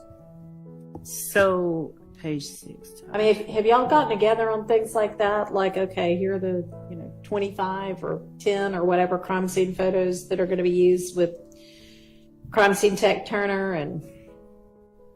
I don't believe that our team has gotten with the defense on those. Okay. There is we had been, and we advised them that we had been told since 2022, I think, that there was a set of photos from Adele Avenue that we didn't have. They said it was lost in the hack. We have been persistent, and Mr. Brown has somehow or another gotten somebody to put their hands on a flash drive that has photos in it that he received this morning from APD. We have the emails from between all of us requesting that they go find some physical copies. We brought this to the court and defense's attention several weeks, maybe a couple of months back, that we didn't have them. They said they didn't have them, and we just kept asking, and somehow somebody found a flash drive. That happens sometimes. I can't make it up, but he has them, and I don't know that he's sent copies. Okay. So we supposed to just believe that. Shout out to Miss Love. But okay. Really? And Paige just co-signing. Oh, sometimes that happens. Wow. Y'all heard it. Good old Paige just, oh, sometimes that happens. Yeah, okay. Cat's been asking for how long? There are no reports. We don't have anything. Man, come on. Shout out to Miss Love. Maybe it just popped up. Maybe. But I ain't like Paige. Oh, sometimes that just happens. Okay, ramifications. These cats been begging for this stuff, knowing somebody had something. The defense team's been essentially ran down for continuing to beg, plead, kick, scream for it. We don't have it. We turn it over. Oh, okay. There's nothing. Stuff pops up, eh? Flash drive, eh? Okay. Now, whatever's on it, the defense team hasn't been able to prep with it, hasn't been able to work with it, look through it, deal with it, find Brady, find stuff to help.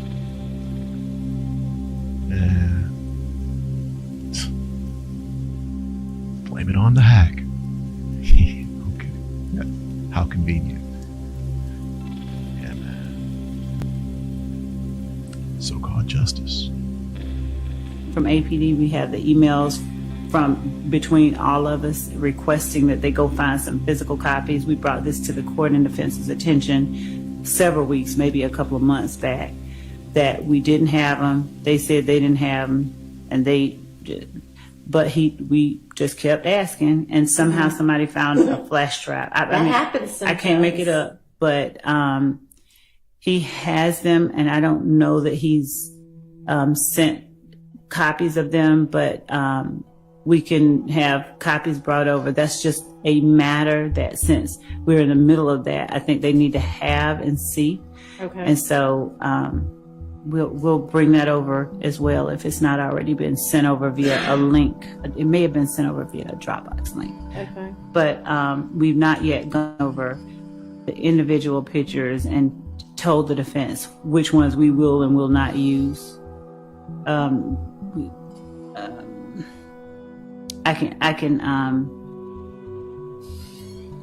can get the prosecutor who will be Mr. Brown. I can get him over here and we can have a conversation with a member of the defense, just one, so they can share that, because he's already taken those out and just made that decision. Can you have a member of your team go ahead and reach out to him, and can he maybe come over today? Yes, and yes. Okay.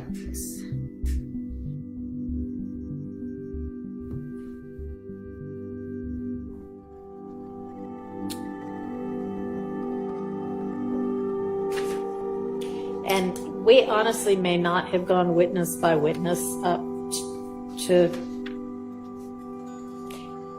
page 6. So if you look back and see something on the first 5 pages that we haven't covered yet that y'all feel needs to get litigated, let me know.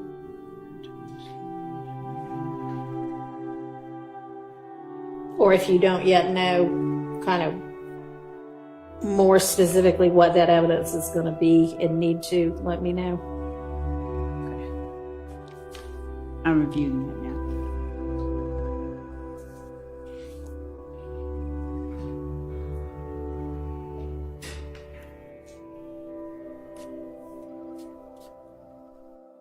And for all of the photos, like with Miss Bell today, you introduced, I think, 4, but you only used 1. I mean, to the extent, you can continue that sort of thing where it's not cumulative, then that's fantastic.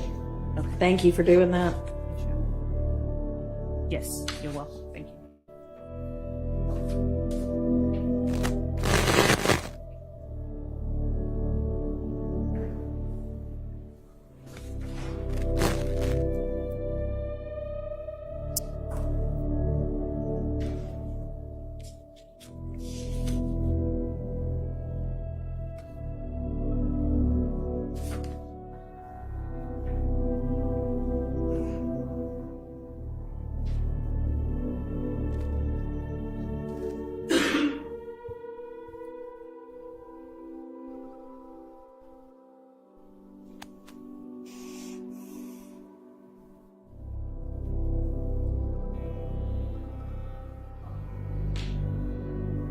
There is one witness whose attorney I'll just apprise the court and counsel that may be coming up. Mr. Arnold, I've been in touch with his Miss Merchant, and so that I see that on the list of might sprinkle exhibits if it's necessary for impeachment. Can y'all hear her? I'm sorry. I've just been in touch with one of the co-defendant's attorneys. I see his interview on Mr. Sprinkle's list of exhibits if it's necessary to use, because I've been talking with her about him coming up relatively soon. I have not gone over his interview. I don't think we've gone over his interview at all, but it would only be used for impeachment purposes in any event. But if that's something that I'll have to discuss with the defense in terms of things that they believe that are, impermissible, inadmissible. But that's something that's on the radar. Okay. So can I inquire? And I believe I'm looking at the same document as everyone else. For number 8, Michael Sprinkle, it says jail calls, pictures of infinity, social media, and interviews. When we're saying interviews, Mr. D.A. Sprinkle is kind of a unique witness in this case because he's a DA, but he also, I think it's fair to say, he fulfilled a certain investigatory role mid-investigation. However, he wasn't sitting when it says interviews. Let's get some clarification on that. Are these interviews that Mr. Sprinkle conducted of people, or what are these? Yes, and it's also detailed in the report that we provided that he gave that 146 or 46 page report. So there are interviews that law enforcement conducted in 2015 and 16 that he would not have been a part of as a result of further investigation that he did. He would have gone out to speak with some of those same witnesses again, and those are the only ones that he would be speaking to. Okay, so the state interviews that he was in, like it says 2017, like for impeachment if necessary. I don't see a 20. Are y'all looking at a different? That's what I'm wondering, because I don't see specific. It just says interviews. And I don't see a date or anything. Okay, Maybe if you've got a more detailed exhibit and witness list by now, maybe share that with us. I do. It has some notes on Okay. there, but I will say it out loud if that's okay. Okay, yeah, no, that's fine. So ours just says jail calls, pictures of infinity, interviews, social media. It doesn't specify. Thank you. And I thank Mr. Shard as well for that, bringing that to my attention. So the Quindarius Zachary 2017 interview, if necessary, the Martinez Arnold 2017 interview.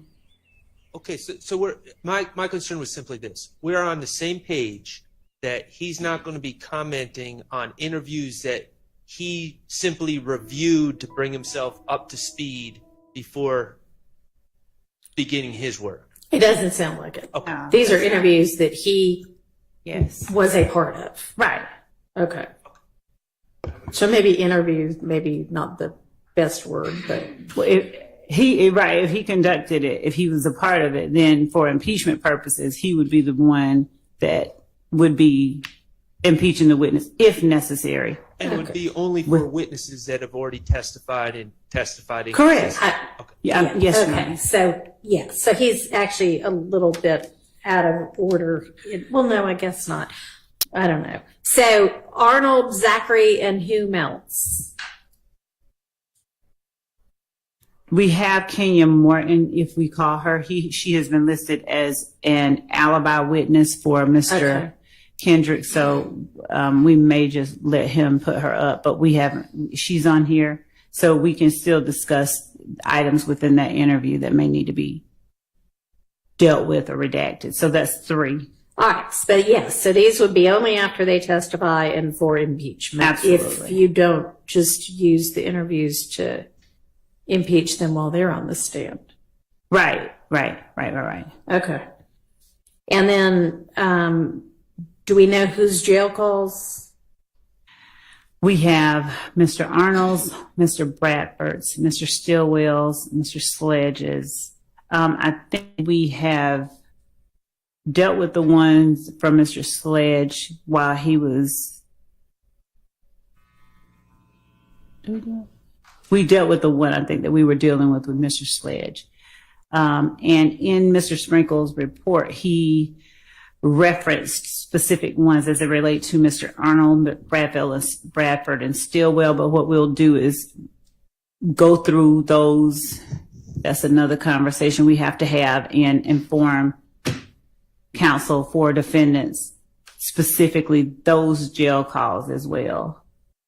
So right now what I'm looking at that we need to do for Mr. Sprinkle is go over the 3 interviews that potentially he could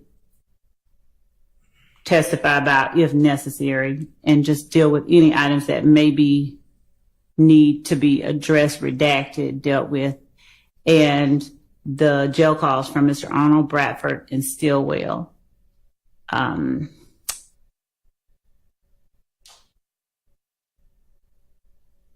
I think we also had social media pics, but I think we got Mr. Bradford's social media pics in through Mr. Copeland. And we also got the social media pictures regarding Mr. Kendrick in already through one of the witnesses that have already testified.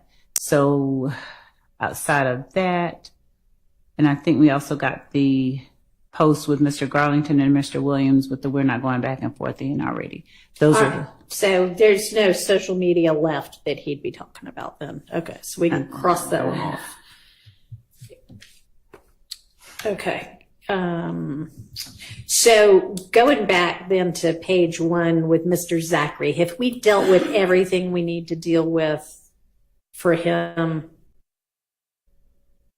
Social media, jail calls, and interview.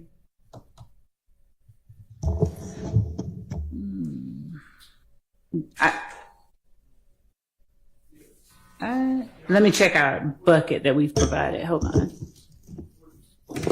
I can answer for the interviews. We have reviewed the interviews on the cursory level for bad character, those sorts of things. Now, my stance is that those out-of-court statements should not be played unless there's a proper foundation. So, of course, we still have that issue, and that won't be resolved until we hear what Mr. Zachary's testimony is. But we have reviewed those statements. Okay, I thought for so. The other stuff. And jail calls and social media, yes or no? Interview on the 2017, March, I believe, 3rd, 2017 interview of Mr. Zachary. There was one part that the Honorable Court, I think, redacted that I would like you to reevaluate if it becomes necessary. I understand it's all premature, but there's one section on one page that I would like to, I plan on, if it's ripe, cross-examining Mr. Zachary on it and then impeaching him if he says something different. Okay. I could give you a page if You you know want. what day was this that week in August that we had the non-jury week that we would have reviewed that stuff? Okay. Your Honor, can would the court please allow Mr. Steele to just tell us the statement or generally a summation of which one he's talking about? Yeah, I'm sure he would do that for us. All right, that's Zachary's social media postings. We went through all of that.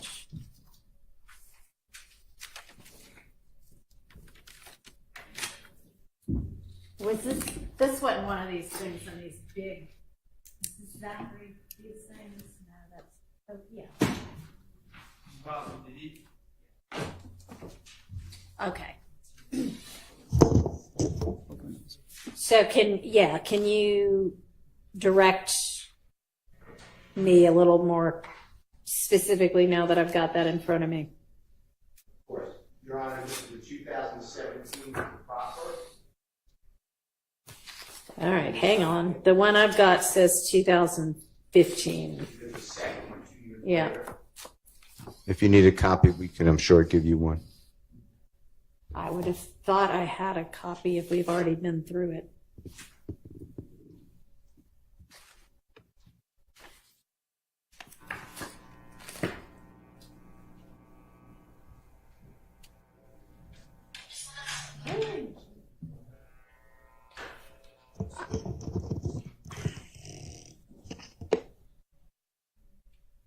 Maybe I just looked at it online. I don't know.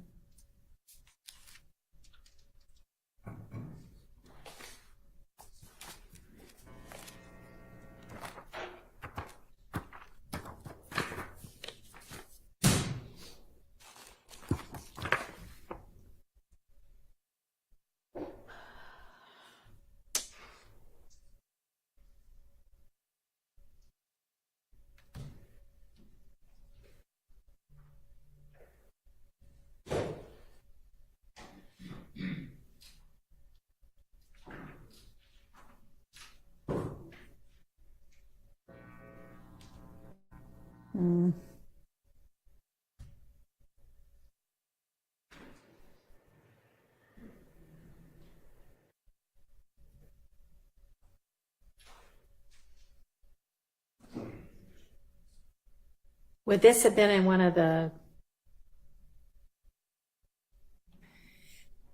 evidence reviewer links, maybe, that the state sent? This particular interview was not on evidence reviewer. Okay. It was they were the MP3s. They were MP3 files, and there was an audio. I honestly don't remember playing the audio of this in court. I think we were mostly working off the transcripts. Is this okay? So I've got his August 5th, 2015 interview. That's the evidence reviewer. Okay. One. And then I've got a list that I think you put together was kind of page and line objections Right. that I think was to the 2017 one. That's the one that Okay. Mr. Steele is referring to. All right.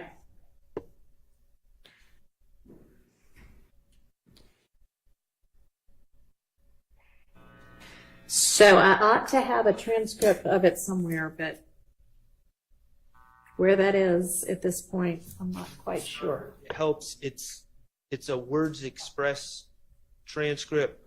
It's not one of the ones that the state produced. The transcripts, there's some look one way, some look the other one. This one is a Words Express transcript, and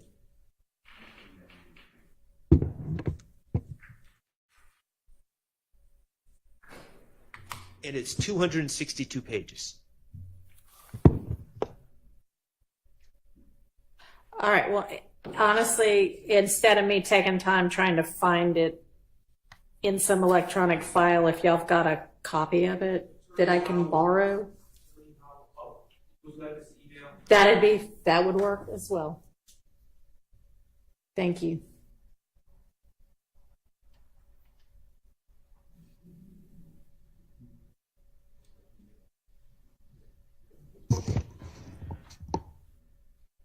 This is the one that's 275 pages? Okay.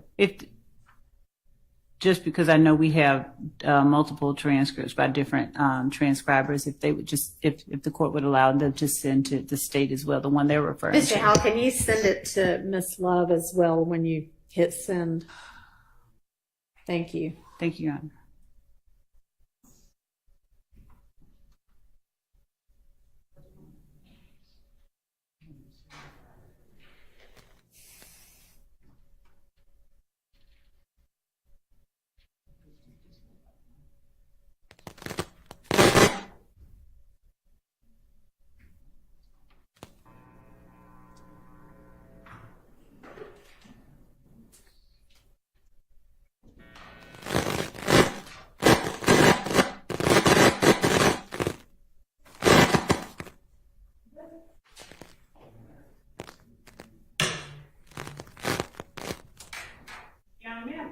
I'll make sure that the microphone on the witness stand is off.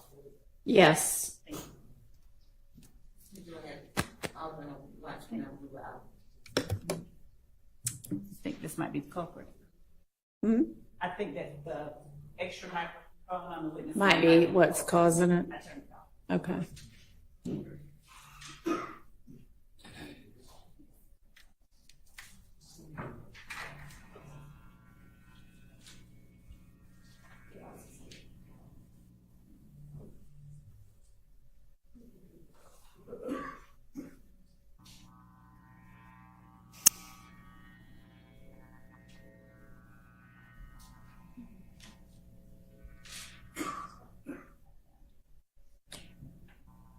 And Mr. Howell, did you send it directly to me or through my law clerk? I did not send it to the court. I sent it to Max because I didn't have your email. Okay, that's fine.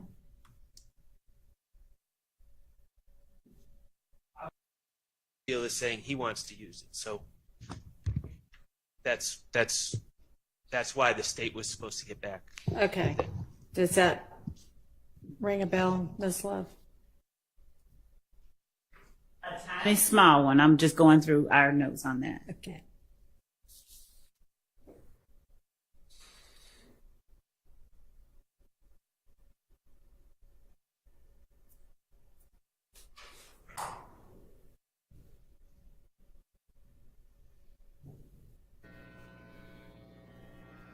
We have some details that you can put this date and see on the spread.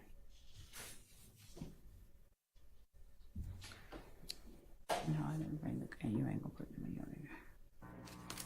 We got some of the difference. I'm not gonna let you put those in your ear.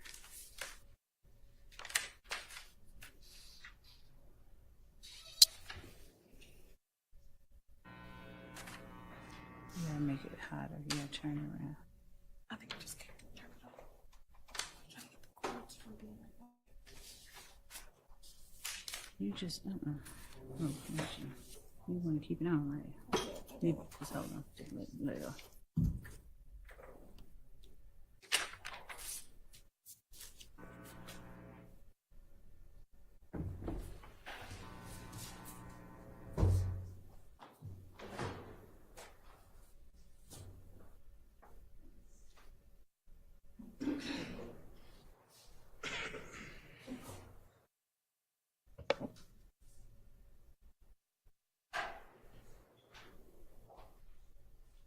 I see.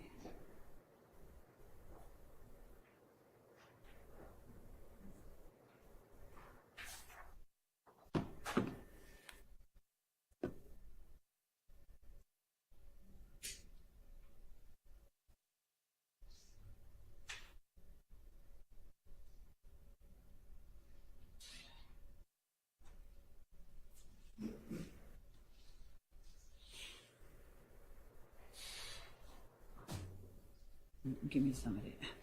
Hold on. All right, can you feel it? Yeah, I know what the cords are. Girl. Okay, I see what you're saying. They thick. It's a tripper. Little stuff. It needs to.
Well, does the state still think they want that in? And if not, if the defense gets it in, do y'all have an issue with that? Or I'm reading just the area before it and the area right after it because I just want to make sure that we don't have an issue with it. Okay.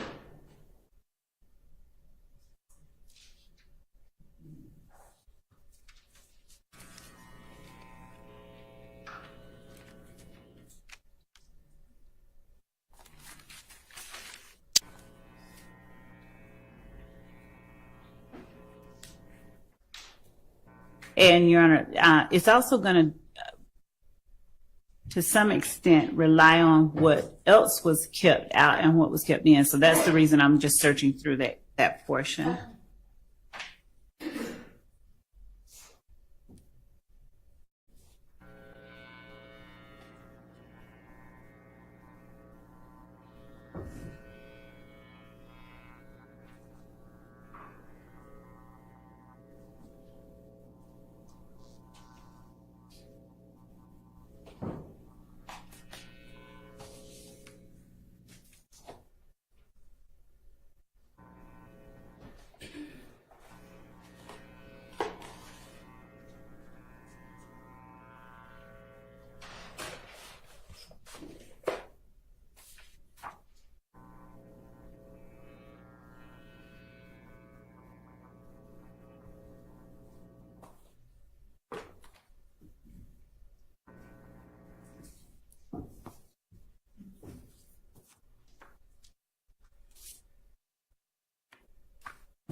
Can you get some more detail? Because I know she kept it. I'm seeing the text, but she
Your Honor, as to page 39, lines 14 and 20, they hearken back to page 38, lines 11. The context of that, I think, at the very least, starts on page 38 at line 11.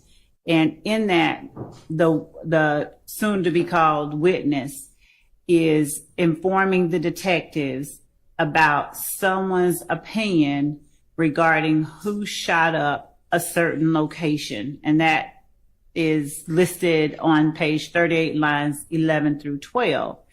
All of that is speculation and the witness sharing with detectives what somebody else thought happened. And so as you get to lines 21 through 24 on page 38, when asked explicitly whether that happened, the witness says, I don't know. So as we get further down, the witness is then asked, have you heard who may have done that? and the witness says he was locked up with the boy that was charged with it. And then ADA Sprinkle says, yeah, but I mean, do you think he did? Did he tell you that he did? The witness says, no, he said he didn't do it because the witness's cousin was supposed to make a statement on it or something, but it was the wrong girl. He said he didn't do it though. And then they get into, let's talk about, you know who's on here. Who shot Kelvin Watts in Mechanicsville? Right, and I think that's the part that Mr. Steele was saying, if he can lay the foundation he wants to get into, right, Mr. Steele? Yes, Your Honor. Okay. All right, go ahead, Ms. Sledge.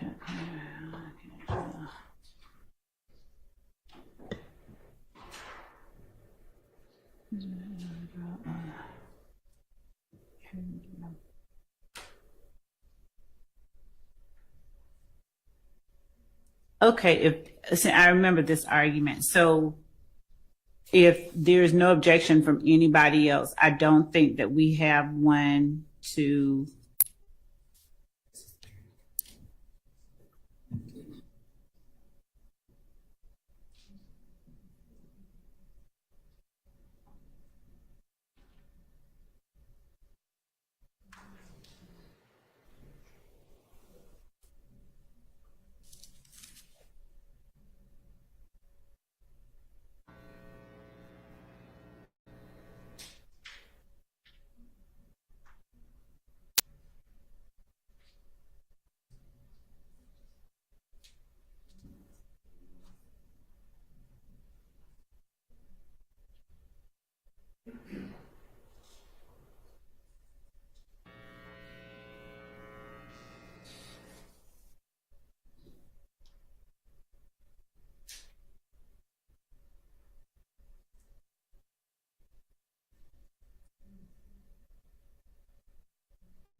Okay, well, Mr. Steele, do you think that, is your plan to kind of ask some foundational questions to figure it out, or do you think that it's already enough here in this transcript? I think it may be enough, but I will ask foundational questions. Okay. I mean, it seems if like needed. I'll ask him first about it, and I won't use the transcript. And then if he says something different, I'll say, "Did you say this?" But I'll lay a foundation before I ask him the first question. And Your Honor, I obviously, if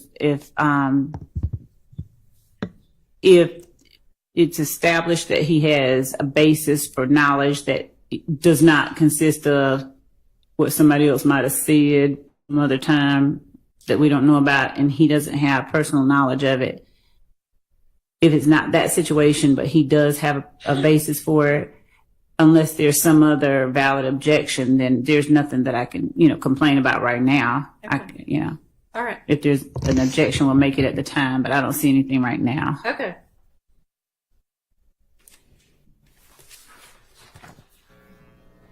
Thank you.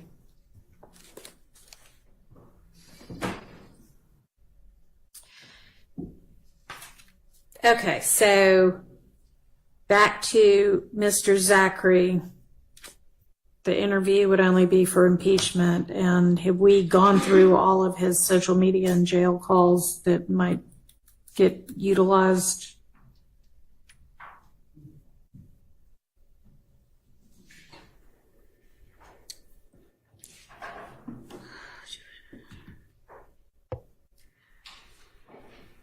I thought we had gone through his I mean, I thought we had to media. just check them. Very least.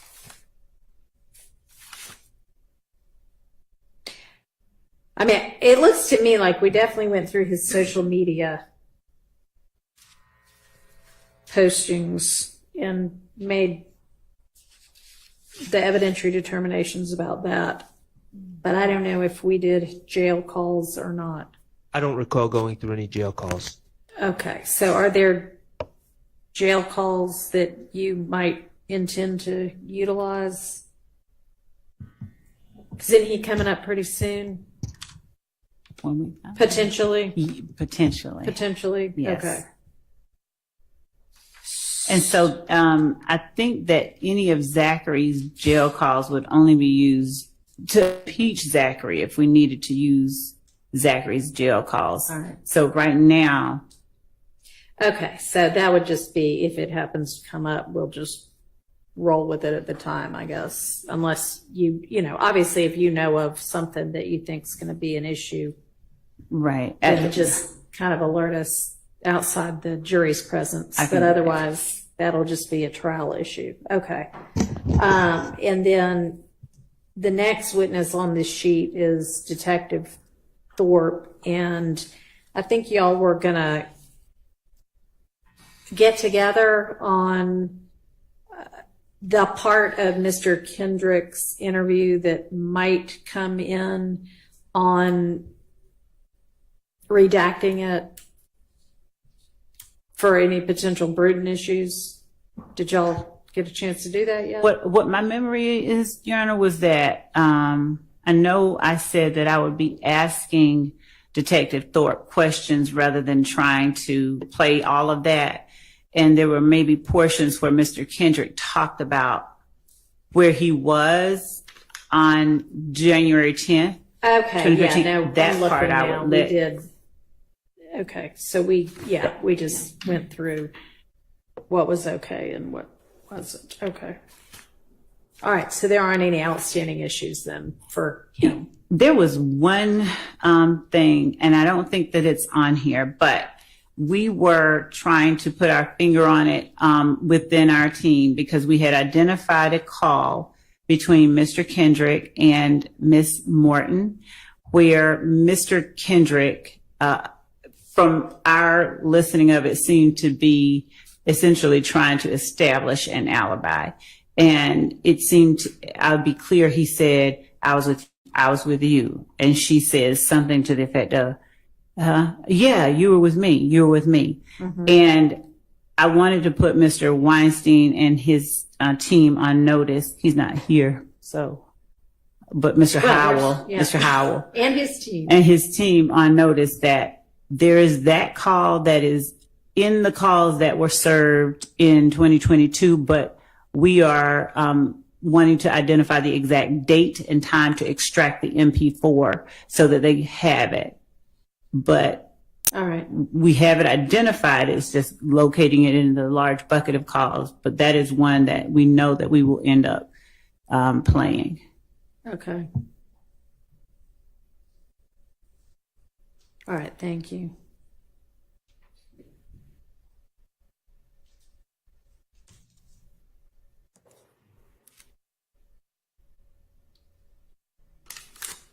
Okay.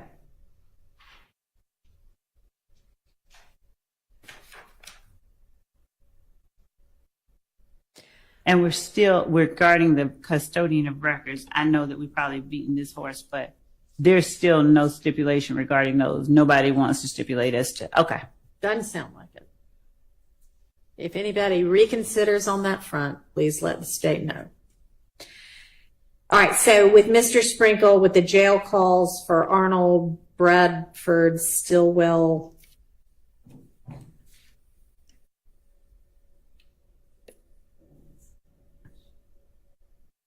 the defense has them all, right? Yes, and I believe that they're in the bucket of exhibits that we provided to them. I'm confirming that.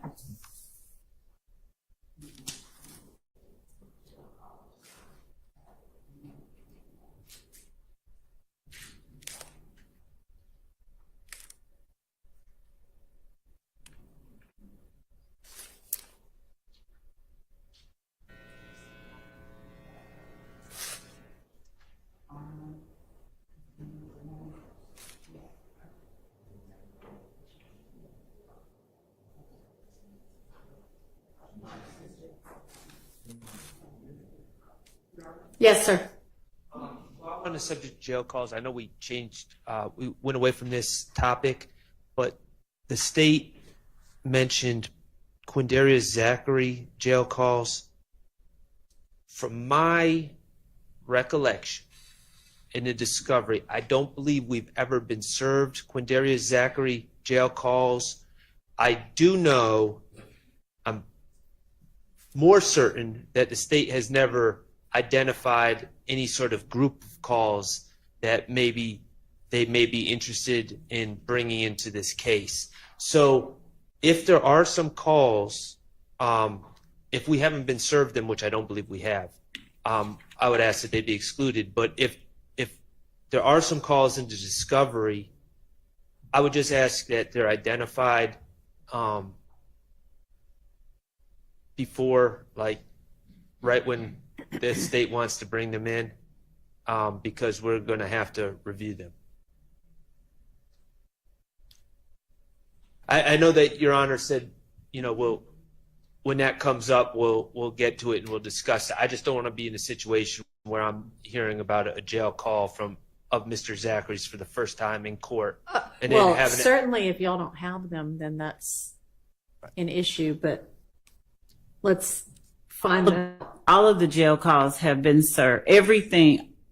All of our jail calls for especially Mr. Zachary, which would have been those that we had around 2015. And I'll go look and point to specific things, but again, I have not identified any particular calls of his that we intend to use, and we wouldn't be introducing anything except for impeachment purposes. And his statements, the summaries of his interviews and transcripts of his interviews have all been provided. Obviously, people get on the stand and their memories, you know, stuff happens with them. So. Okay, so do you happen to know, like, what tranche of discovery it would have been? Judge, what I was doing at the moment Mr. Sharp asked that question, is I was actually trying to get the answer to All right, we'll give you a minute. Calls regarding Mr. Bradford and Mr. Arnold that are listed under Mr. ADA Sprinkle. And those were the January. Oh, Bradford and Arnold. We got that. I'm talking about Zach. The court made the inquiry, so I was trying to.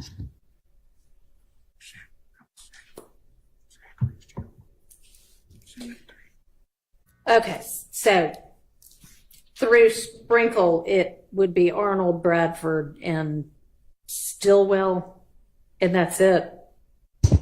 Jail calls, potentially. I believe it would be, those are the ones that we have identified so far. Yes, those are the ones that we intended. There were only, I think, 5.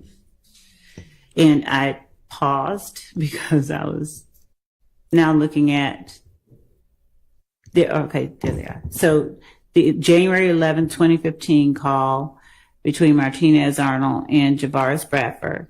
The January 10th, 2015 call of Martinez Arnold at 7:42 p.m., the January 10th, 2015 call at 8:18 p.m., and the January 17th, 2015 call at 7:17 p.m.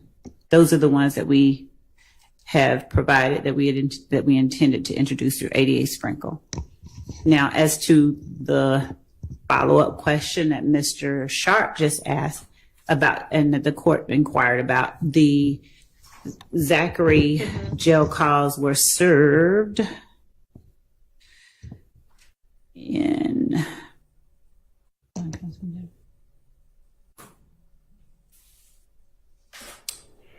they are in July of 2022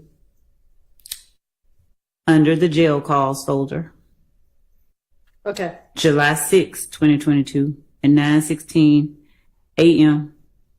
So the first discovery service, and it's in the folder called Zachary, Quindarius. All right, so that ought to help y'all locate it to review or re-review. Could we just ask, as soon as the state identified, and I understand that they're saying for impeachment at this time, but as soon as they identify what they want to use, that they let us know. So we're not, I just don't want to litigate in court while the jury's here, just like The court, And I appreciate that. the court instructed us to alert the court and counsel outside the presence of the jury if that need arises. The court does have periodic breaks, and we intend to do that without.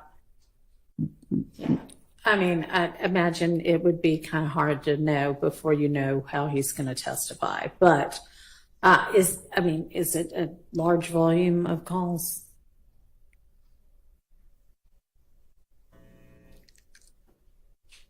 One moment to look at it, approximately how many. And to be clear, I know the subjects, I know the questions, generally speaking. I don't have a script of his responses.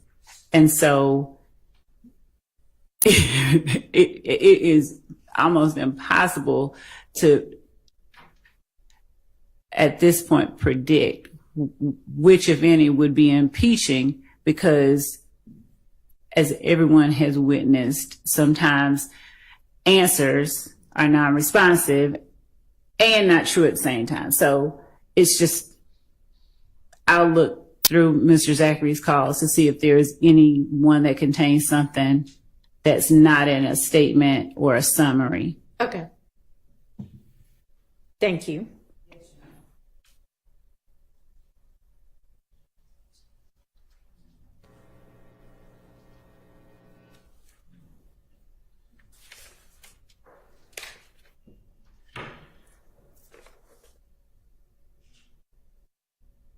All right, so then I think that with regard to Mr. Sprinkle and what evidence would come in through him, we've gone through that. And then we've got cell phone custodians. I think we already talked about Mr. Burney.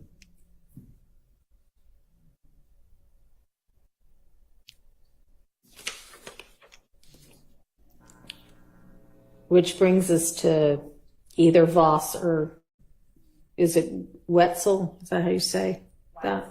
Weitzel. And I assume. And it wasn't Voss. We had said Vanna Kelly. There was. Right. What Kelly? Right. And Voss is the one. There is one outstanding matter before. I think at least a week before. I don't have the notes that I had called about. I'm checking now to see if they've been sent recently, but there were.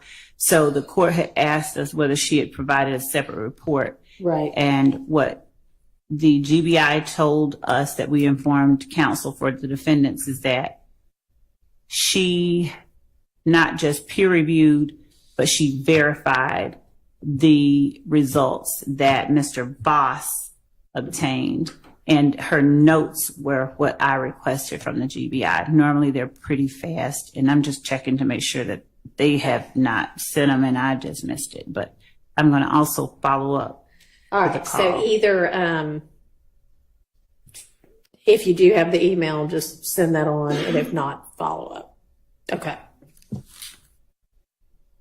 So that's all that's outstanding for that. Okay, Officer Atha, that doesn't look like anything particularly. You'll just pick which pictures are necessary. Same with Sanders.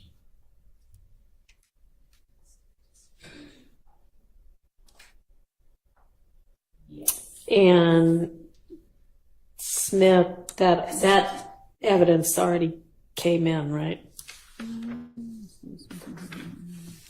With Sledge. Yes, actually, Okay. she that video from that one, the one video did. Okay. Yes. And then we've done Miss Latners and Miss Bell. And Pitts is just going to be testimony. Pitts' testimony and some of those pictures that we talked about earlier today that we if we've not sent a link over, that we're going to be providing to them. Those are the 1428 ADL Avenue pictures. If the court would indulge. Can you confirm?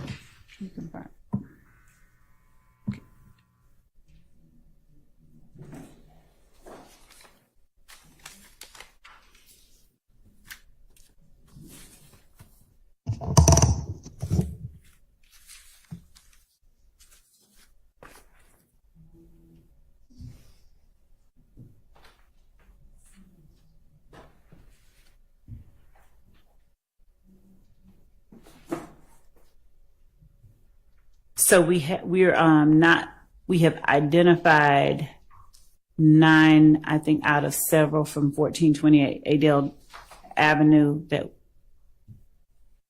we intend to use. Okay. With pits.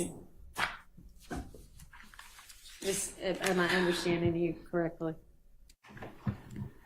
Let me confirm. Okay. Just one moment.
So, Ms. Love, while we're waiting for your colleague to return, just let me generally say that with all of the crime scene photos, just make sure that you look through and narrow it down to what you need.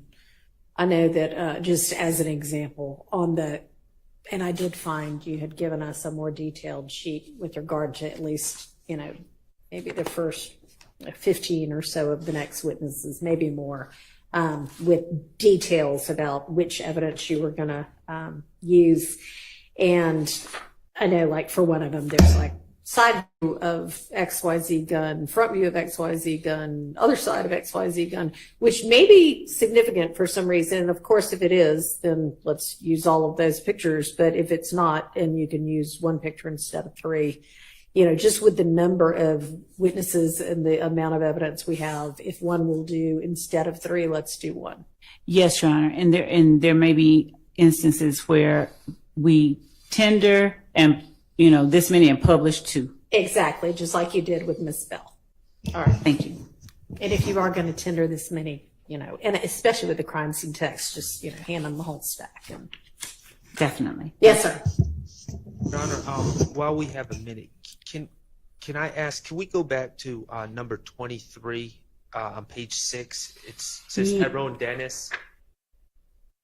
Yes. The second check or second box thing says overall investigation of crimes of YSL between January 2015 and December 2015. I don't know what exactly the state means by that.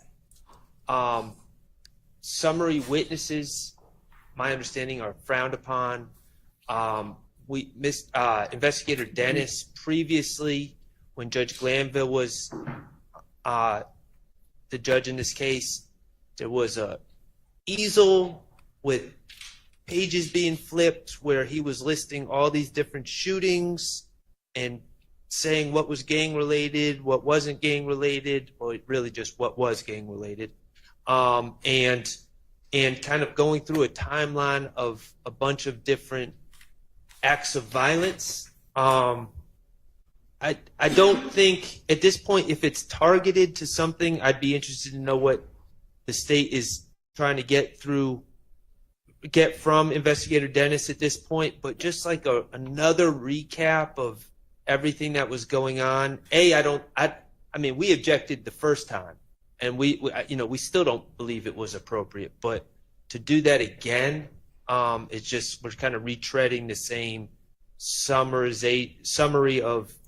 of this case, and the jurors, they're smart, they get it, and so I just don't think that would be appropriate. Okay, well, I'll inquire. I'm sure you're not going to just put him up for a recap of what he's already testified to. What's going to be new? Your Honor,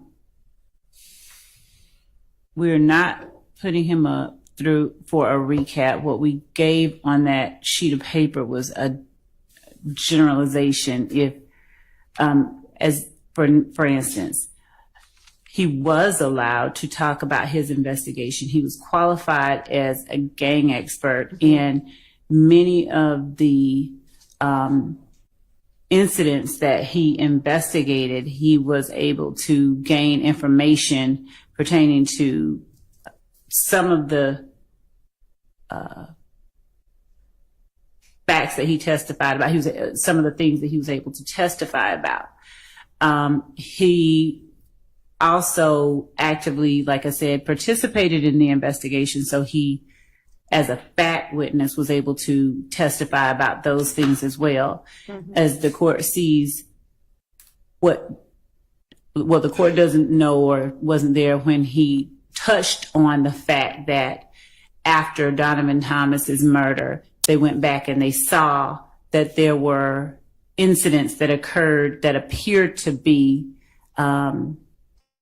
act and reaction from certain groups of people. And then after the Donovan Thomas murder, that there were a series of retaliatory shootings. He did not go deep into them. There were incidents that were listed that we are now presenting evidence of. At the time, there were objections to him talking about his investigation into those crimes. We alerted the court. We're going to put up evidence of those crimes. This particular one we did today is one of them. Right. So in as much as he gave a broad overview of, you know, what things they saw occur, and that is at this address, there was a shooting. Then there was this shooting at this address.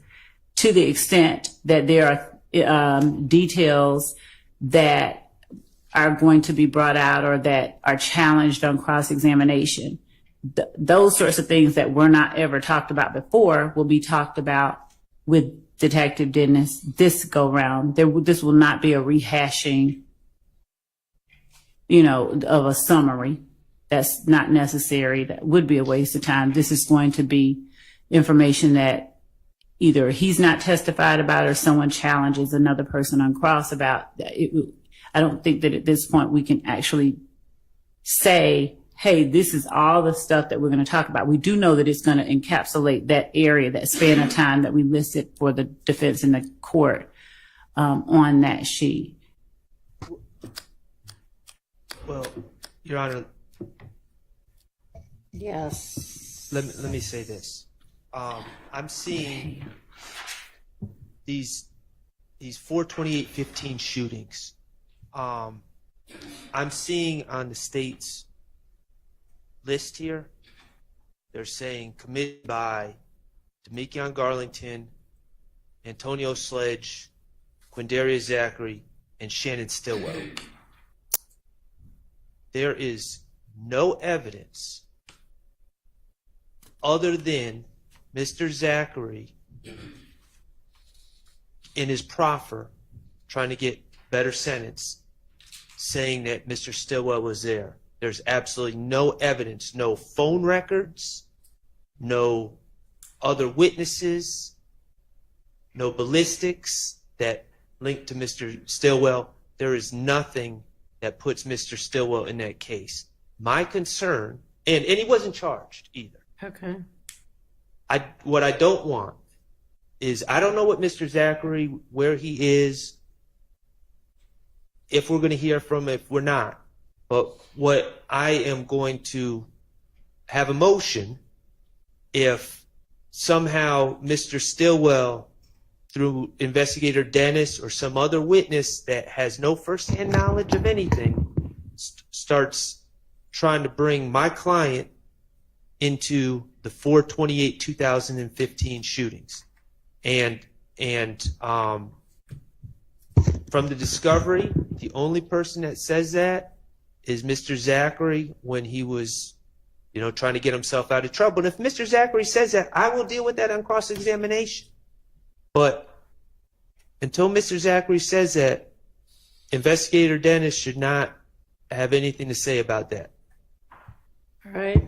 Your Honor, the state, we are well aware of what the rules of evidence allow and don't allow. We will adhere to those. And as it relates to the evidence that we tender to prove the facts of this case as relates to each of these defendants, we will comply with and follow the rules of evidence. And I think that at this point, to efforts to sort of restrict what someone believes we may do is, at the very least, it would be a waste of time.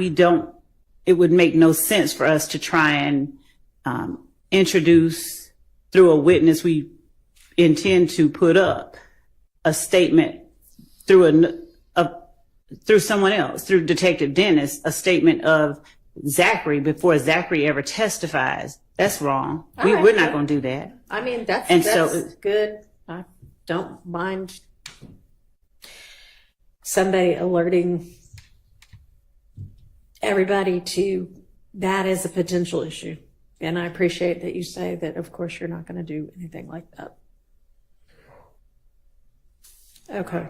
Yes. On that, over objection, retired Detective Dennis did testify as what I call a summary witness.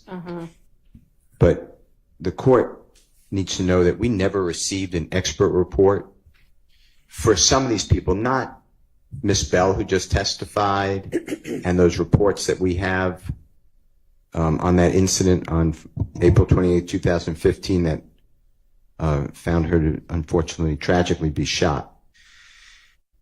A lot of what the Detective Dennis previously testified is total confrontation clause. I don't even know who he spoke with. He just spoke with people, interrogated people, interviewed people, people called him up, CIs. I have no idea if there was hope of fit. And I think that's what Mr. Shart is getting to, because that's already happened. It's over objection, and I don't want it to happen again. And also, summary witnesses are not favored. That's United States versus Perry, Perry. And that's 35F 4th. It's at 293. It's in Division 3, 5th Circuit, 2022. Specifically, again, we caution the government not to rely on improper summary witness testimony. So I would also join in that same objection. And I understand it's a pre-objection, but. Okay. Thank you.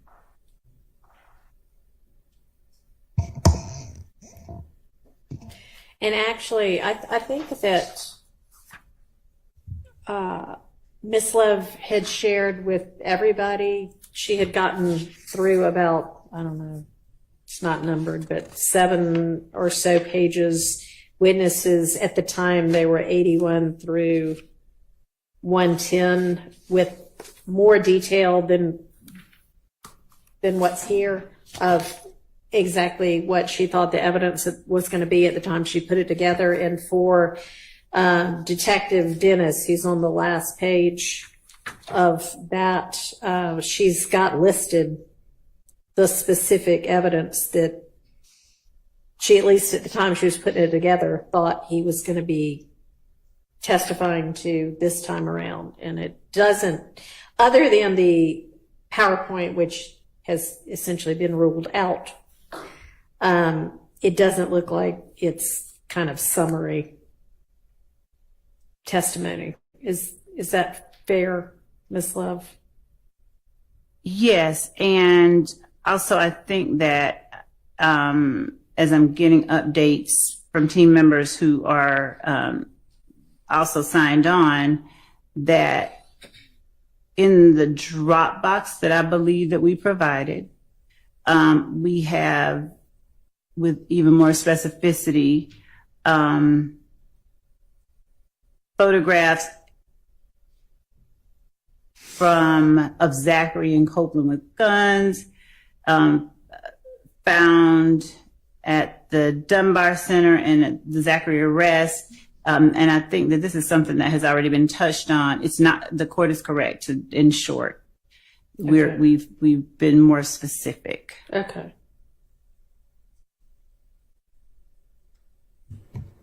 Okay. Sure. All right. So did you come back with further information? I think we had paused on something and we did. Okay.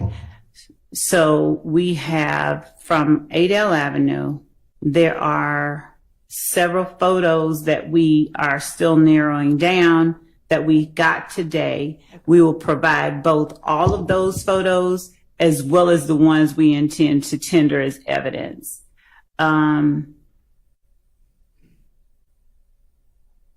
My notes say that they are in the Dropbox link that 88 Atkins shared under CST Turner, but I don't know. My notes don't say that we have or have not sent them over to counsel for defense and to the court. So I'm confirming that. Okay. We have 15 additional photos and a floor plan for 1903 Drew Drive that is being sent over shortly as well. Let me confirm whether that Dropbox link was shared internally or with everyone. Just one moment.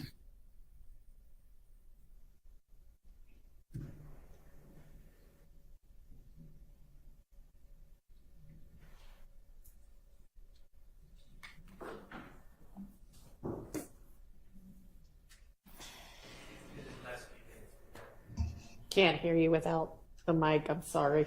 If they're looking for a recent email, I'm just trying to help. We haven't received anything from the prosecution team. Okay.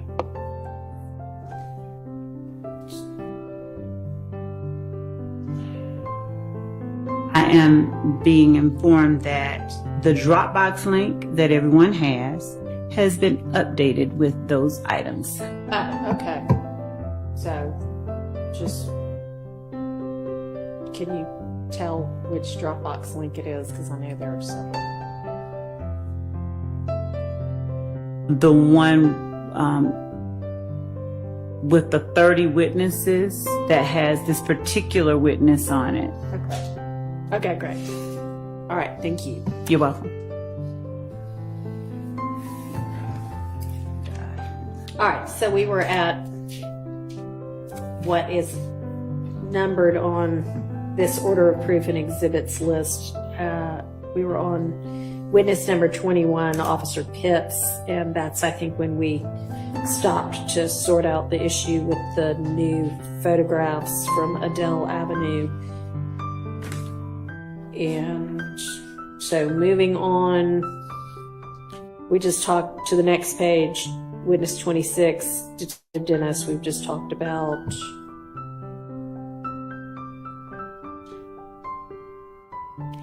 And I had written down from when we talked before, the number 87LL, was that the PowerPoint that we have already dealt with? I don't know.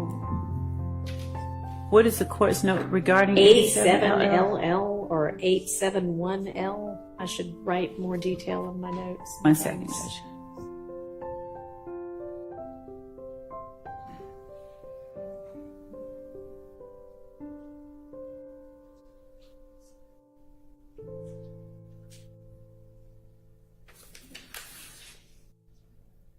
You know what? It was the PowerPoint. We've dealt with that. So that's fine. Okay. All right. So turning the page, we've got Mr. Arnold, his plea agreement, potential jail calls, and social media. And the jail calls would, again, only be, y'all are having him testify, planning to? Correct. So that would be, is that going to be anything other than potential impeachment? No. Okay. I think that... And those would have been the same jail calls that were listed under Sprinkle also? Well, yes. I was going to say...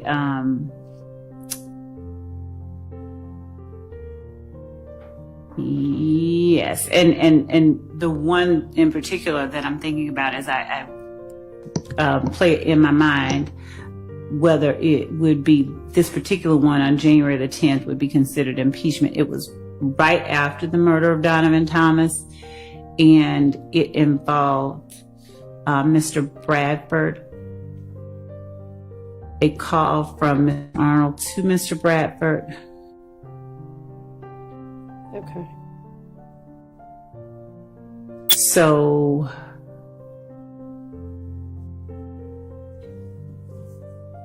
it's a call that the state may tender on its own. I think it's one that the conversation needs to be heard. I think it's something that can't be captured in a examination and a response. All right. So is that one that we need to litigate anything about? Yes. The defense thinks so, so I guess we need to litigate it. There doesn't sound like there's agreement. Okay. Is that something we can do now? I just, if I could hear the specific objection so that I could respond appropriately. Mr. Whomever said that is correct. It is a 15-minute call, but I believe I'd ask the court just to allow us to know specifically the objection to it since the call has been identified. Okay.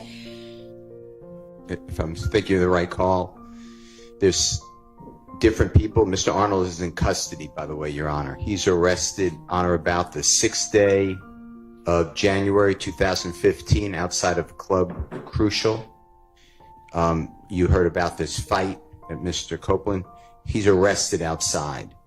And I believe he's charged with either a small amount of marijuana or a gun or something to that effect. Okay. It's now the 10th day of January 2015. It's approximately, my memory is 7:42. I may be wrong.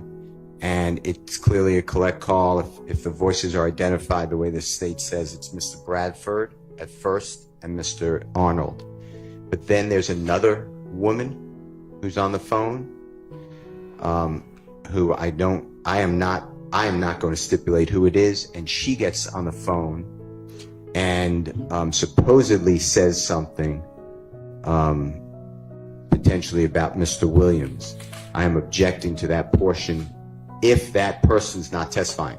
The person, I believe it is, but I'm not stipulating, is Miss Morton, and I heard today that the state said that they will wait on the Honorable Douglas Weinstein to call Miss Morton to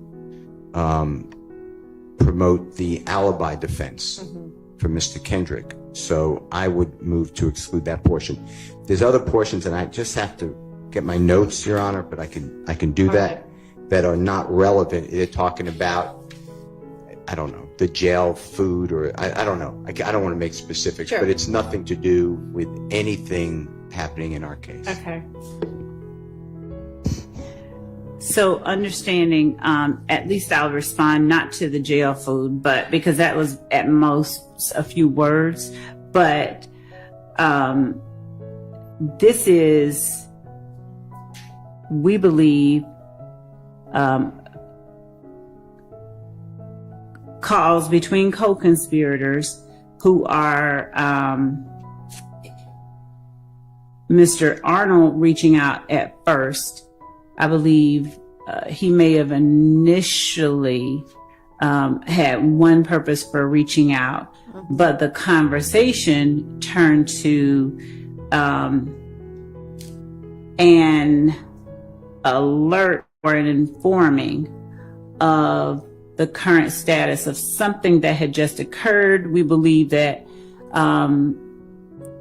the thing that had just occurred that is a part of the larger conspiracy that is count one is the murder of Donovan Thomas. This is Mr. Arnold reaching out to Mr. Bradford, Mr. Arnold asking, you know, what's up, how things are, how are y'all doing, and Mr. Bradford saying some shit just occurred. He's, we believe, being intentionally selective with his words, and Mr. Arnold is asking where other people are. Miss Morton gets on the phone. Mr. Arnold specifically asked where Mr. Williams is. Ms. Morton says to Mr. Arnold, "Hey, Goldilocks." Mr. Arnold at some point had his hair dyed blonde gold, but she references him.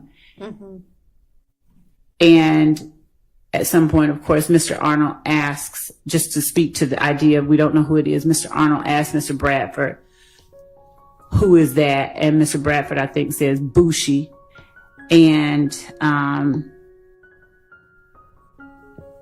as they are apprising one another of what is happening outside the jail, as they are apprising Mr. Arnold of what's happening outside the jail, we believe that this whole conversation, we can't just play the video, man.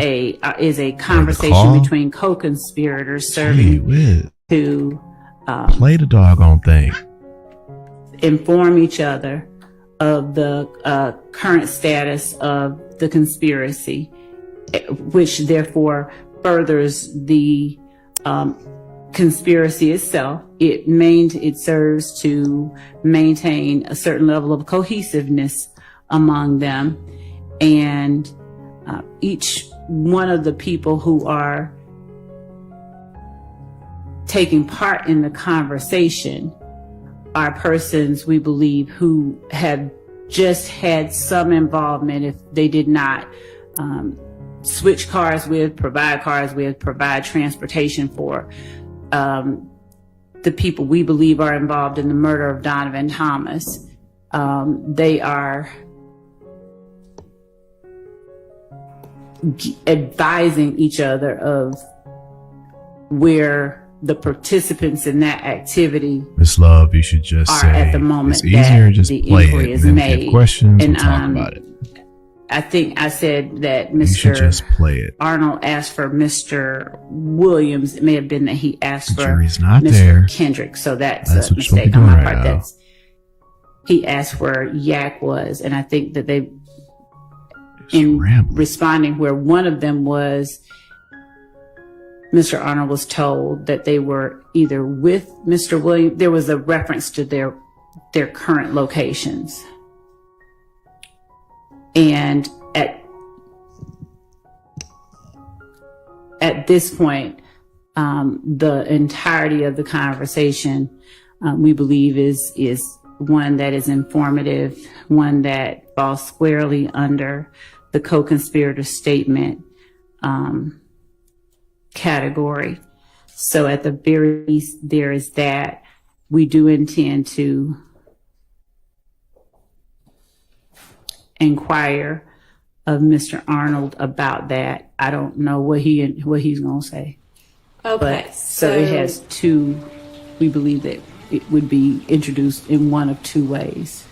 So if Miss Morton is the person who answers the question of where Mr. Kendrick is and says where somebody else is as well, are you contending that she's an unindicted co-conspirator? Oh, she is. We believe that she is, yes, an unindicted co-conspirator. She is. We're not saying that she, participated in the murder of Donovan Thomas, but in as much as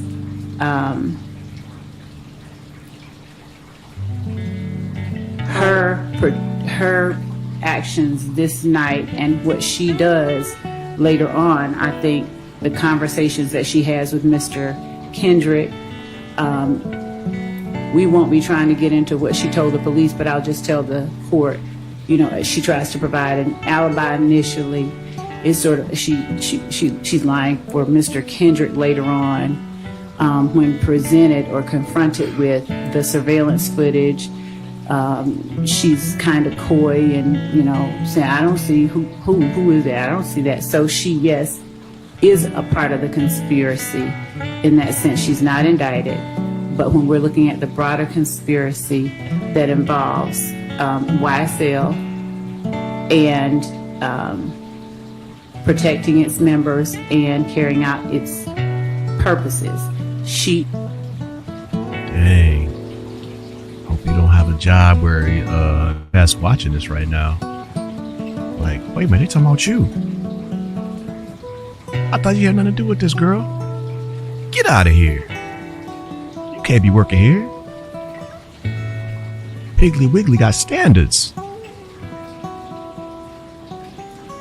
I hope you don't lose your job. Good Lord, you thought you was safe.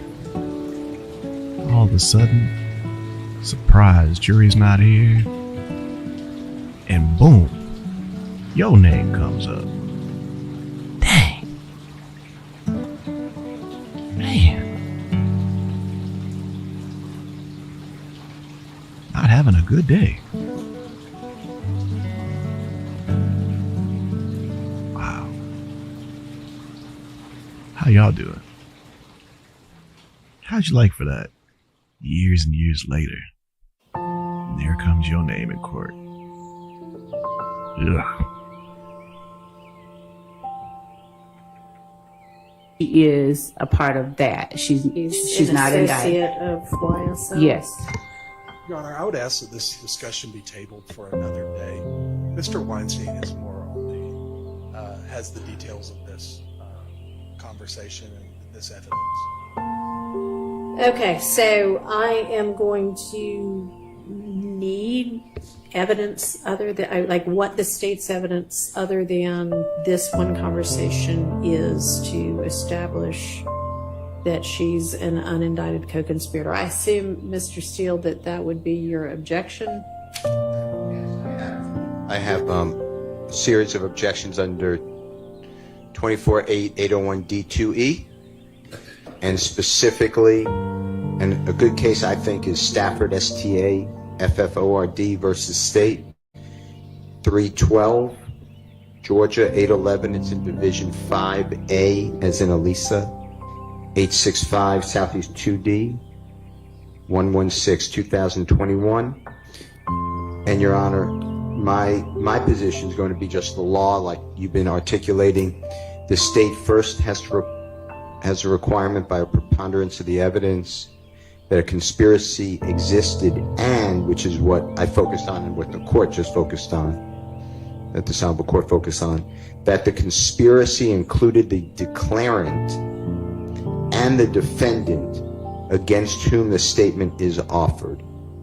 And the statement was made during the course and in furtherance of the conspiracy. And when you hear the recording, you may make determinations that, one, if it is Miss Morton, if someone can identify her voice, that she is not a part of the conspiracy, and that would break the chain. And two, it may be a, quote, spilling of the beans, because the entire conversation is nothing to further the conspiracy. If anything, and I'm not saying there's any conspiracy, but if anything, it's very vague and something happened. And I'm not saying that personally, I'm going to argue that it does not further conspiracy. So there's many different objections that I will have. All right. So that is something we need to come back to. Yes, Your Honor. And so far, I apologize. Go ahead. So far, to my memory, and please correct me, someone, I don't believe there's any testimony about Miss Morton in this entirety of the case. That's my belief. And the state just said that they potentially, I know they could change their mind, but potentially not to even call her. I'm not certain what, when Mr. Steele says there's no testimony about Miss Morton, I'm not sure if he means there's not any that's been presented, or he hasn't seen where any could be presented in discovery, because I think that any has been. Yeah, he's nodding his head in affirmation. Okay, well, I mean, as long as it will be. Yes, and I know that we've already shown the surveillance footage at the gas station. This is just in terms of the idea of Miss Morton. She's the person getting out of Ariel Bax's car, getting into the Pontiac Bonneville that Javoris Bradford is driving initially, that then Diamante Kendrick gets out of and walks to another car and comes back and ultimately gets into the driver's side of. This is the video from the gas station that's the night of? Yes. Okay. And Miss it's allegedly like immediately after? Oh, it is. It's immediately before. It's about 6 before. minutes before Donovan Thomas is gunned down 100 yards away. Okay. And she is identifiable? Oh, she's identifiable, identified. All right, well, that sounds like that might do it, but we'll circle back on a day when Mr. Weinstein is here at Mr. Hell's request. And I assume there's going to be somebody that says, that's able to testify that her kind of street name is Bushi? Yes. Okay. All right. Thank you. So that is that jail call. And then what about Mr. Arnold's plea agreement? Is there a similar kind of factual factual acknowledgments as there was with Mr. Sledge? There is with each defendant that pled guilty, and also as I was over the time that the court broke from when the jury was here, I was going through my emails to try and do finish up the collection of correspondence at the time that I was speaking with Mr. Merchant, his attorney, to tell her he's coming up. Okay. And I found that same series of emails that I'll be sending to the court and to counsel for the defense regarding her requested changes, or he is, or however. I'm gonna hope that we don't end up calling another attorney. Judge, I didn't want to call the first one. I didn't really go that well for you.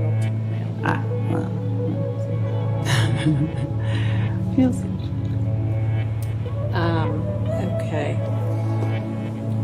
All right. So, in the event that the same or a similar thing ends up happening, I guess I'm going to circle back. When we were talking about the admissibility of the factual acknowledgments plea agreement before, and I ruled that it was admitted, and Mr. Sharp said, okay, well, that may be, but there still may be some continuing witness issues, and I said, well, we'll deal with that later.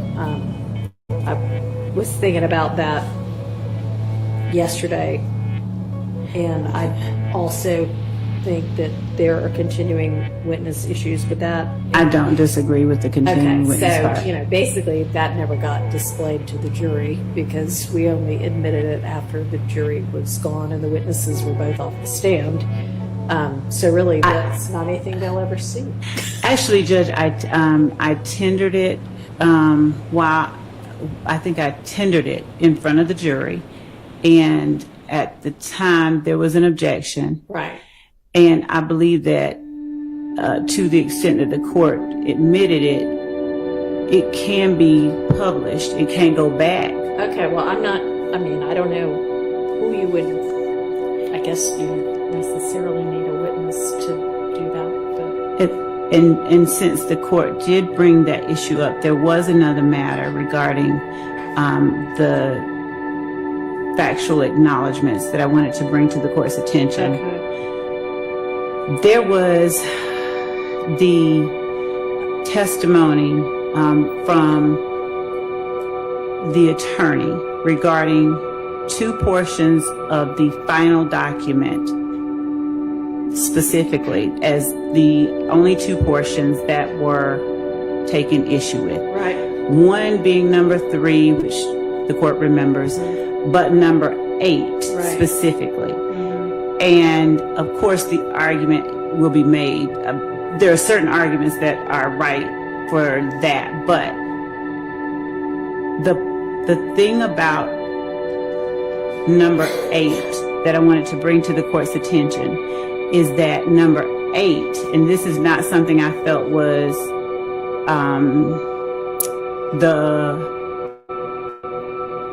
I didn't feel it was something to go back and forth with the witness on the stand about.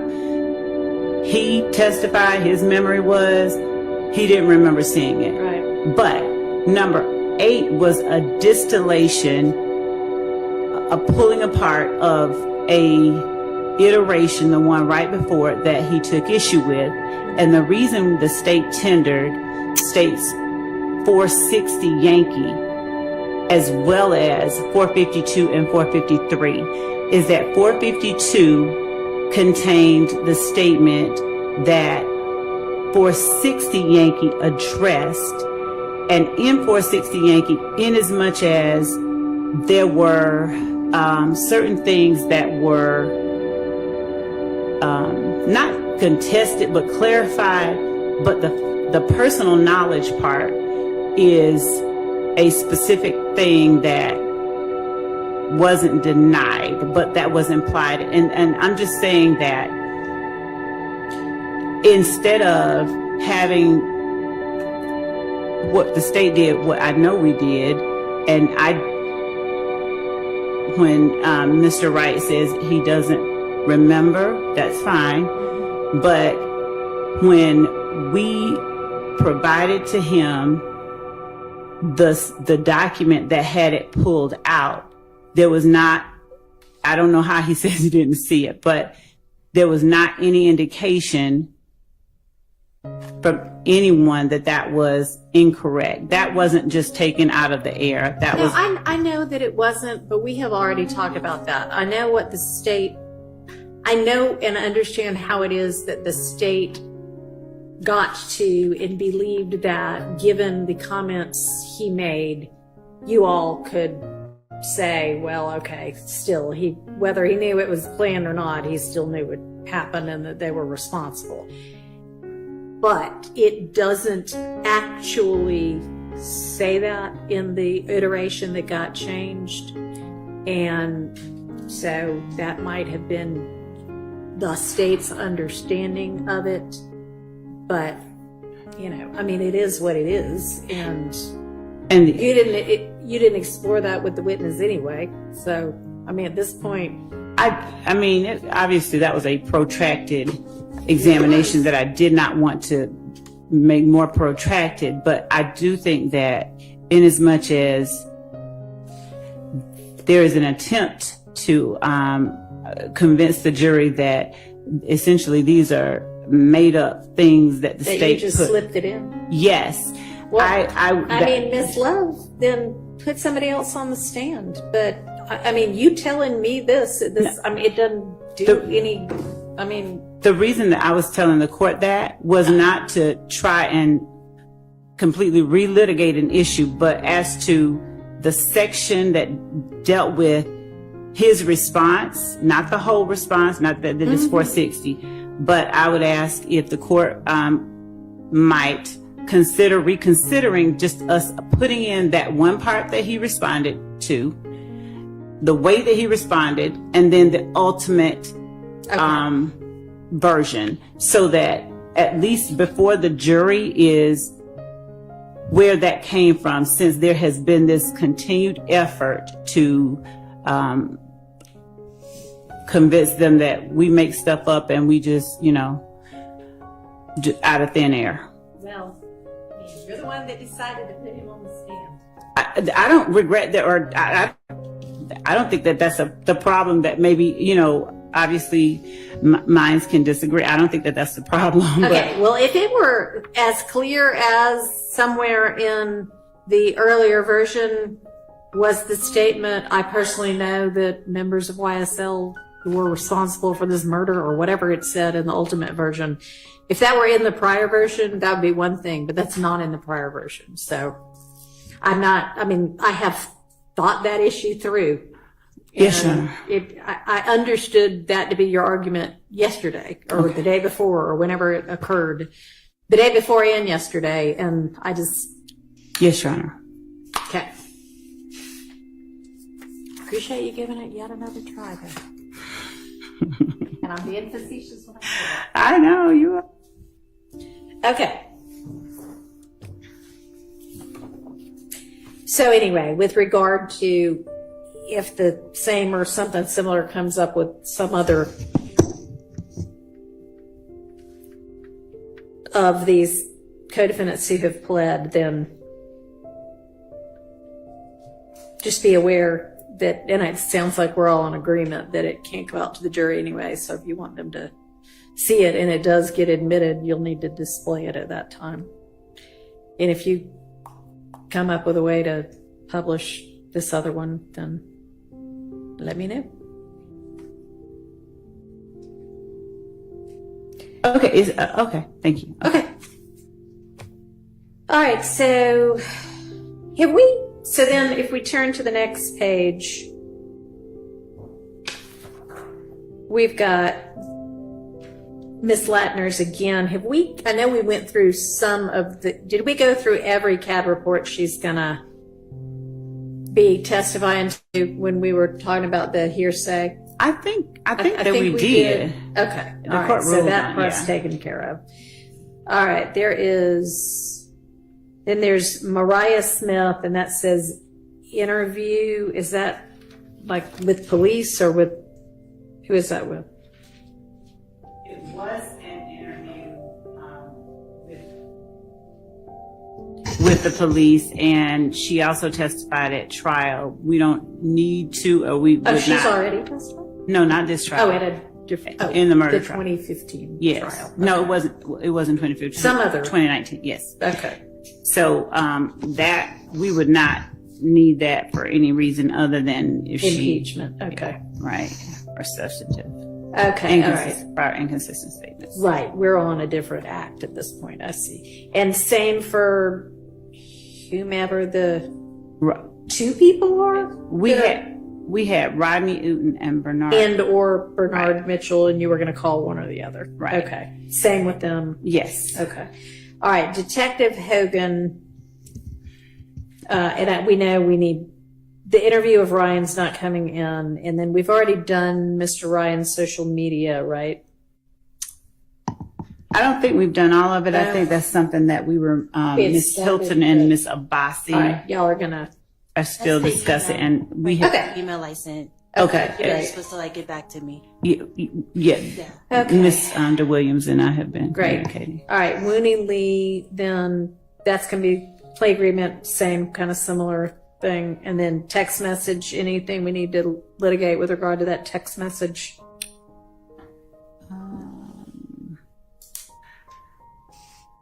No.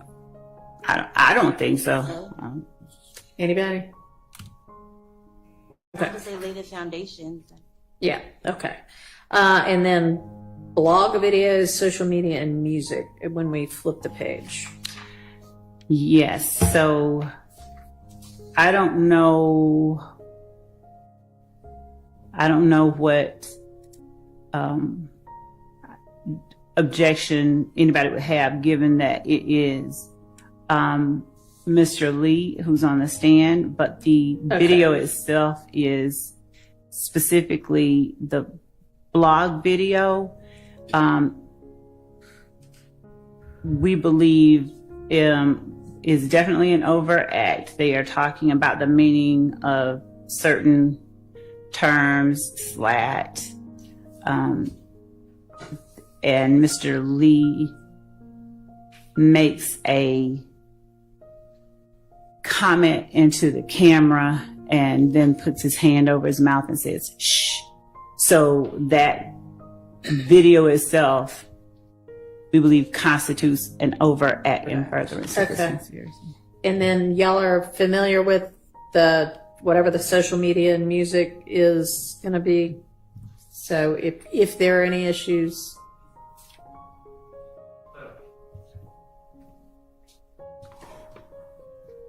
Hesitate to say yes to that because music, I mean, I don't know exactly what the state is referring to the extent that a song by Mr. Lee has been identified or is listed as an overact, which I don't recall off the top of my head, but I guess I'd have to know what the music is and then there's a 403 analysis, there's Baker, the Baker case that came out earlier this year, and of course, even though it's not our client's statements, it would be affecting our clients, so yes. What's that site? Judge, I don't think that Baker it applies to this set of circumstances at all. So. Well, Baker dealt with a music video, but it was really a 403 analysis case. And I can get the site. We dealt with it earlier in this case. Just put in Baker music video and 403, and I bet it in 2024. Yes. Okay. But again, I don't know specifically when they say music what we're talking about. So. And is this Mr. Lee's music or somebody else's? Mr. Lee's. Okay. 318 Georgia 431 is the site for Baker. March 2024. Okay.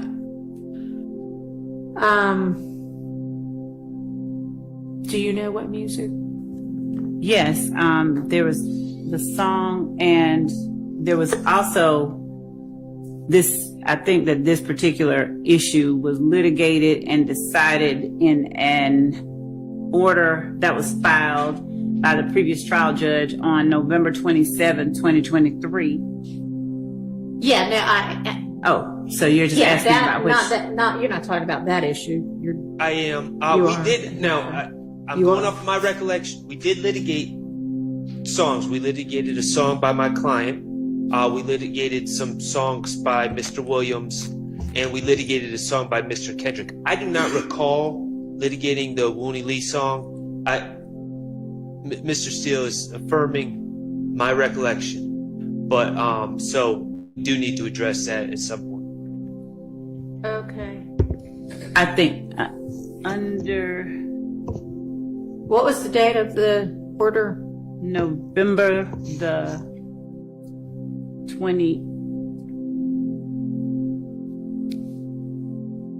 27th, 2023. Okay.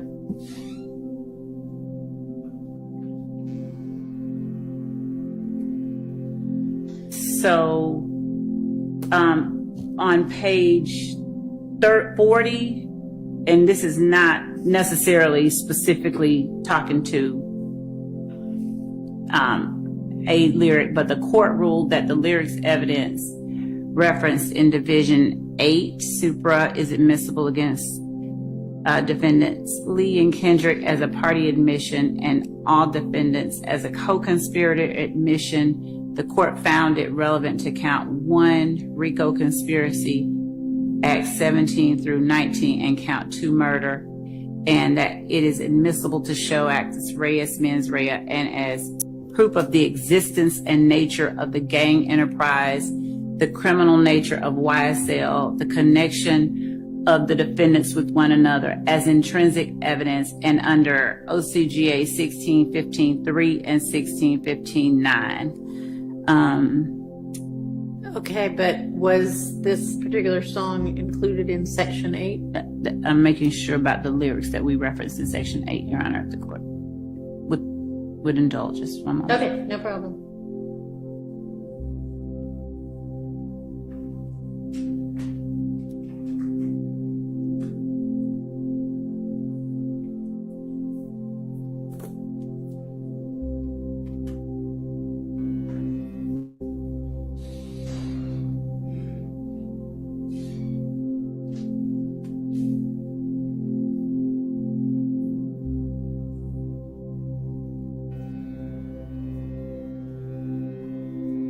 It is referenced on page 35, number 13. Where are you from?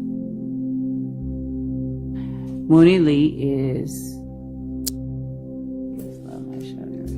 Slime Life Shawty.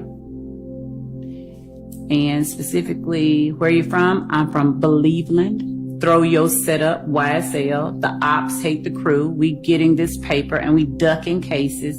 Free Lil Shannon. He the one that had him running with the cannon. Okay. Looks like that was already litigated. I'm going to suggest that we will go back to see to the video of court, because I mean sometimes I don't know who writes the order sometimes, so I just want to make sure that it was actually litigated in court.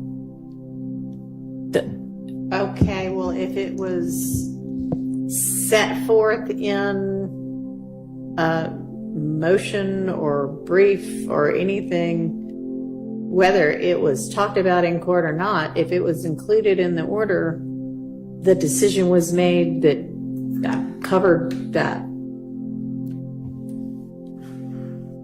I mean, the court, the predecessor judge included that in the order. And you are welcome to go look at what the transcript said, but I don't think it matters whether it was specifically talked about or not, as long as it was included in what the court was considering. Okay, well, Okay. we're going to look at All that. right. Thank you. All right, and then it's his own social media, and it's been sufficiently identified that Or has it been sufficiently identified that the defense knows what that means by social media? Yes, Your Honor, I Okay. believe it has. Yes. All right, that's fine. And actually, they are, most of them are listed in the indictment themselves as overact.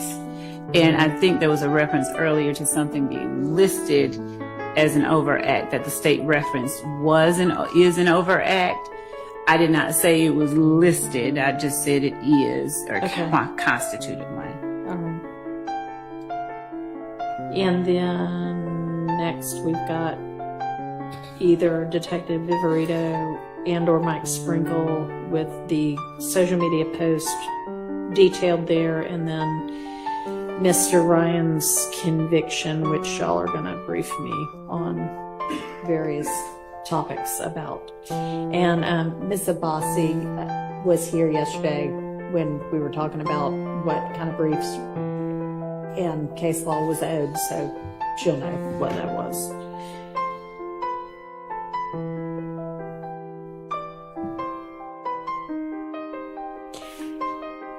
And Miss Love, I know at the time when you gave us that's the more detailed exhibits, that was as far as you'd gotten at the time. And if you didn't continue on, that's fine, because I said, no, don't take so much time doing that. Just give us, a general list. But if you have done more, we can do more. I can't say right now that we've done more. If you haven't, no, I'd rather you focus on the other tasks I've given you. I just thought, hey, if it's sitting around, we'll take it. But if it hadn't been generated, don't worry about it. Thank you. Okay. All right, so then Colin Russell, any issue with the exhibits that are listed next to him? I wouldn't think so.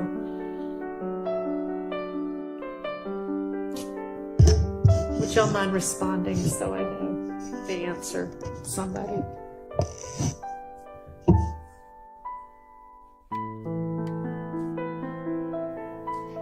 It's okay.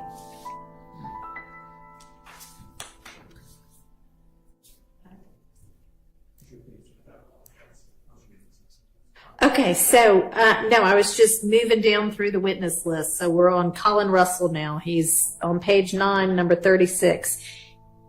Does anybody anticipate issues we need to litigate beforehand with regard to any of the exhibits that are going to come in through him?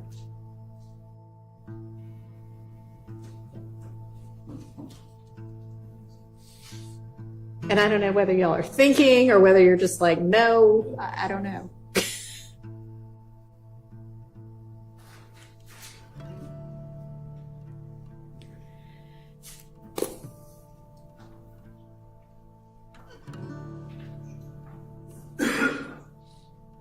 No issues for that particular. Okay. Is everybody good? Does anybody need a bathroom break? I assume y'all will just tell me if you do, but silence equals assent, I guess. All right. DeJuan Maynard on the next page, social media. Any issues on that? That's going to be his own social media? Yes. Okay. Okay. All right. Is there any issue? Everybody has all the body cam that might come in, right? Got it all. Okay. Okay. Number 41, Officer Francis. Social media. Is that somebody else's social media then?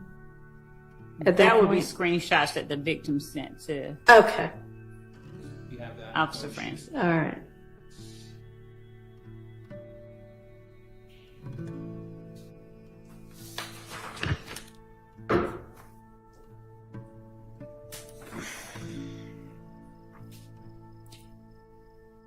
Unless there's anything else on that page, I'm turning to the next page.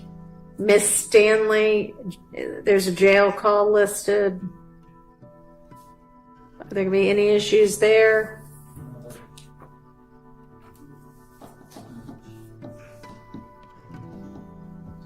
No issues for that, Your Honor.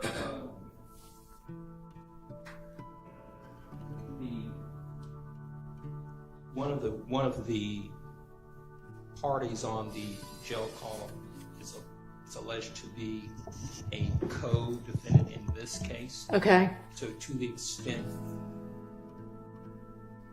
that that particular person, obviously we won't have an opportunity to question that person. That person's represented, that person's under indictment. And do you mind telling me who it is?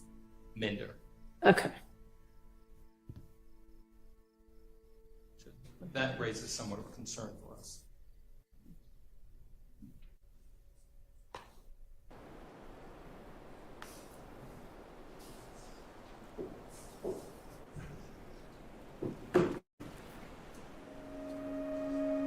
Because y'all aren't in what concerned exactly? Examine that person. That person obviously is under this indictment. It's not on the witness list as a witness. So the issues that arise with respect to that concerns us, obviously. All right. Your Honor, I might be incorrect, but I think we've already litigated that and sent the court the order. I'm checking with my team.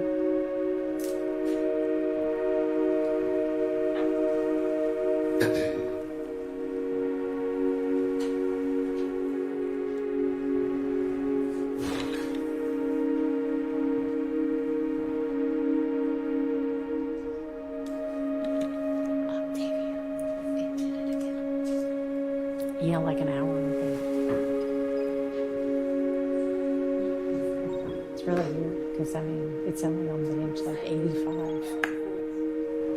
Morning local storage cash is full.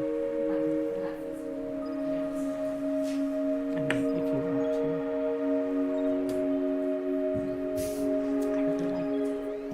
I like that sweater.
Hang on. I don't know. My court reporter's ready. She was fixing something on my real time.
Okay.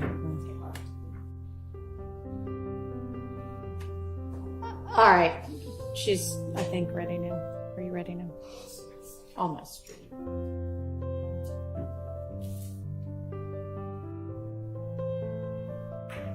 It's all right. It's okay.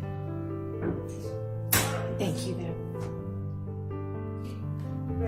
Okay, ready. So I know that the issue had been previously litigated, and tried to bring it back up again. I think the court indicated that it's been litigated.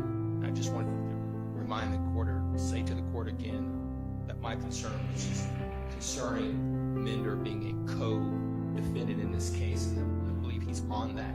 It's alleged that he's one of the people on that call with Tiana, Stanley, and supposedly Mr. Holloman. So prior to this honorable court coming on board, the matter had been litigated previously. All right.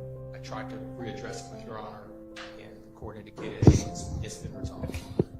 November 16th, 2023 was the date the order was entered. All right. But that was my concern. Okay. Thank you. Yes, Your Honor. Okay. And Your Honor, yes. For full context, the last line of the order reads that the court grants the state's October 24, 2023 motion to introduce Gary Holloman's statement to defendant Mender's mother and defendant Mender in the three-way conversation the day after the robbery as residual hearsay evidence pursuant to 24-807. That's different than what, it's in the same call, but I heard Mr. Matthews reference something. The residual hearsay issue I actually did look at again, and I came to the same conclusion. Okay. So you're talking about something different. Is right? Yes. You're talking about kind of, I guess, confrontation issues. Was that litigated? So I don't know that there's. When we say I wouldn't think it's not a confrontation clause. Testimonial. Right. In any way. Bruton issues. Okay, so it's not confrontation issues because it's not testimonial, but there might be Bruton issues. I don't think. I don't know. I'd have to listen to the. I don't think Bruton issues would exist in this type of context. I don't think either. So, okay, so what then? I clearly would have an opportunity to cross-examine this person has certain rights. Okay. Because they're on the indictment. Well, they're not. Yeah, they're not testifying. That is part of the issue. But when you have a right to cross-examine somebody is when they're giving some kind of a testimonial evidence against you. So even if they weren't on the stand, if this were a testimonial type statement, then you would have a right to cross-examine, and we would otherwise have a confrontation clause problem. But you don't have the right to cross-examine on something like this if it's not a testimonial type statement. So, okay, so maybe I'm just not following what it is that your argument is going to be. Okay, well, all right. Okay. Yeah. That was the only issue in that. That was the only remaining issue. Okay. I did want to bring to the court's attention, Judge, that the relationship that was represented to the court by the prosecution of Mr. Holloman and Stanley and Mender, I think they indicated that this was supposed to be his nephew or something. Right. I don't believe that is in fact the relationship is not a nephew. It is not a nephew, but that'll come out later too. That is part of the court. I had noted that as yet another reason why it was okay for it to come in. But,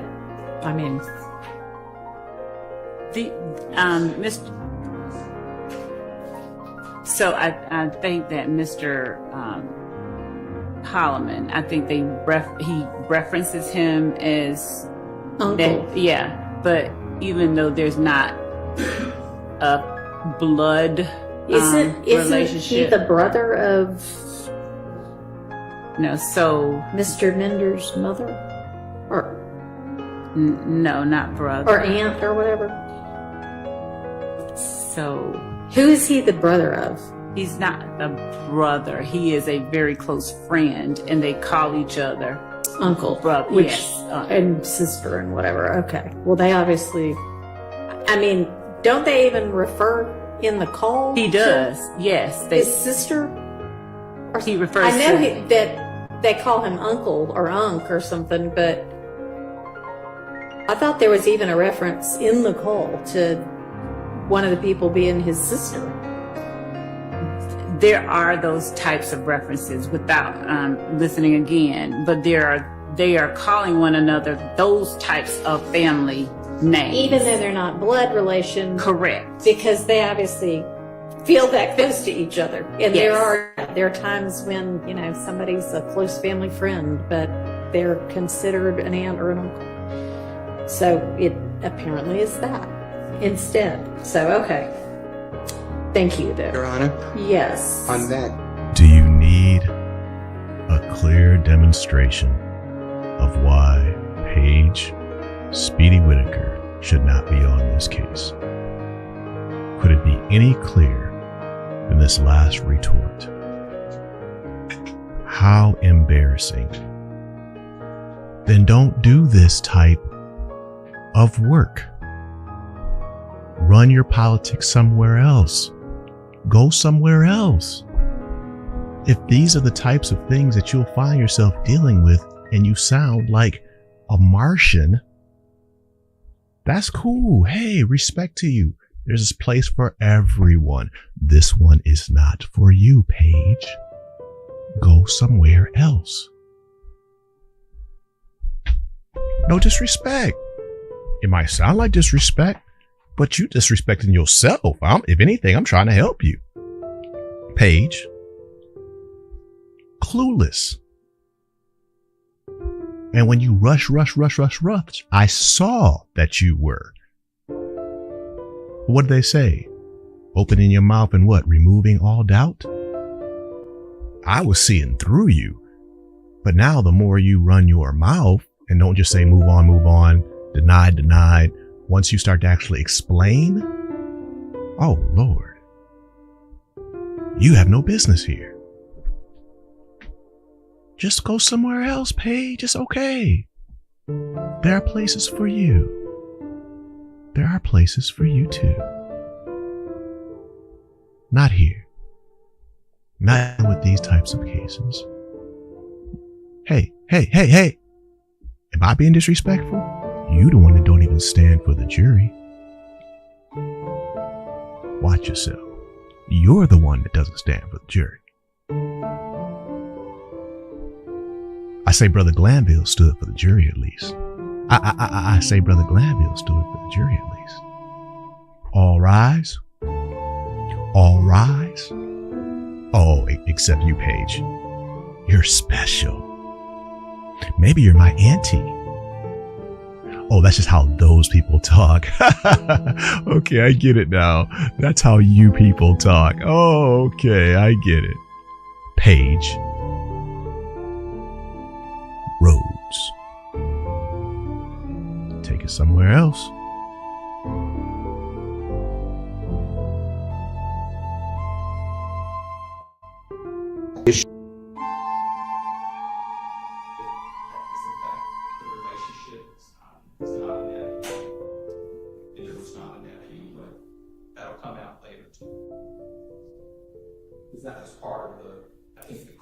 I had noted that as yet another reason why it was okay for it to come in. But, I mean...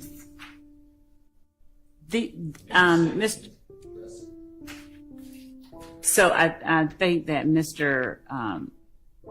Holloman, I think he references him as uncle. Yeah, but even though there's not a blood Isn't he the brother of No, so Mr. Mender's mother? Or no, not brother. Or aunt or whatever. So who is he the brother of? He's not a brother. He is a very close friend, and they call each other uncle, brother, which, yes, and sister and whatever. Okay. Well, they obviously, I mean, don't they even refer in the call? He does, yes. His sister? Or he refers I know to that they call him uncle or unk or something, but I thought there was even a reference in the call to one of the people being his sister. There are those types of references without listening again, but they are calling one another those types of family names. Even though they're not blood relation. Correct. Because they obviously feel that close to each other. And there are times when, you know, somebody's a close family friend, but they're considered an aunt or an uncle. So it apparently is that instead. So, okay. I get it. That's how you people talk. That's why I don't stand for the jury. Because you people talk like that. Paige, go somewhere else. A family name. Even though they're not blood relation. Correct. Because they obviously feel that close to each other. And there are times when, you know, somebody's a close family friend, but they're considered an aunt or an uncle. So it apparently is that instead. So, okay. Thank you, though. Your Honor? Yes. On that issue, I join the Honorable Mr. Matthews, and I understand you ruled residual hearsay under 24-8-807, but that's supposed to be used very rarely. I know. And yes, it's not. I agree. It's not prudent. It's not testimonial. It can't be prudent because it's not testimonial.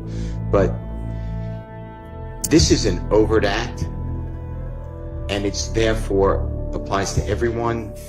So under 403, I know I'm going to ask for a limiting instruction if your ruling stands, but that's a very tough instruction when it's a overt act in a RICO case, because it's the same thing like the conviction by the jury of Mr. Ryan that we discussed yesterday. You're telling the jury you can use it against person one, but not against the other five. But it's an overt act that they can use on one person's verdict form, but not another. And I just don't. I would ask the court, since it's 807, which really has to be like prior sworn testimony that was cross-examined or a dying declaration, I would just ask the court to potentially reconsider or allow a limiting instruction that will help you craft, of course, if you approve it. But otherwise, I don't know why it comes in against Mr. Woody. Okay, so those are two of the examples of types of evidence that come in under 807, but that's not the entire universe. So the fact that it isn't either of those two things isn't determinative or dispositive. And I don't know that a limiting instruction would be appropriate here. And you're welcome to craft one and present it, and I'll consider whether I think it's appropriate. But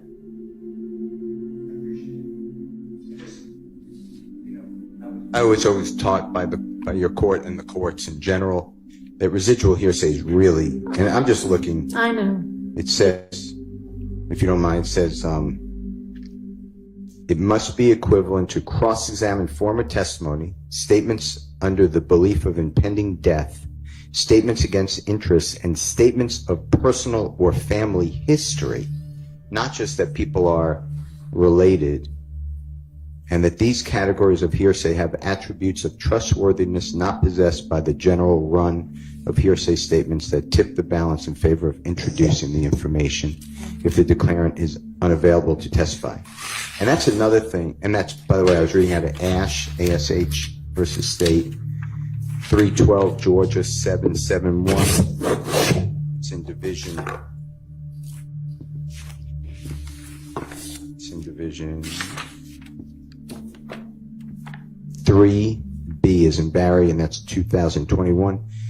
But also, a person to that conversation is available to be cross-examined. I'm not talking about a person with a Fifth Amendment right, but there's another person who I believe is available to be subpoenaed and is on the state's witness list.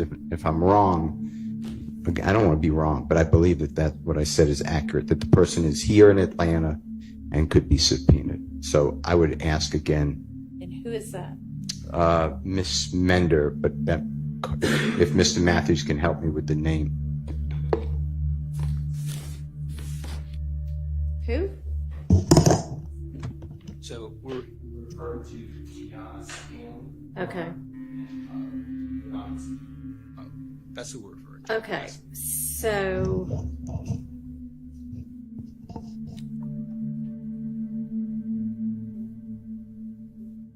I mean, this is the witness that this come in with. So we do have Tiana Samuel on the list. She's witness number 45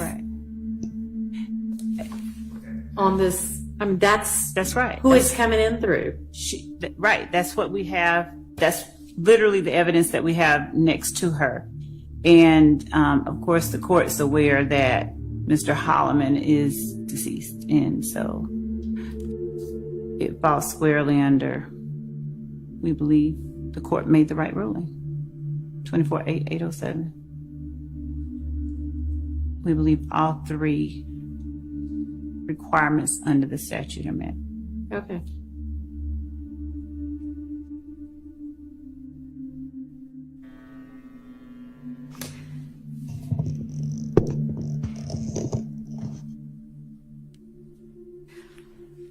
All right, then we come down to Sergeant Henderson with Mr. Huey's interview and social media.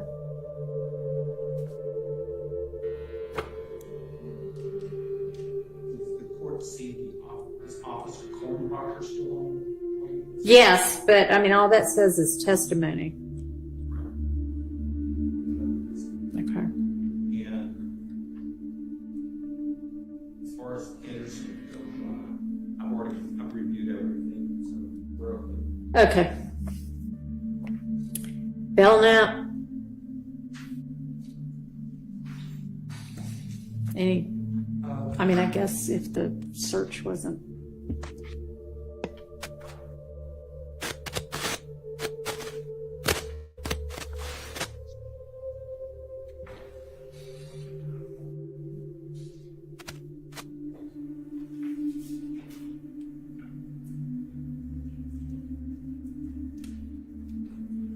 With respect to Belknap on that, what's on Belknap for us, Judge, is some items that were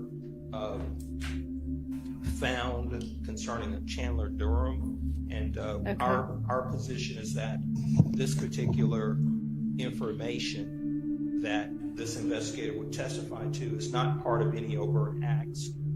I don't believe Chandler Durham is on the witness list. I believe it's intrinsic. So I would argue that information should be kept out. Ms. Love?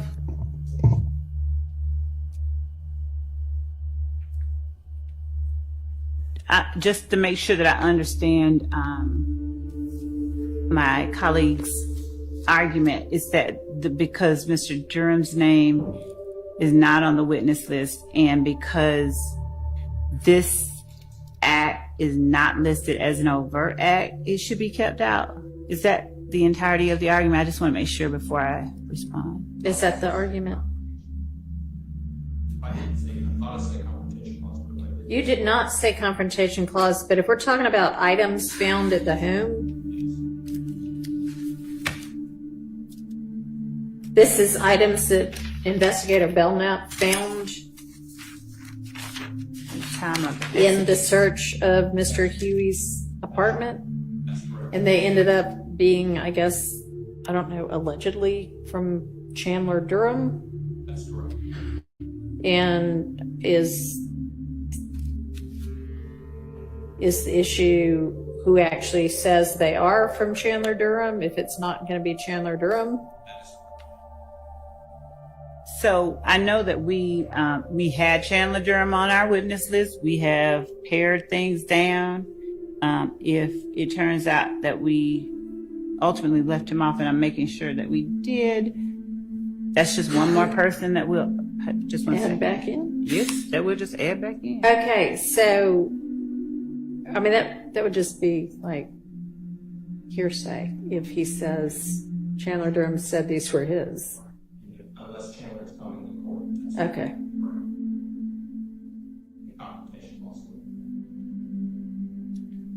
And this is also a circumstance where, so just to respond to a part that I don't think is material to the objection, but Chandler Durham is part of one of the overacts listed, I think. Okay, well, I mean, I don't think that's their real Right. point. I think it's right.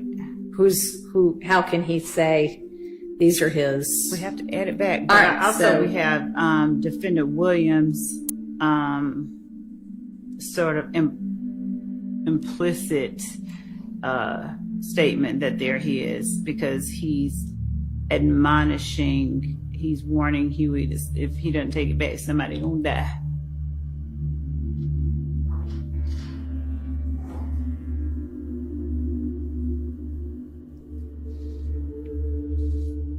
But that's just, so we, Yeah. Well, I guess maybe, even though I appreciate your efforts to pare down your witness list, this is one witness you're going to need to add back.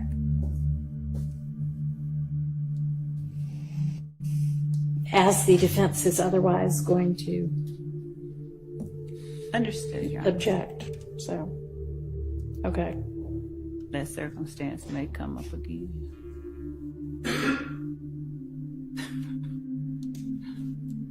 All right, Officer Gordon, Phoenix video. All right. And then Bernie.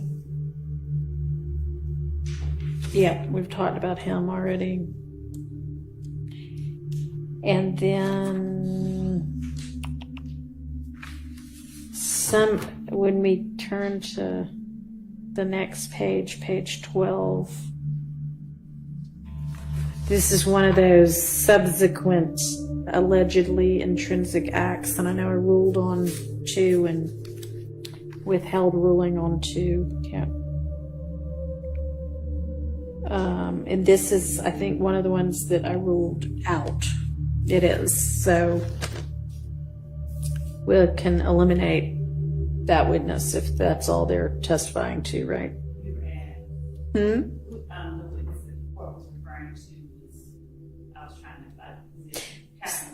I don't know. I'm on page 12, witnesses number 51 and 52.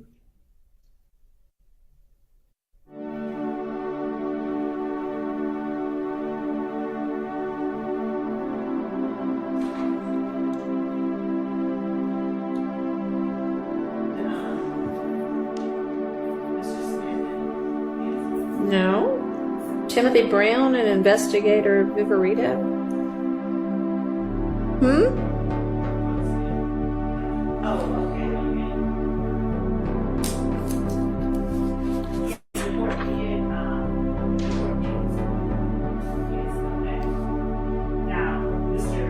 Hang on. So 48 and 49 were at Belknap and Flores, and we have moved on past them.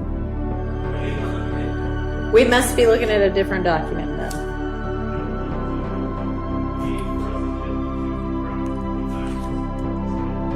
Okay, well, I don't know how that happened.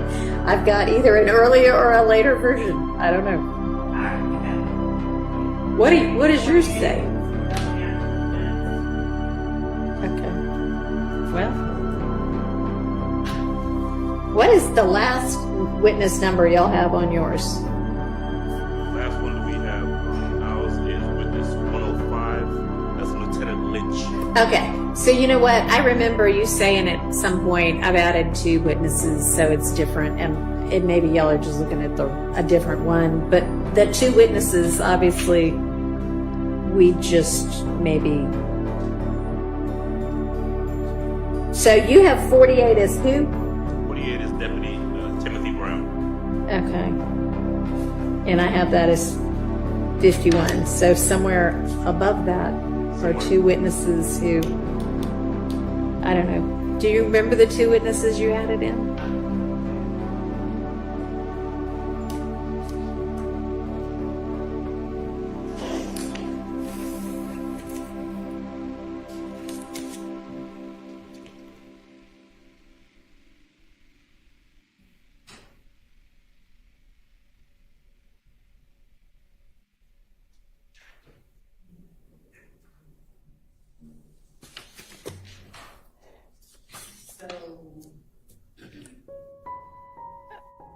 Okay, so how about this? Going up from Belknap, I've got Henderson, Kornbacher, Stanley, Coppage.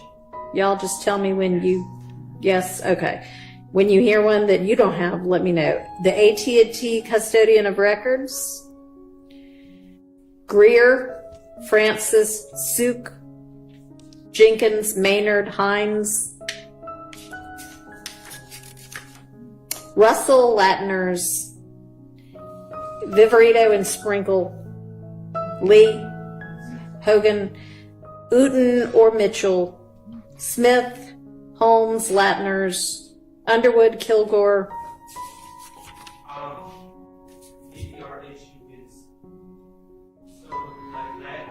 Yeah. Oh, there's no number for it. No. Okay, Munson, Arnold, Dennis, Jenkins, Hill, Battle, Turner, Pitts, Bell, Latners, Smith, Sanders, LeDuc or LeDuc. What's on here is Zappa, that's really Appa. Reed, Voss and Weitzel, Bernie, T-Mobile, Sprint, Verizon, Sprinkle, Morton. Okay. The two. Okay. Oh, yeah, we had to add those because Mystery solved. There was no stipulation, so we did have to add those two. Okay. She just wanted to rub it in that y'all will not stipulate to the I would never phone record being a phone record. Okay.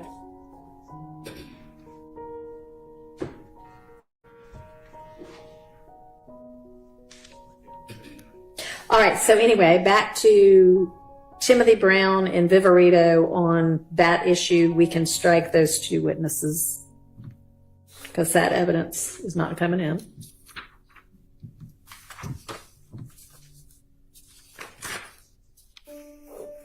That is correct.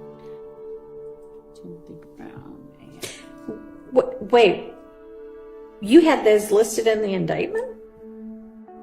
Why does this say? So when I'm looking back at that, you've got like the counts and the acts. Right above those two people, you have counts 44 through 46, acts 169 and 170. Y'all had those in the indictment? How could you have done that?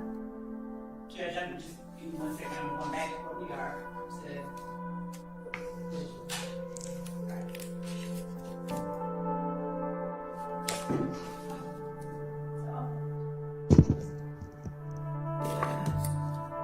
So the indictment, let me look at my indictment.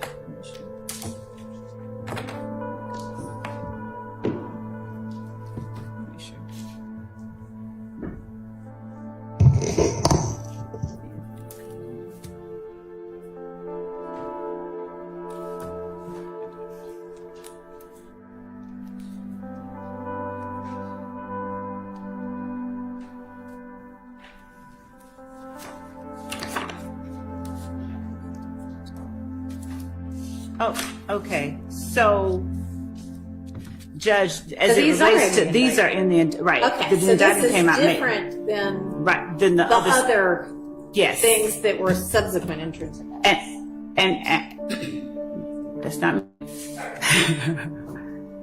So, Judge, does the awareness of similar acts having been I mean, maybe committed? Maybe. Okay. So, I'm sorry, those are obviously not out because those are indicted, and let me think about how similar that's pretty similar. I might revisit that ruling. Thank you.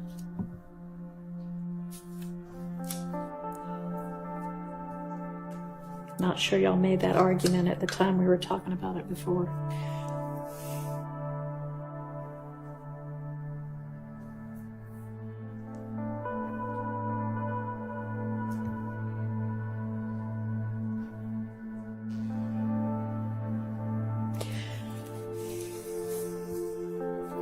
All right.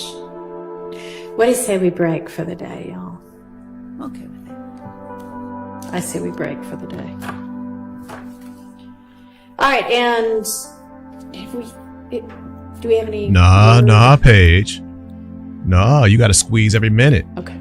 Ain't no breaking early. Nah. 5:30, 6 o'clock at least. There's a big break in the middle. No, you don't be letting cats go to the bathroom. And now you trying to get out of here at 5? Oh, nah. Nah, Paige. You can't wear down now. Where's all your spunk? Where's all you go get it? It's an easy case. I'm gonna get this all wrapped up. Y'all know what y'all was doing. I'm gonna come in here and straighten everything out. I'm gonna teach these folks. They don't know what time it is, but I do. Shoot, I ain't even gotta stand for the jury. I know my stuff. Wait till I get in there. Okay, Paige, I see you. Go on and get your beauty rest. Yeah, go on and get it. I see you, Paige. Hey, do what you gotta do. All right, so we will reconvene at 9 tomorrow, and hopefully we'll be able to do jury and witnesses, and apparently we haven't heard anything yet. Okay, So just plan to do that, and if not, it'll be another day like this. Yes, Your Honor. Okay, thank y'all. Will the court, I know the court usually does, but if the court hears something like after hours, does the court incline to send out an email? Or? If it is something, well, I mean, we're going to be here and do something regardless, but I guess you would want to know for your witnesses. Yes. So, yes, if we hear something that is, we won't have a jury available tomorrow, then I will let y'all know. Thank you. By, I guess, it doesn't matter what time. I done already told y'all. Hey, Rhodes be letting you know. I told y'all that mistrial should have been in place. But she wanted to play with it. Now look at her. Rhodes told you, go back and hear the streams. No disrespect, Paige, but I told you. You're going to be looking in the mirror and you can be saying, why am I looking like this? I got wrinkles I didn't have. Stress is happening to me. I told you. See? You want to be all big and bad. Rose told you, yo, hey, these mistrials, the emotions are in your face. They're reasonable. They're on time. You come in here with all that rah, and one day you're going to look in the mirror and you'll be like, psh, why am I doing this to myself? Why am I doing this to myself? Paige, start listening, Speedy. Rhodes be looking out for you. Ain't nobody looking out for you like Rhodes. I got you trying to stand for the jury, work on your leg strength so you're not falling down, embarrassing yourself. No blood clots. Rhodes hooking you up. See? Stand for the jury, Paige.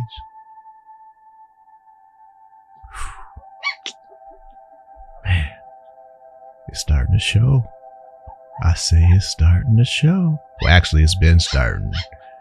Everybody might not have been able to see it, but yeah, you can see it now.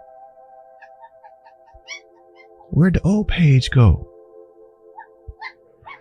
Dun, dun, dun. Thank you. That is, we won't have a jury available tomorrow, then I will let y'all know. Thank you. By, I guess, It doesn't matter what time, just before we have them come up. Well, at some point, Miss Persfield and I both turn off our computer.